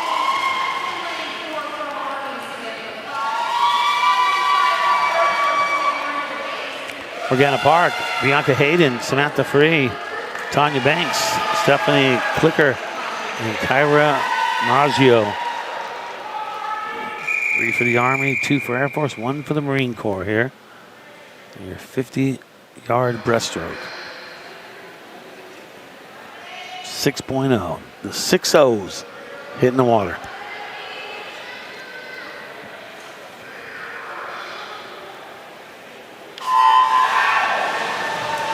And we are racing. Here we go. Women's 50-yard breaststroke. The 6 O's in the water. Got a race 3 across. They're separated by many lanes though too, so they don't get much of a chance to see each other. They probably are feeling each other just a little bit out of their peripheral vision. Well, yeah, you definitely feel in the water. Almost in unison. In the water, you definitely feel that person next to you. Right, but they're 2 lanes and then another lane in between. So there's a wide stretch. Oh, look at this. Down to the wire. It's a battle. Look at this. Down to the wire. 44.22. Morgan Park. From the Air Force. Out in lane 2. It looked like she closed over those last few yards too. Yeah, she did. Caramaggio, 44.61, and then Tanya Miranda Banks, 45.31. And that'll wrap up time.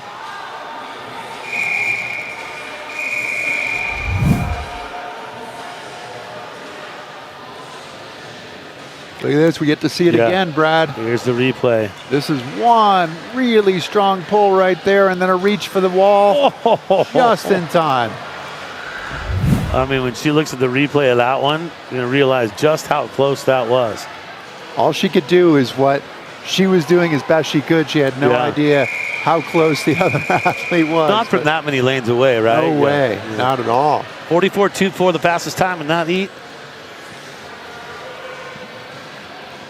See the smiles on the face from the volunteers. This might be one of the toughest guys here. It'd be a tough competition to figure out who's the toughest, but dislocating your elbow in the cycling and then come back to swim, not only to swim, but to swim with one arm.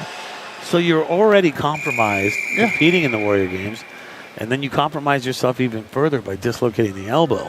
And you have to figure that one on the fly. On the fly. That's incredible.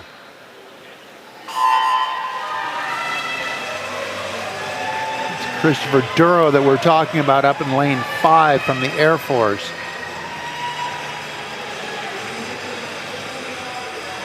He's going to have to get a lot out of that kick, and he is getting a lot out of that kick. And actually, you wouldn't even know right now, would you? I mean, it really is impressive to look at his stroke in the breaststroke, which is meant to be done with 2 arms. He's making up with it for the legs on that one. Bringing it home. The last few yards, really getting a lot out of that kick.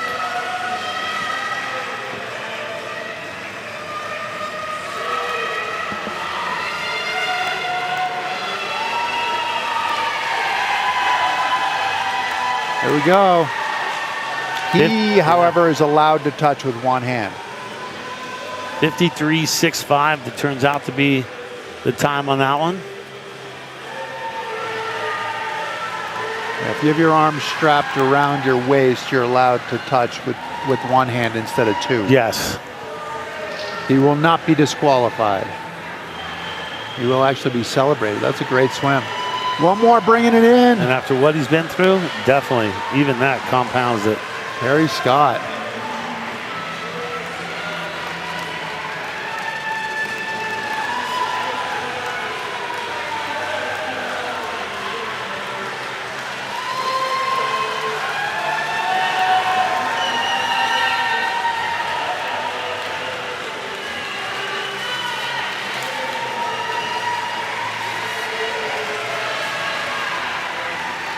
The sheer determination is on display here today. You see the end. You know you're near. Reach down deep. The applause. Everybody's getting behind him. And he's going to get a touch right there. Count that.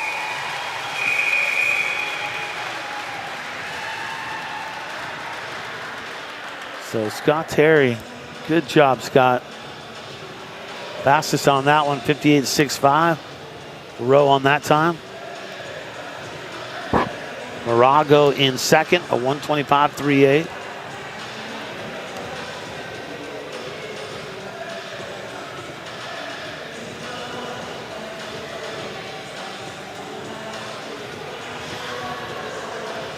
Dislocated elbow. Ready to pack the bags and head home. Wait, not so fast. Don't pay that luggage fee yet. I am guessing that still hurts too. There's no way that doesn't hurt, right? I'm imagining that's the kind of pain that is throbbing at night, keeps you from falling asleep. You can't roll over, you can't.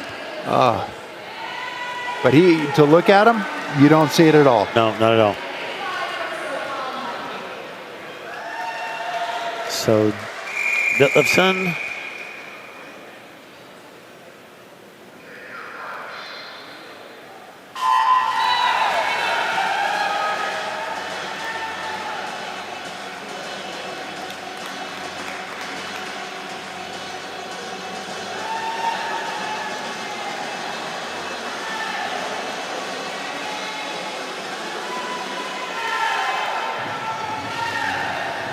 Mike Haley from SOCOM and Jeremy Ditlevson from the Army.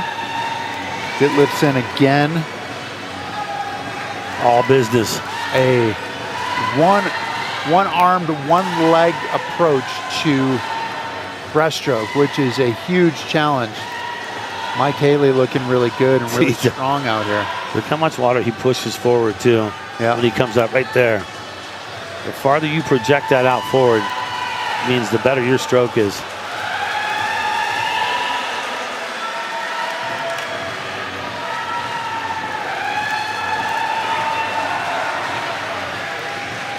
He hit that wall with vengeance. I felt the whole pool shake right there. Mike Haley was making no doubt about it.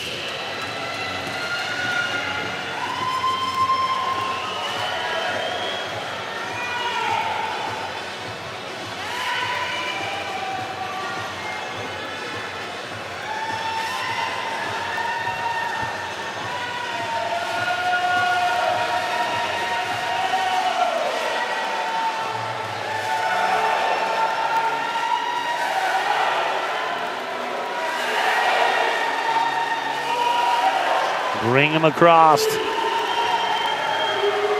There we go. One more, there we go. Count that right there. So 146.51 for Jeremy. Mike Haley at 59.62.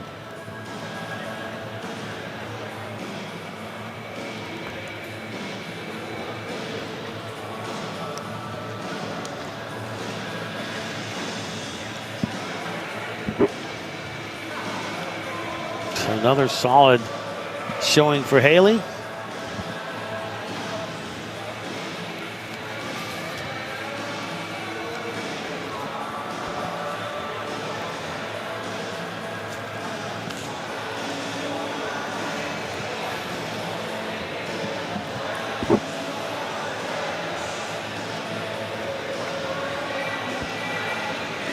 4 hours of amazing swimming so far as we are winding things down. Looks like 1, 2, 3, 4, maybe 5 more races before we get into the final races, which are the relays.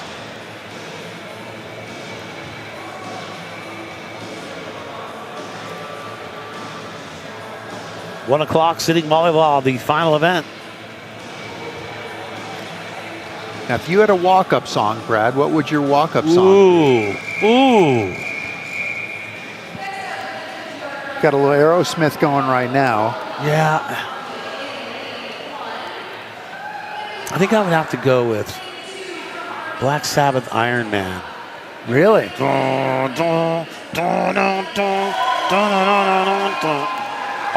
am Iron Man.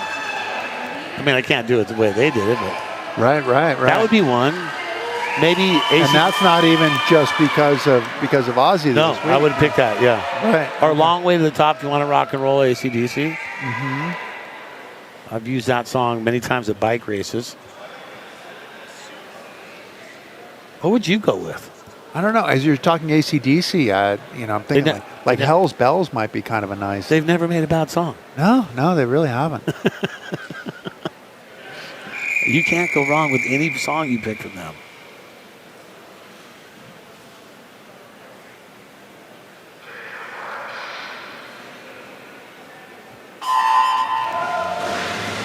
And here we go. Swimmers in the water. Still swimming breaststroke here. 50-yard breaststroke for the men. The 5.0s here. The 5.0s. Not to be confused with a police officer. Fair enough. This is also considered a 5.0. Okay. Especially when you're in Hawaii. Yeah. Oh, very well, yeah.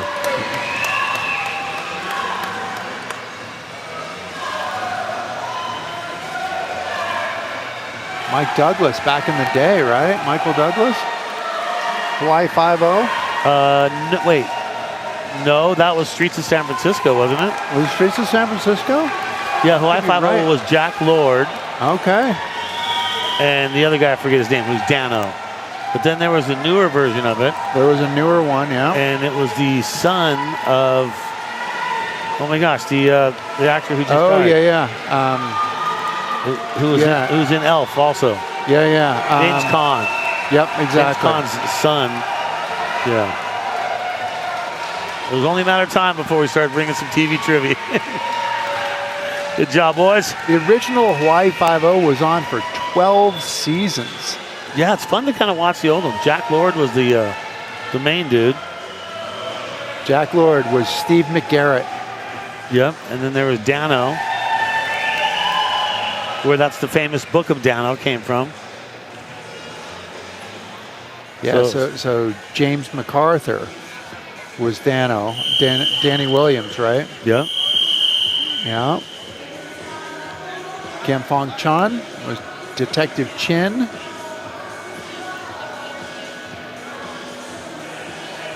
Those were some good ones, man. Sebastian Vasquez, Seabass for the 49.32. Yeah, I mean, if you're nicknamed Seabass, you better be a good swimmer. 49.32. Super solid time for Sebastian. Or a good hockey player, right? Yeah, okay. Or a good fisherman. Come on, wasn't that Dumb and Dumber now, right? Yes. That was Cam Neely. Now we're moving on to Dumb and Dumber now, okay. Cam Neely, Seabass. Do you know how many people that I've met whose name is Sebastian and go by Seabass? A lot, I would imagine. There's a lot of them. That's one of those names that you always go with. It's the standard nickname for Sebastian. So Scott Caan is James Caan's son. Yeah. He was good too. Yeah. I think there was some of the actors were complaining about how much they got paid, and I think that kind of affected the news show a little bit. Uh-huh. Because everybody wanted equal pay on that show. Yep. Don't know how that works in Hollywood. Scott Caan was in But Hawaii, 60 seconds, like Yeah. gone in 60 seconds, right? but Hawaii 5-0 or Magnum PI? What's your choice? I'm a Magnum guy. I was a Magnum guy. Tom Selleck back in the day. How do you not Ferrari? back to Selleck? Yeah. The fact that he always wore a Detroit Tigers hat. He actually was a part owner Was of he? the Detroit Tigers. That's at why one he point. did that. And played at spring training. He did. Hit one out. Well, he did play Mr. Baseball. He was Mr. Baseball too. Exactly. There's not a baseball movie that you could tell me that I've not seen. Do you have a favorite? Probably The Natural. Really? Okay. Yeah, I'm more of a Bull Durham guy, I think. I mean, Major League, because my son and I watched all Major Leagues together. Yeah, there you go. But I don't know. The Natural always was one of my favorite ones to watch. So Charlie Sheen was actually offered a scholarship, a baseball scholarship to the University of Kansas.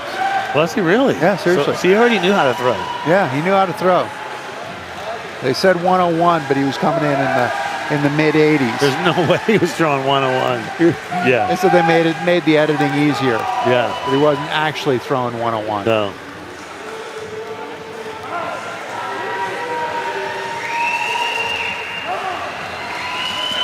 So 107.89 for Churchwell, the Army. 25 more yards here. Matthew Leon.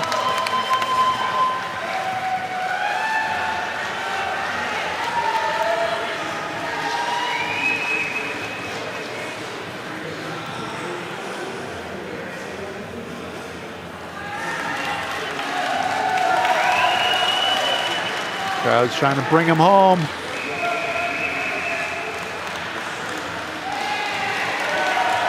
Boy, this Here we go, back in. It makes you know what you're made of right here. Back at it.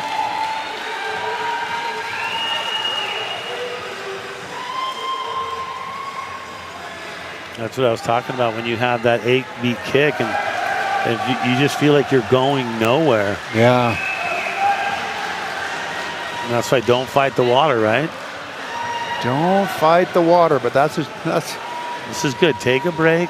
Easier said than done.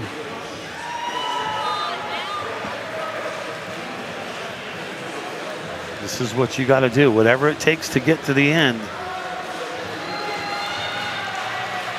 You can Making see some time now. Yeah, now he's making us a little bit more.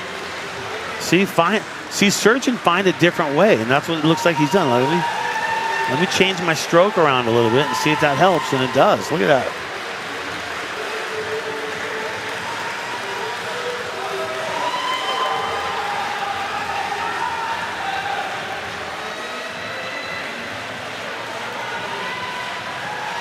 It's almost like doing a snow angel with the freestyle kick. Yep. A little bit of elementary backstroke. Yeah. Bringing it home. Or really, the reverse backstroke. Yeah, exactly. Exactly what it But is. that got him faster, too. Yep. You know, you just figure it out. You're like, okay, well, that's not working. Let me see what I can do. Crowd bringing him home. Oh, here we go. How happy is he to see that wall? Right there. That's a moving experience right there. Matthew Leon, 338.65. Hugs around are well deserved right now. That'll bring tears to your eyes, that's for sure. Sheer determination is on display.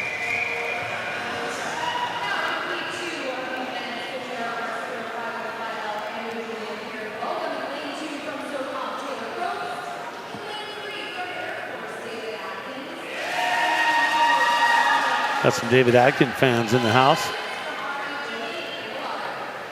So it looks like we're only seeing two here.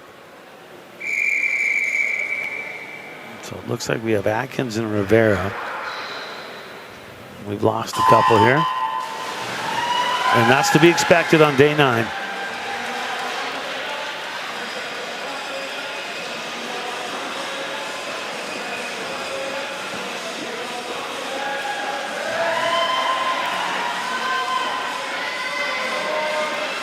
Atkins looking really good. Get that good strong pull out. Oh yeah, look at his attack mode right here. Yeah, that's aggressive. That is an aggressive way to do it right there.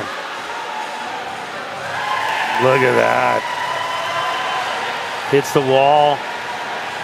Connects with a 39.28. Get some.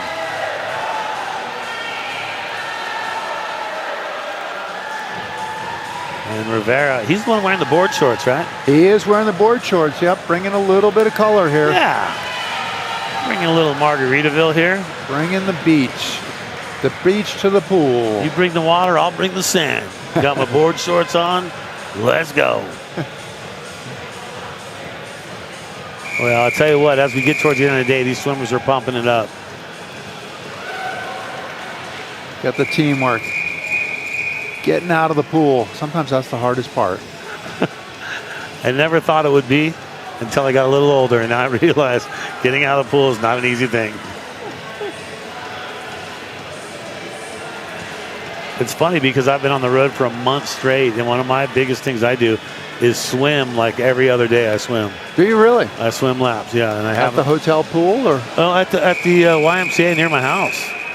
Yeah. Oh, at home. Yeah. Okay. So I haven't been able to swim in 5 weeks now. There's a YMCA just a couple blocks away from the hotel here. Should have just went there, huh? Could have just gone to the YMCA. Said, hey, I'm. See. Where were you 3 days ago when I needed that? I know. Well, I didn't know. Well, I went down to the pool at the hotel, and it's like an overgrown jacuzzi, really. It's not very tall. It's not very big. So what do we have here? Looks like Domaratsky, Poso, and Uton.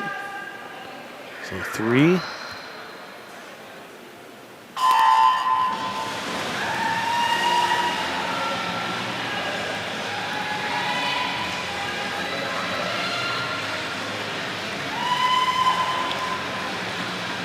This guy's going to a little spin doctors, he sounds like. Good solid race. Look at that. Bringing the speed into the wall. The pullout is such an important part of that race. And we look at just how deep. What is it? Uton went in that in the far lane. All right, here we go. First one to cross. Turn was the difference. Uton 42.69. It was that turn and that pullout really created the distance. The little things. It's that little extra in ordinary that makes it extraordinary. There you go. Uton top spot 42.16 or 19.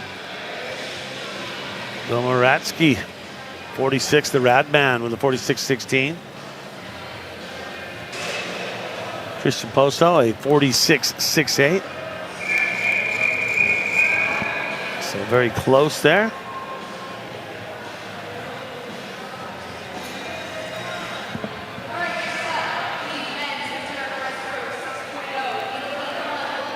Oh, so we're getting, I think we're just about 2 races away from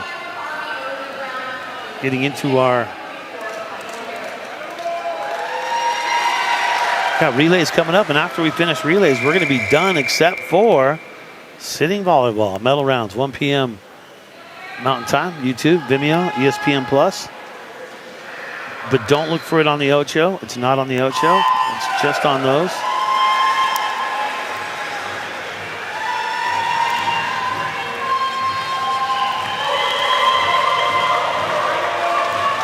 Harold. It's not messing around. No, he is not. This is solo. This is back to the time trial that we saw in cycling. So there's nobody 30 seconds up the road and nobody 30 seconds behind him. Well, I like the approach. He's bringing it. Yeah, he brings the hands together too, then brings them out, grabs the water, grab the handful, bring it out, touch the wall. 38.97. Let's go. He's bringing some times. So he was the one who went 1 minute in the 100 meters too, right? And he doesn't look tired. Why does he look tired? I don't think he's doing it right. Yeah, someone tell him it's day 9. Got to be tired. I don't think he understands it. Strength and endurance, Brad. That's the way it works.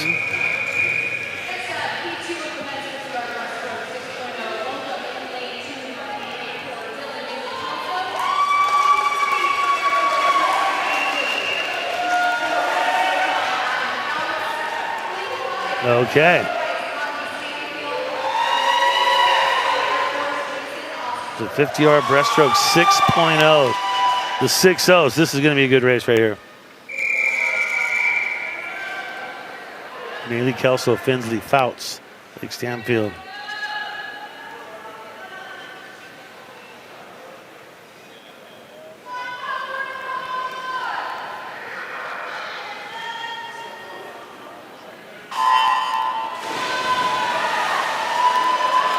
Here we go, back to the racing action here. Your 2025 DoD Warrior Games. Colorado Springs, the location. We are live. And these guys are large and in charge right now. The 6.0's in the water. That usually translates to some fast times. There are some fast times. These guys are moving along. A couple of Air Force guys duking it out right now. Outside smoke. Justin Finsley. Look at that. Jason Osberg and Jason 35. 35.09. Yeah, Osberg with a 35.09. That's a good time, Chris.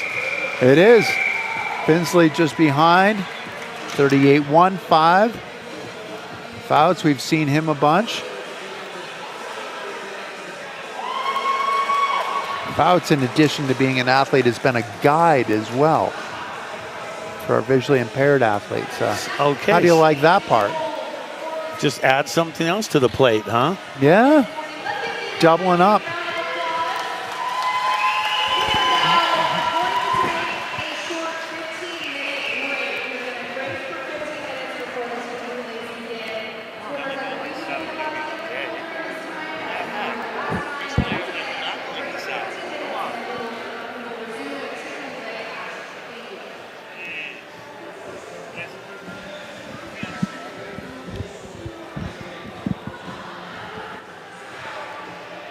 Schlesman Natatorium. That's a word I learned today. I didn't know that natatorium was a swimming thing. How did I not know that, Chris? How did you?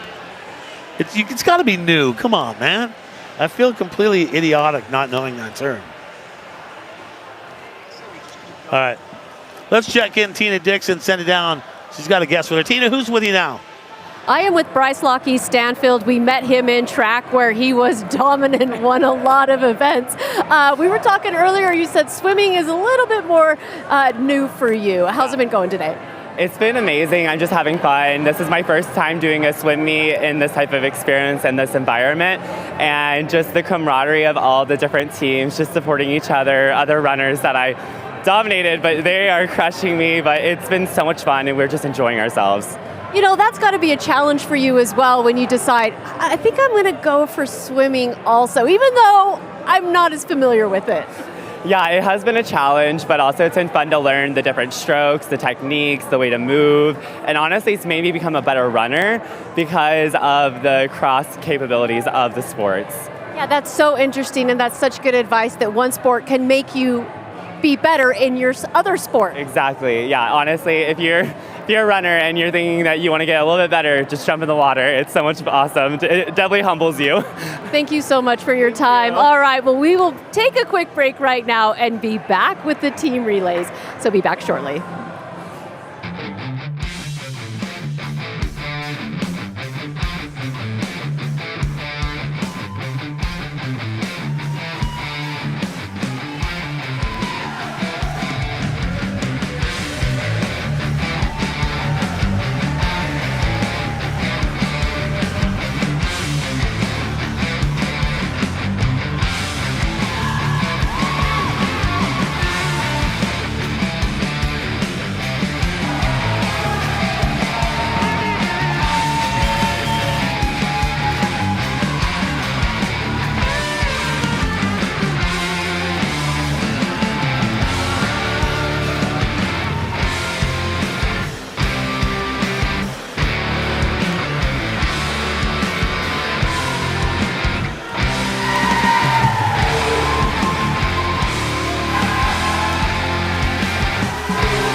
ring with you little pups.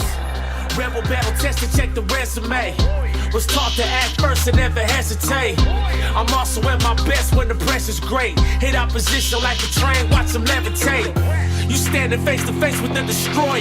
You think you ready for the smoke? So you wanna be a warrior?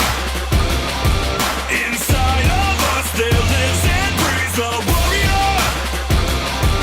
It's time for us to rise, unleash the warrior. Warrior. Whoa.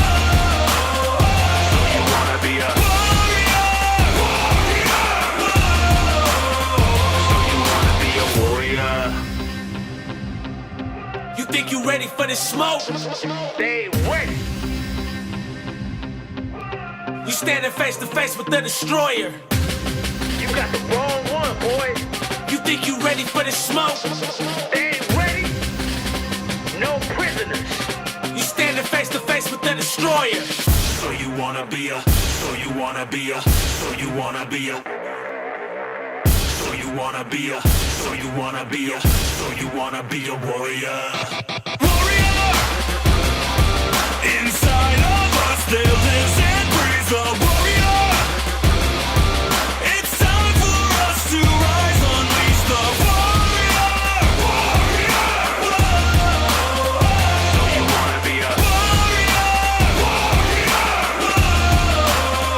So you wanna be a warrior.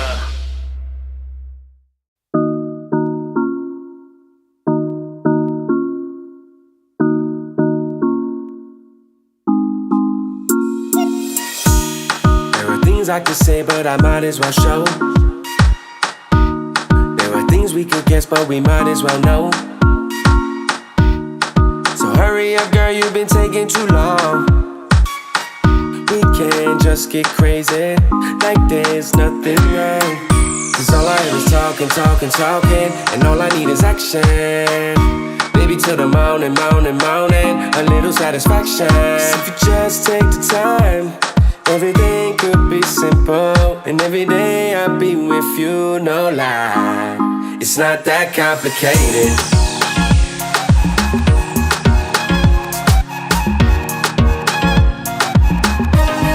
It's not that complicated.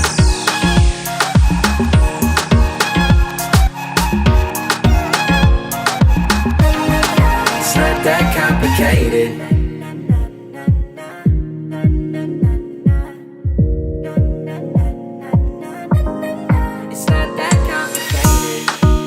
That it's hard when it's easy as pie.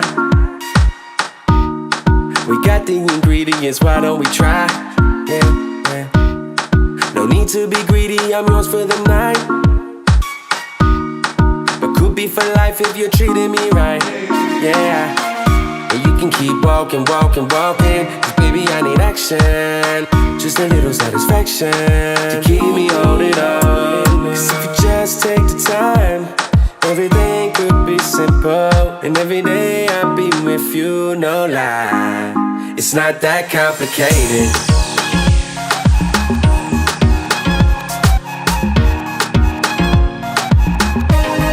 It's not that complicated.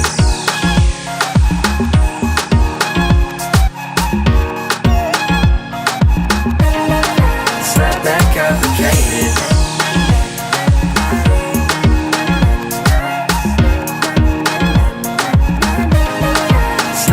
Complicated.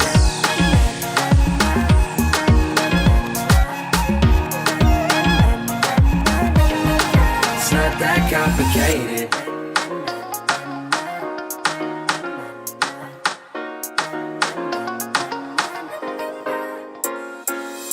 If you can keep it simple, boy, we'll take it easy. I gave you all the info. What more do you need from me? 'Cause everything you say you like now, you can get it all right now. Baby, it's not hard, it's no lie. It's not that complicated.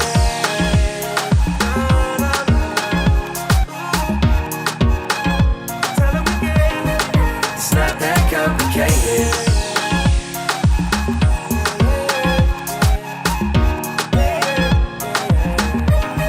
It's not that complicated.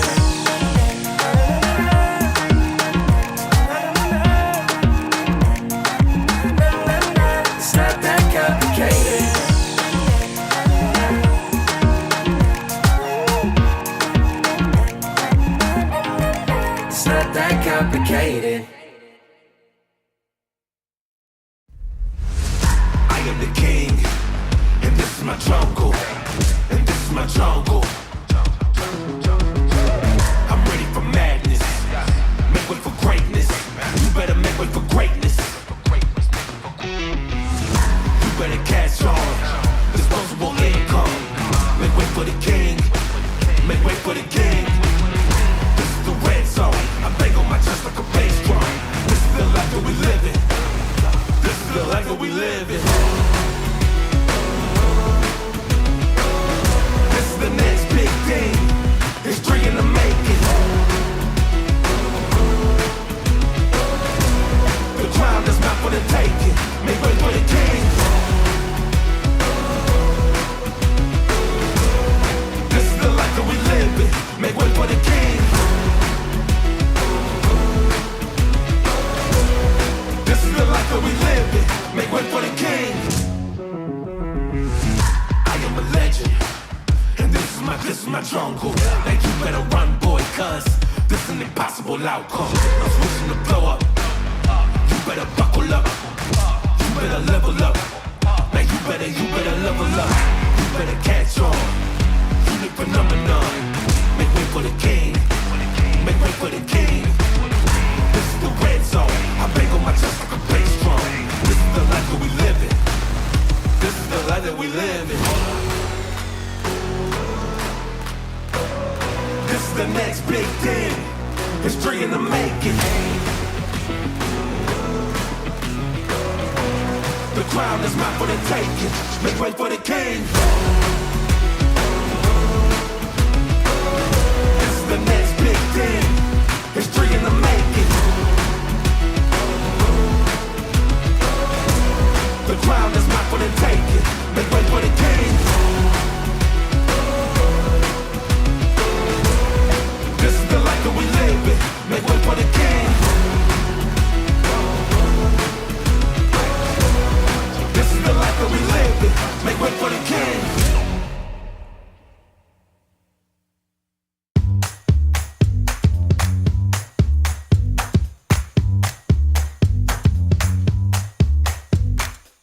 Hey, good morning to you, Mr. Sunshine. Hey, good morning to you. I wanna take the time to thank you for another lovely day. When you shine for me, I know it's gonna be okay. Hey, good morning to you, Mr. Sunshine. Hey, good morning to you. It's been a long, long time since we all saw you. Please don't go away. Tell me that you're here to stay. 'Cause you got me skipping by. Everybody's out today. Got a cloud up in the sky, and I can't wipe this smile off my face. Hey, good morning to you, Mr. Sunshine. Thanks for shining on us. You turned out just in time. We've been waiting for you. It's been oh so great. Then we all saw you. Now everything's gonna be okay. Hey, good morning to you, Mr. Sunshine. Yesterday we missed you, but now we're feeling fine. You got people glowing, we're so glad you came. Keep your light glowing, ain't got you, then we ain't the same. 'Cause you got me strutting by, everybody's out today. Not a cloud up in the sky, gotta change them plans and made. Every park and every beach, only shades and smiles you find.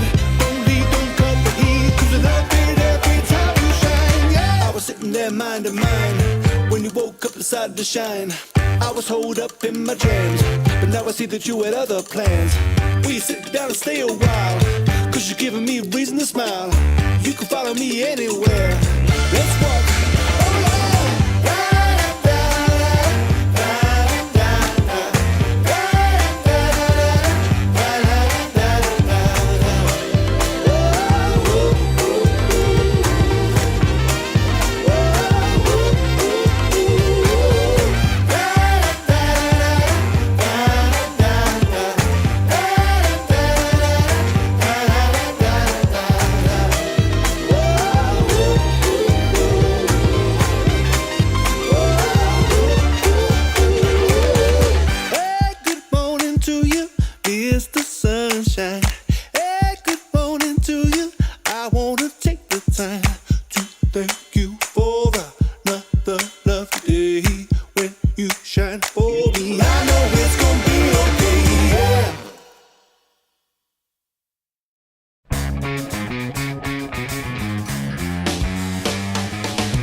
You made a start, but you need to push through.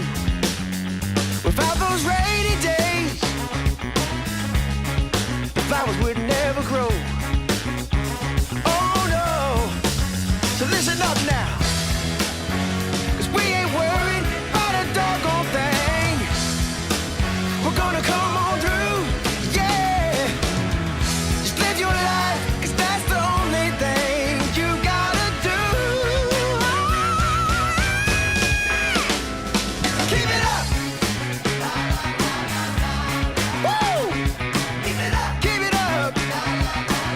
Keep your head on high. Keep it up. You're gonna make it. Keep it up. Keep it up. Keep up, keep up, keep it on up now. Keep up, keep up, keep it on up now. Keep up, keep up, keep it on up now. Keep up, keep up, keep it on up now. Keep up, keep up, keep it on up now. Keep up, keep up, keep it on up now. Keep up, keep up, keep it on up now. Keep up, keep up, keep it on up, yeah, yeah. Keep up now. Keep your head up high. Come on. Keep it up now. Keep it up. Come on now. Keep it up, keep it up, keep it up now. Come on. Keep it up. We're gonna make it through. We got some work to do. Woo. Keep it up.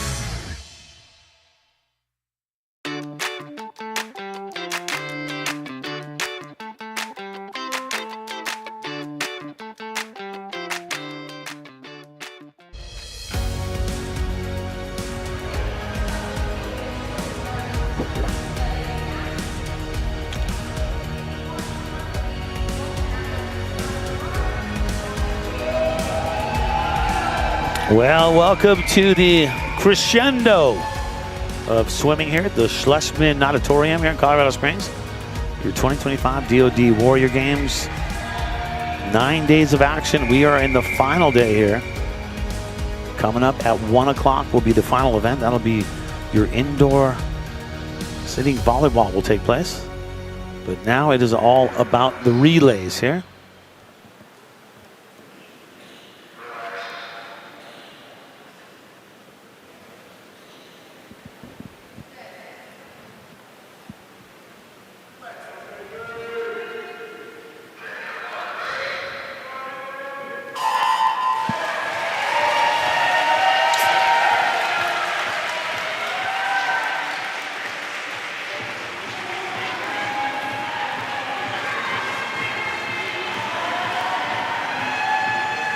So Navy only on this one, women 200-meter freestyle relay.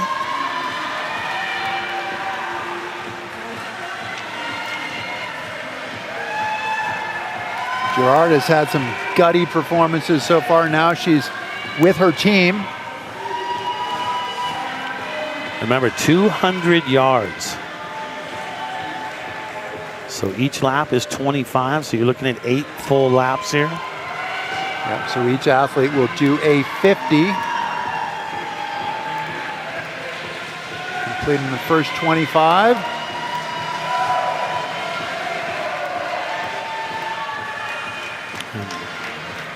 Rihanna Gerard, and then it'll go to Jasmine Ju.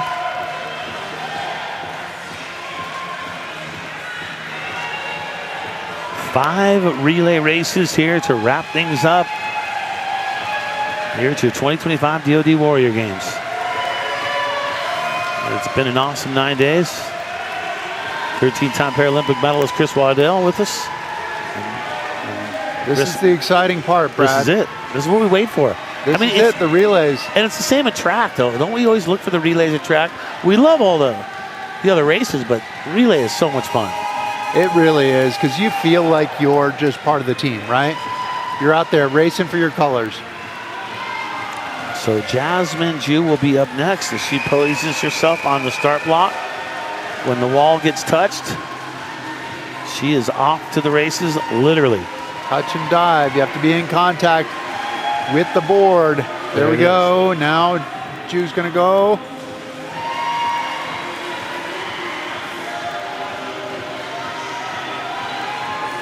And now Jasmine Ju in the water, and she'll go for 2 laps. Ainsley Guanzo will be up after that. And then Ju-Ho Lee to be the anchor. Yeah, I hate using the word anchor in swimming. How about the last leg? This sounds a little bit, I don't know. Because it's the anchor. Leg, yes. Yeah, you don't want to get dragged down by the anchor. The anchor usually is the fastest of the bunch. Yes. Which is funny because anchors are not fast objects. No.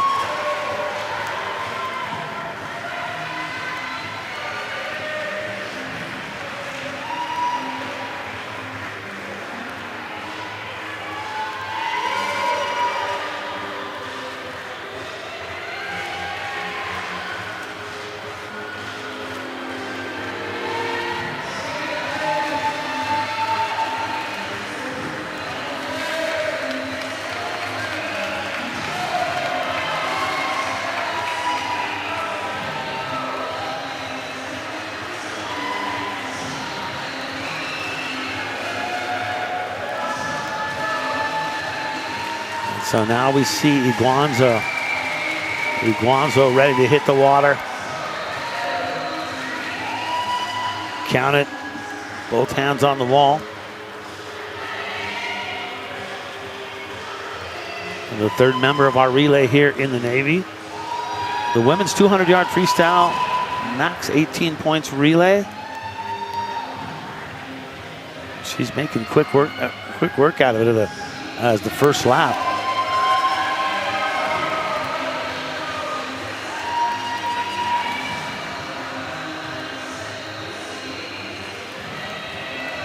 There's definitely excitement, but it's also usually in a relay you're pushed by the other team too. So they have to find all of their inspiration on their own. Yeah, your own momentum, right? Ju-Ho Lee now. The last leg of this relay.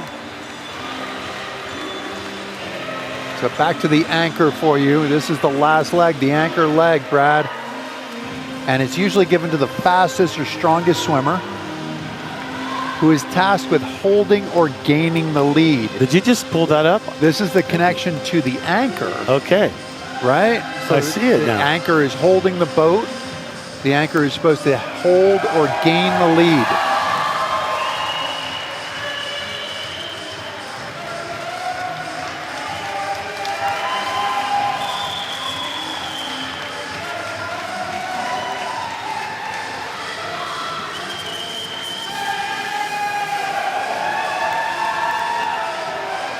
The end in sight here. Women's 200-yard freestyle relay. Navy bringing her home all the way in.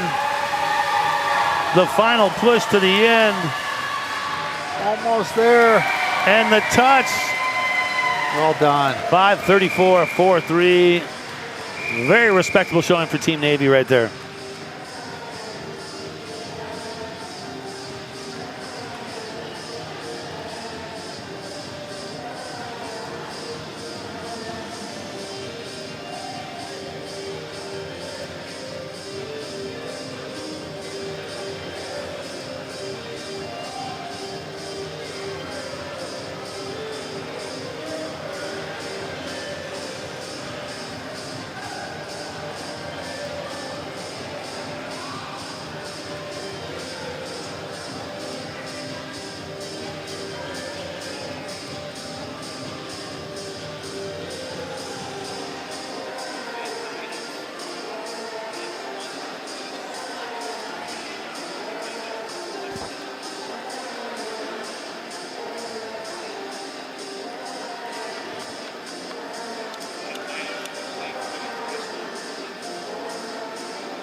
So we're getting set here for the next relay race, the men's 200-yard freestyle.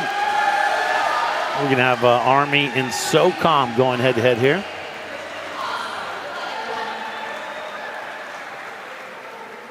So Team Army, Britton, Alvarez, Ditlevson, Panjova, and SOCOM, Terry, Haley, Uden, and Poso.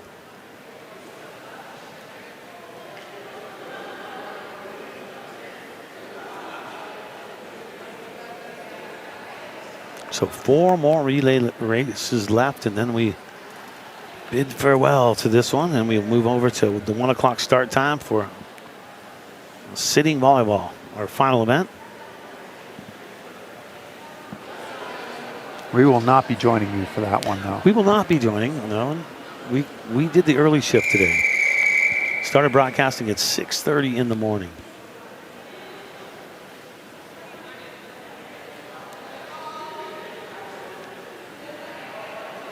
I vote for a 7:30 start next year. 7:30, okay, okay. Is anybody listening to you? Not one person. Sorry about that. Yeah, it's okay.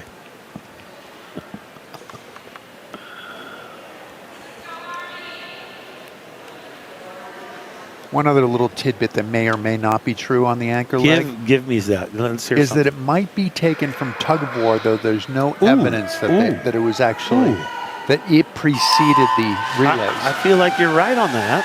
Here we go, hitting the water now. So Army and SOCOM in the relay portion here.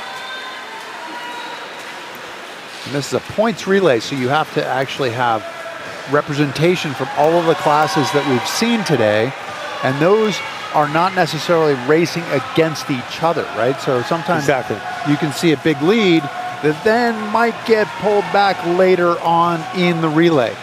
So that's drama. Yeah, it depends where you station each of your swimmers. Where do you want them at? I like the anchor talk for tug of war, though. I feel like you're onto something with that one. Right, and obviously you got Ron Burgundy as well, right? Yeah. Tug of war, an event that they don't do. Ron Burgundy has to be a big fan of tug of war, though. Yeah. That's right up his alley.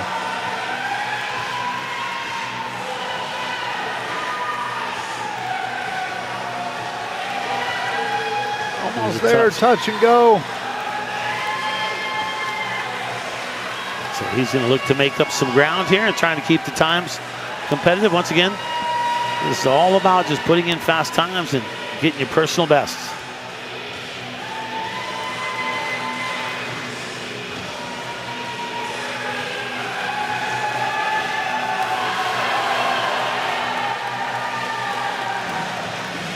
Boy, you can see the purple on that arm, that elbow. Yeah. You can see that from the camera angle right there. We got a battle going right now.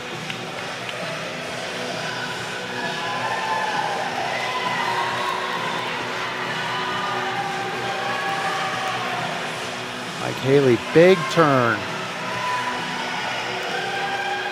Big fast turn. We're getting to our Ron Burgundy right here. Tug of war, Brad J. The anchor.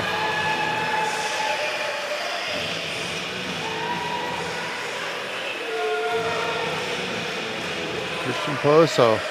What a messing around. Yeah, head down, focused, go. Eschewing the flip turn.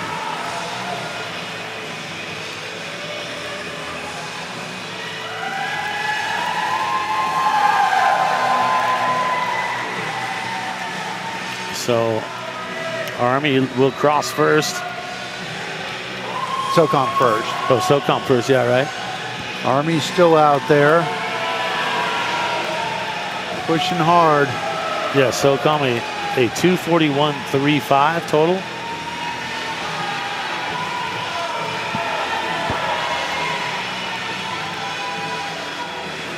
Yeah, how does that elbow not cause them problems right there? Just banging around on your hip. Like dislocated elbow, and it's, you just, every rotation, you're like, I am with you. You know that does not He's feel much tougher than I am. Yeah, not warm and fuzzy. And so SOCOM 2-4-1-3-5, Army 3-3-1-7-0. Big applause from the SOCOM for the Army finishers, though, too.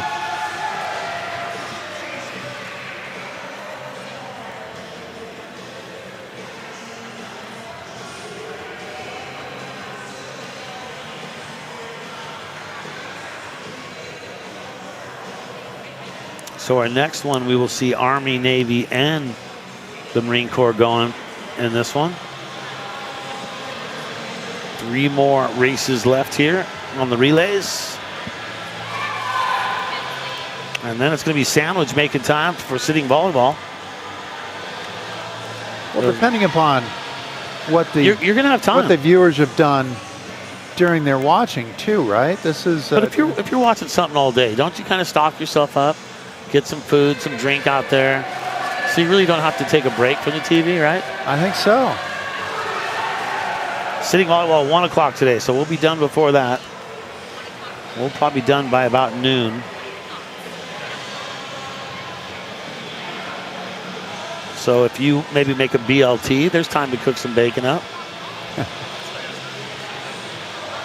You a BLT fan, Chris? You know, I don't Not know really, that I've huh? had one in a while, to tell you the truth. Been a while, right? Yeah. I can be swayed on your pastrami side, your influence there, yes. Come on, a hot pastrami, melted Swiss. On Throw a dark little rye. mustard on there. Oh, a little. stop it.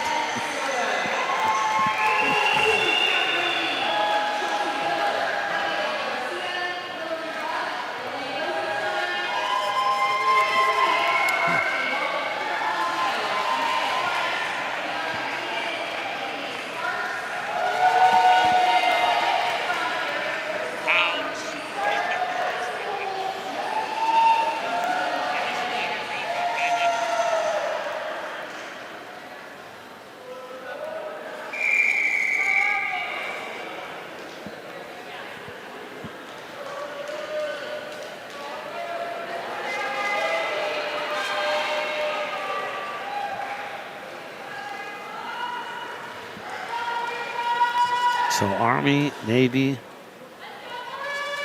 and the Marines.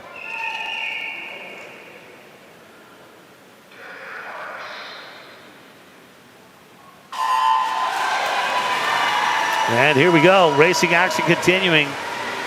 We got 3 in this one, Army, Navy, USMC, the Marines. This is looking like a battle, Brad. Yeah, it sure does, right? All pretty close. And that's the thing, you don't want that competitor to get too far in front of you. You want to reel them in. And whether you're competing for a fast time or not, you got to stay close to the fastest.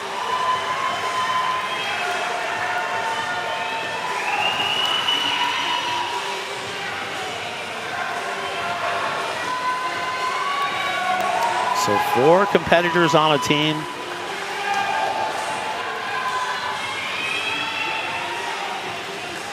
And you want to just build up that lead and hold it.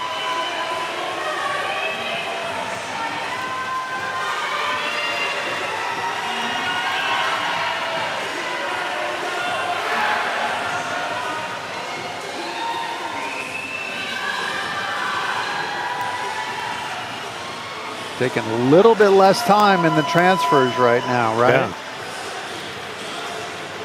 The feet have to still be on the blocks as you touch. That's a proper flip turn right there. That is. Able to lock and load those legs.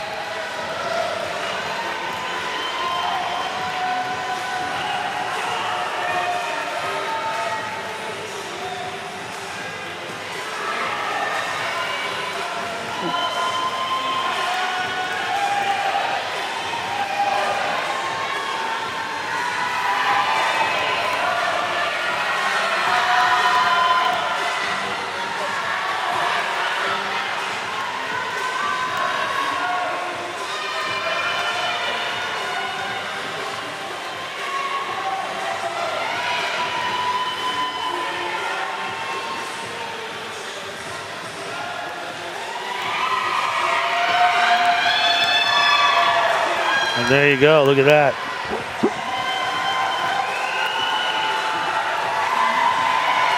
That's a relay record, isn't that? The 2:15.47 with the RR on it. Yeah, we're gonna have to look at that. Yeah, because it says the original record was 2:16.89. So Warrior Games record. Yeah, there you go. So putting in a record, eclipsing it by about a second for Team Army right there. How about them apples, huh? Right, and an 11-second victory. Not a bad deal right there.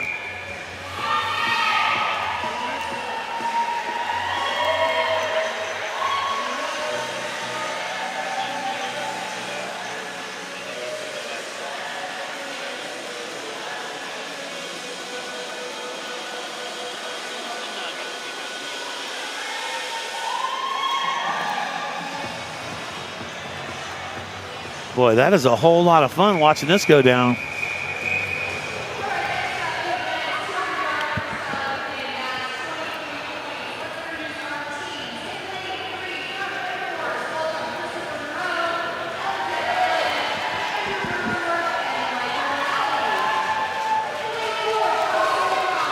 So you see the record on this next one is a 1:55.86.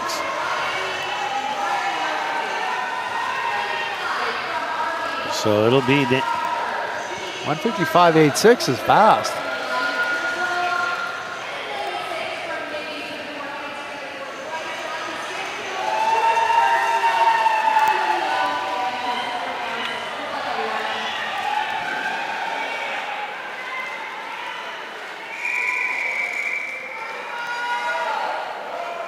So the record to beat here in a relay record is a 1:55.86 with the Army, Navy, and Marine Corps here. We're looking for everybody to go sub 30 seconds for their 50-meter, or 50-yard leg. And really they need to go sub 29 seconds, at least on average. Yeah, right? yeah, exactly. You can throw in a 26 there and that changes the complexion.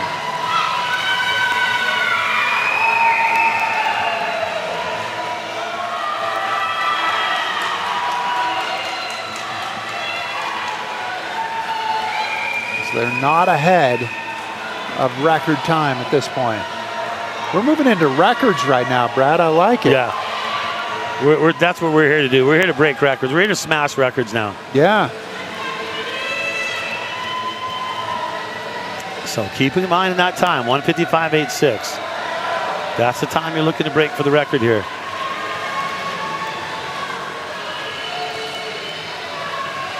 So we are Army coming through at 58.36 there. They're still close to pace. Yeah, close. But they're going to need to be really fast at the end here. They need a big anchor leg. I don't know. We've been talking about that. We have been.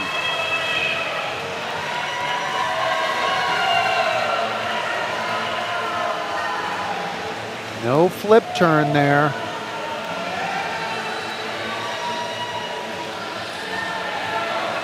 Bringing it home. There's the time right there. Watch the time. 1:41 and counting. Trying to beat 1:55. Yeah, I don't think that's going to happen.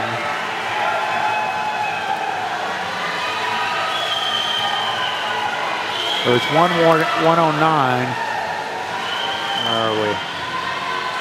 Yeah, so pass it down. So not going to be record on this one. No. Still a good race.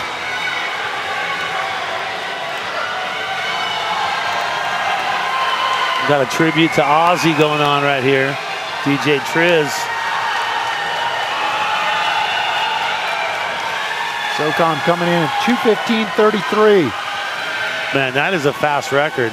If you look at 2:15, that's 20 some odd seconds. Yeah, yeah. That's a lot of work to get to that record.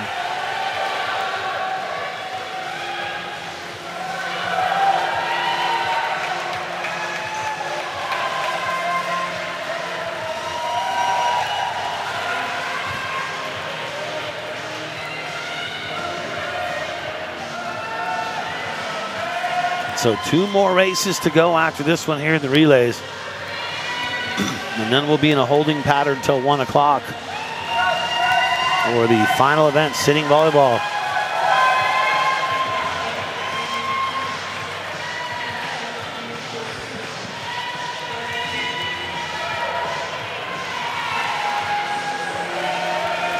Wrapping up the 2025 DoD Warrior Games in fashion.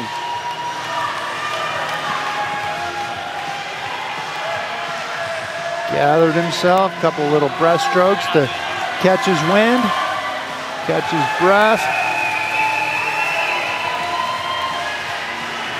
Just getting word that we'll be doing 1 more race after this.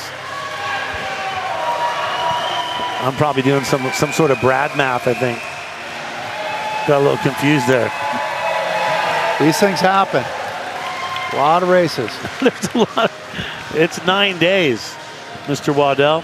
A lot of competition. So there you go, this one. SOCOM 218.25. 231.55 for Air Force. Army bringing up the 3rd spot, 239.42, and a 351.69 for Navy. You feel Navy has a little more pressure on being in a water sport? I would think. I would think that is, yeah. People look at it and go, don't you do water? I mean, I guess you could say the same for, Marines, and for SOCOM, there's some water in there too, right? Can be. But I feel like, and Coast Guard. The initial association with Navy is water, though. Mm-hmm. Sometimes you have ships. You don't have to swim everywhere, right? Exactly.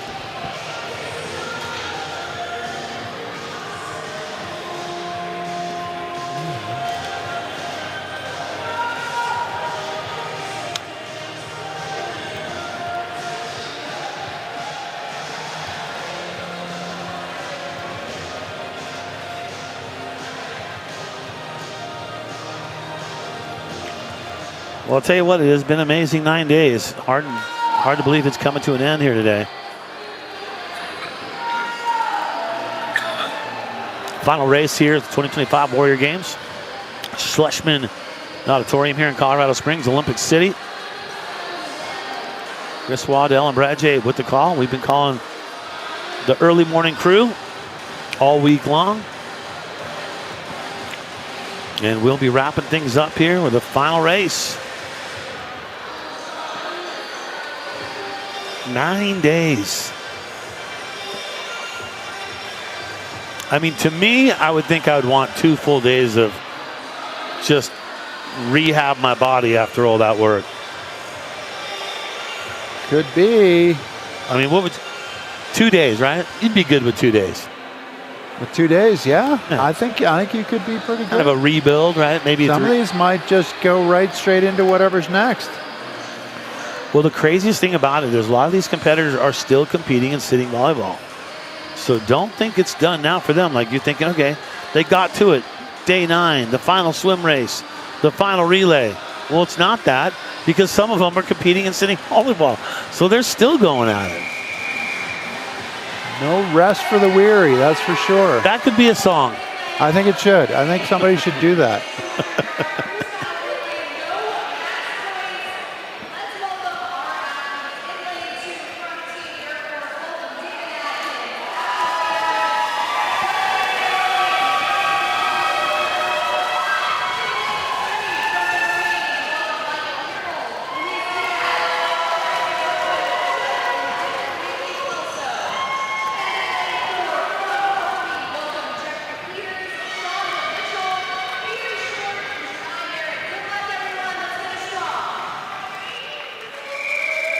Well, you heard that. Let's finish strong indeed.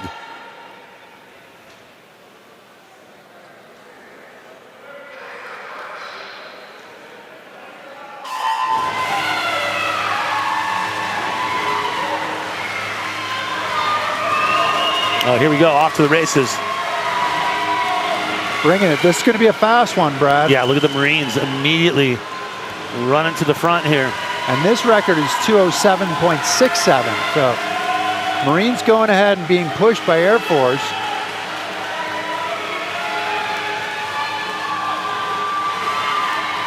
And look at that, 26:42. So that's within touch of a record right there. Oh, yeah. That's within touch of the previous record. Yeah. You do often want to start it off well, get a good fast start, get a lead on your competition, put pressure on them. Yeah, look, you're going to have 2 swimmers done before the 2-minute mark, or before the 1-minute mark here. Yeah, that's 2 to 3 body lengths right now. Got to finish fast right through the wall. He went deep. So Marine Corps looking to try to break the record here. They got a good chance at it. 2:07.67. That's the record. Can they do it? Bring it home. There is some serious excitement in the building, isn't there, Brad? Oh, there sure is. And it's building to a crescendo here. The final race of swimming. Anchor leg. Air Force has just pulled in. So we were looking at the Marines, and now Air Force is taking the lead. Remember, the time to beat a 2:07.67. Turn is so important. Air Force bringing a lot of heat off the turn. Oh, they sure are. Marines have fallen down to second. Got a body length right there. Finish strong. Oh. And look at the time. Check the time. Oh my goodness. They both went sub-record. That is a record, 155.72 for Air Force, a 157.72 for Marine Corps. The old record has been smashed, Chris Waddell. Smashed, yes. Almost 12 seconds. And then almost 10 seconds. They set a new standard. Army finishing strong here.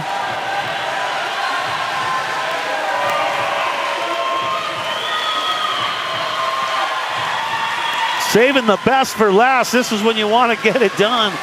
Smashing records. Like smashing plates at a Greek wedding. It is happening out here today. 55.72. Shut the front door. Air Force. Marine Corps 157.72 in second. And wrapping it up, Army comes in that third spot. Air Force 1, Marine 2, and Army 3. And the records are made to be broken. Isn't that what they say, Chris Waddell? They do say that, and these records were most assuredly broken. And it happened. Air Force came out of nowhere. We were looking at the Marines. That was awesome. Not awesome. That was awesome.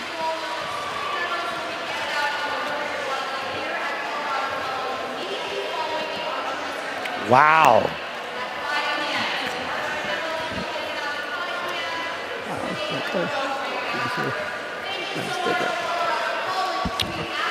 A record for Air Force. And I mean, a record for Marine Corps too. Not by, I mean, that's a lot. 12, 13 seconds smashing a record by. Wow. How about it, Chris? What are you thinking, man? 12 seconds. That's a way to finish our coverage of the Warrior Games here, right? They went 3 seconds per person on average faster than the existing record. Gosh. How do you do that? It was amazing. And you couldn't script it better in a Hollywood movie to end it right at the right time at the end and on they the were last behind, race. You know? Right? First two legs, brought it back. I don't think. All right, let's check in one more time. Third member of our team, sending it down to Tina Dixon. Tina, what's going on? Patty, hold this. Oh, geez. All right, Team Air Force setting a new relay record.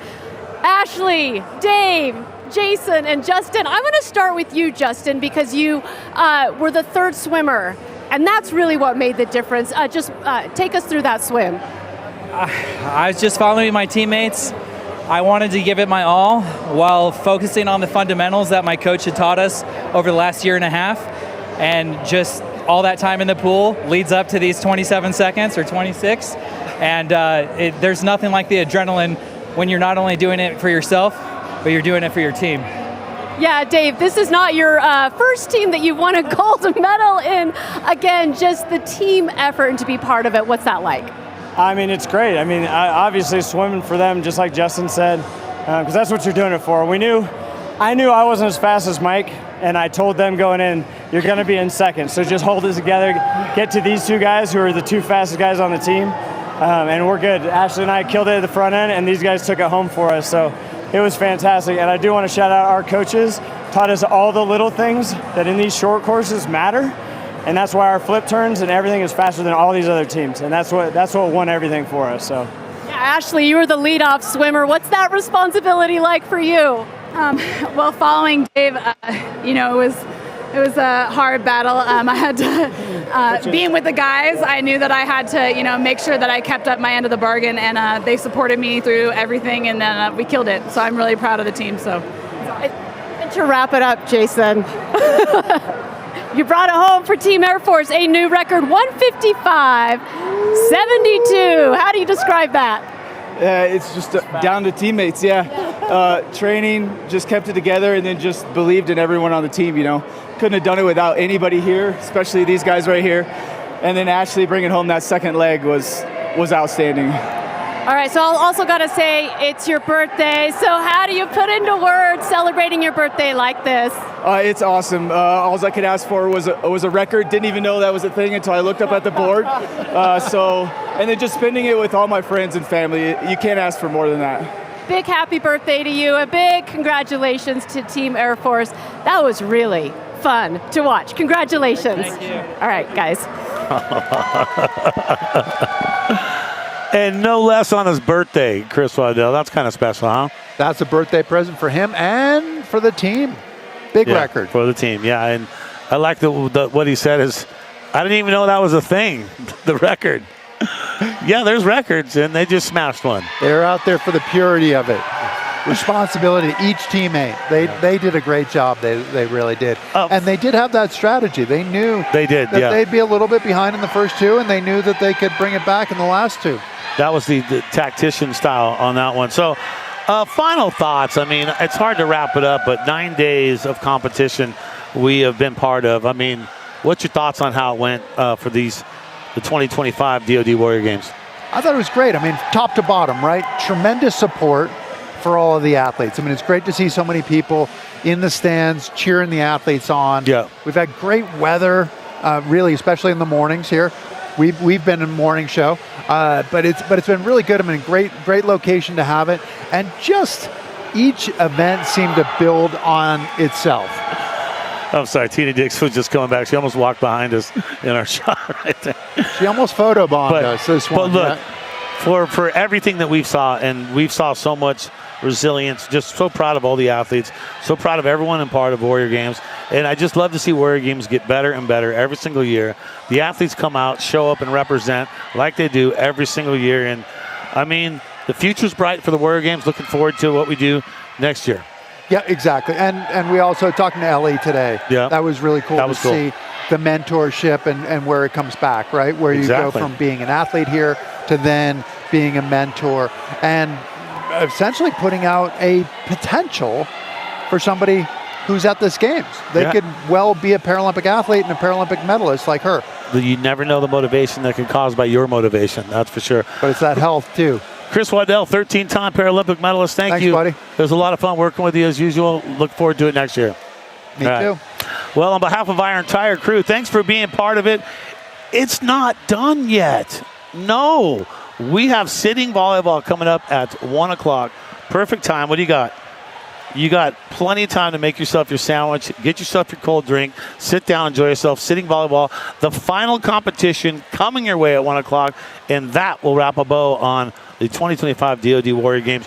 On behalf of our entire staff for being out here, all the volunteers, and especially the athletes, I'm Brad J. On behalf of Chris Waddell and Tina Dixon, more coming up, 1 o'clock, sitting volleyball. Thanks for being part of it.